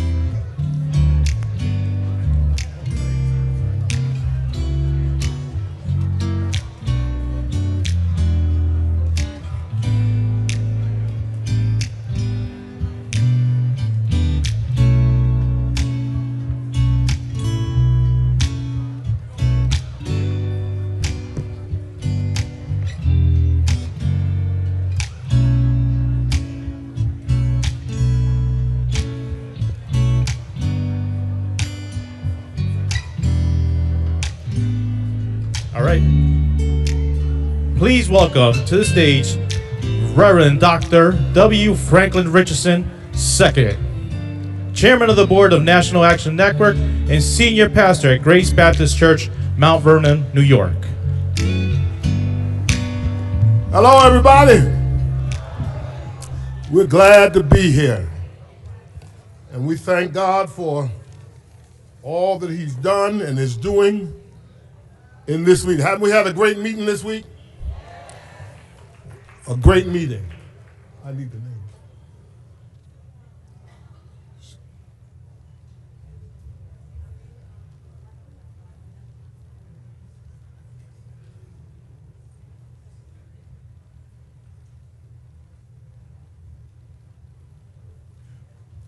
Well, we've come today to talk about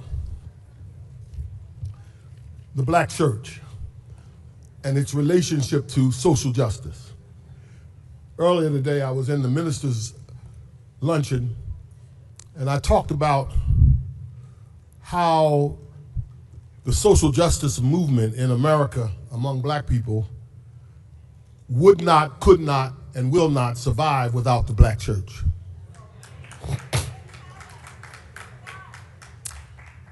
And historically, the black church has been the partner to civil rights movements, and it is clearly the partner to the National Action Network.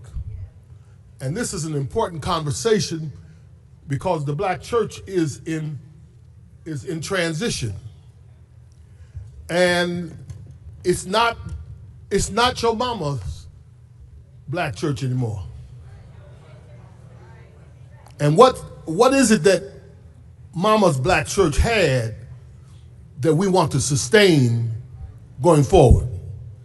We don't want to throw away mama's church, but we certainly want to keep the principles of how we go in the future intact. And we want to be appealing to the next generation. We've got to figure out how to make the church more attractive to young people. If we don't keep young people, we cannot live. And so I want to challenge us in this session to, let's hear how we do this. And I want to invite our panel, the Reverend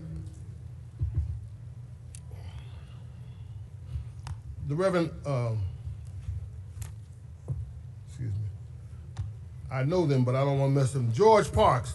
Come on, George. I know you're here. Rudy McKissick, Dr. Rudy McKissick.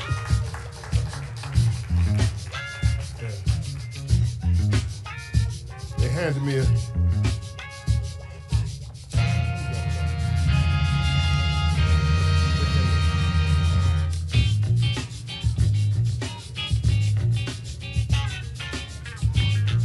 Thank you, darling.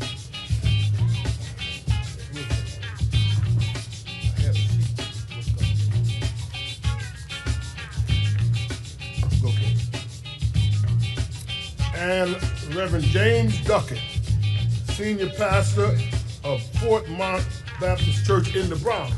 Dr. Duckett. Oh, I know who's obvious. I'm right on there. Have a seat. So let's get into this conversation. What I just said about the role of the church and the issues we are facing and how we go forward. These are pastors who are effectively engaged in trying to help the church be what it ought to be. And I know each one of them, and I appreciate their taking time to be on this panel. And so I want to start with the question of what is the black church in America right now, and are we thriving, surviving, or slipping? What is the black church right now? Are we thriving, surviving, or are we getting better? Or are we getting worse? So really the question is, where are we right now? Brother McKissick, you've been around a long time, and you've done a lot of great things. And I know you've seen your church grow. You pastored in Richmond, and then you came to work with your father, you're a legacy pastor. And I think you have a perspective on this whole challenge of where we are. You've seen the landscape of how the church has evolved and where we are at this moment. Will you respond first? Yeah. I think, unfortunately, the bar has been changed, lowered, and redefined by a new generation of what the black church is, that for me means the black church is not thriving and is really not even surviving. I think with the pop-up of black churches that have names as numbers and preachers who may practice what they call prophetic preaching, but is more magic and soothsaying, has put the black church in a position where we are no longer the weapon of liberation and the voice for the disenfranchised that we used to be and should continue to be. So unfortunately now, the prophetic voice of the black church is in the minority and no longer the majority.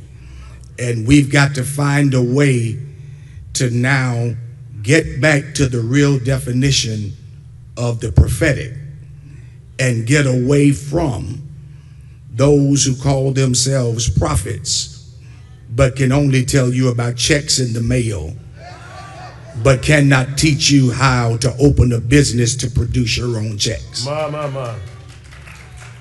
Following that same question vein, has the black church lost influence? In some ways, yes, but in some ways, no. I contend in some ways, yes, and then in other ways, no, that the black church still remains. Can you hear me now? The black church is still the only redemptive agent, especially of America. We have our challenges, but if the world is ever going to get better, it's going to take the black church. And I think we have to continue to repeat that type of rhetoric so we can begin to believe in ourselves and we stop taking our cues from white evangelicals for what Christianity looks like. Because they have proven to us time and time again that they have weaponized Christianity and theology, and their politics and money have always come before their Jesus. All right. Very good.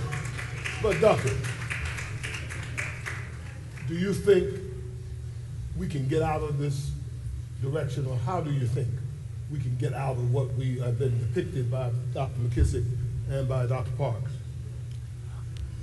Well, I do stand in agreement with both of them, and I think we can get out of it, or I believe that we can get out of it by having a clear motion and motto.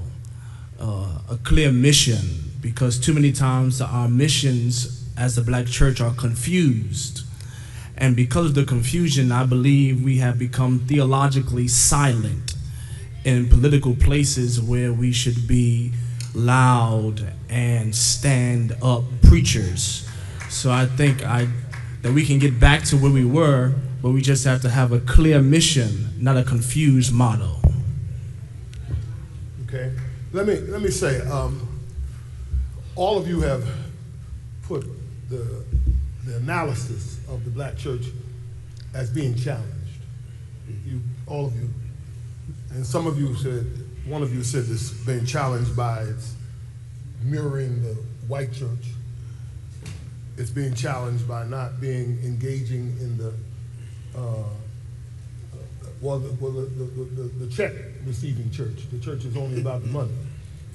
And so I want to know, what do you all think is the best corrective measure, one corrective measure that we can make? And remember, it's going to be a long journey. Yeah. We ain't going to fix what's wrong in the black church in this here meeting today. We hope to reveal it, but we want to go and say, what is the one thing you think, as we begin the road to the restoration of the black church, what's the one thing that you think we need? What's the priority? I think to differentiate between prophetic preaching and prophetic witness. The church needs to reestablish prophetic witness, and here's what I mean by that. Prophetic preaching names Pharaoh, names systems. Prophetic witness refuses to partner with Pharaoh. So I think we've got to reestablish prophetic witness that doesn't just call out systems, but puts things in place to challenge systems and that current systems cannot ignore. So I think it's got to be beyond the pulpit to begin to correct it. So I want you to give me a real concise. Okay. I appreciate what you just said, but I want you now to reduce it to a concise thing that we can take away from this meeting. What is that one thing you want us to do? The one thing we have to do is begin to be programmatically prophetic, introducing programs into our churches that can change systems and empower people. Wonderful. Amen. Now, that's right. That's right. Yes. Mr. Chairman, I think we have to go back to curating our own hush harbors. What does that look like? That means churches, we shouldn't simply develop leaders for the church, but we need to begin to curate our own academies of how we produce leaders for the world. So, brother, you may have great gifts, but maybe I don't need you to be the chairman of my deacons. I need you to be in the boardroom on Wall Street. But if I train you, that's going to have a direct or indirect impact on my church. So I just don't want to raise up church leaders. We want to raise up leaders for the world. And those two don't have to be an enemy of one another. So let me ask you now. What is this, based on what you just said, what is the succinct one thing? Create leadership academies in your church that's just not for church leadership. All right, that's beautiful. You're going to train the people in your church to have a sense of engagement. Engagement. And what's going leaders on in the world. A global consciousness. A global consciousness. And you got, all right. All right, thank you. Thank you, thank you. So I do believe that the church should stop being so critical and become constructive and connected. What happens is when we're critical of each other, we don't connect with each other. And I think the construction starts when we learn how to work together in unison, in collaboration. All right, so now, what is the population that we ought to be focusing on, and how can we reach that population? What is the focus? Because I think we can observe that many of our churches have gone out. Many of our churches have gone out of business since COVID. we've had, they say this year they're quoting that 15,000 churches will go out of business. And that is an indictment on the church's relevance. So how do we become more relevant, more engaging, more appealing? We got to leave this meeting with some answers to the observations we're taking. The observation is we see with our own eyes that the church is diminishing in growth. We see that it's not appealing to young people. We see it looking at our congregations. We're isolated. We're not engaged in the issues that are affecting people's lives. We're not fighting for their rights. Now, how do we get out of this? This is a serious dilemma we're in. And I want you to lead us in trying to give some pastors are sitting out here today and members are sitting out here. How can I make my church work? How can I make it better? How can I fill it up? You know, one of the problems about fill up is that we have a tendency to do anything to fill it up. Yes. Yes. We entertain any kind of thing you want if we can get the people in there. That's all we care about. But how do we be faithful to the ministry, make it attractive to the next generation? Yes, Dr. So I believe if we go back to the basics, so the church was the hub for black education. The church was the hub for black empowerment. All right. The church was the hub for black stewardship. And somehow we have lost the basics of the black church. And I believe if we go back to the basics and having the public school teacher be the Sunday school teacher, having the person who is a community-oriented teaching the importance to the next generation, how we have overcome. I think if we get back to the basics and our mission as the black church, the reason why I believe the black church has seen a decline is because we do not know why we're coming to church other than to shout. Is it? Yeah.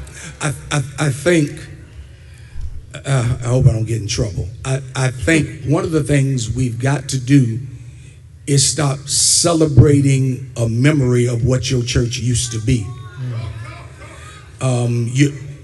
To attract this current generation, they don't understand the charge to keep with deacon singing devotion. That's true. You've got to understand the culture without becoming the culture, and return, to use what Dr. Parks talked about, to being an incubator to train leaders for marketplace, global consciousness. Because the reality is this generation, they are so attracted now to streaming that your preaching is not what's going to bring them into your church. That's right. You've got to do something beyond your pulpit that scratches where they're itching.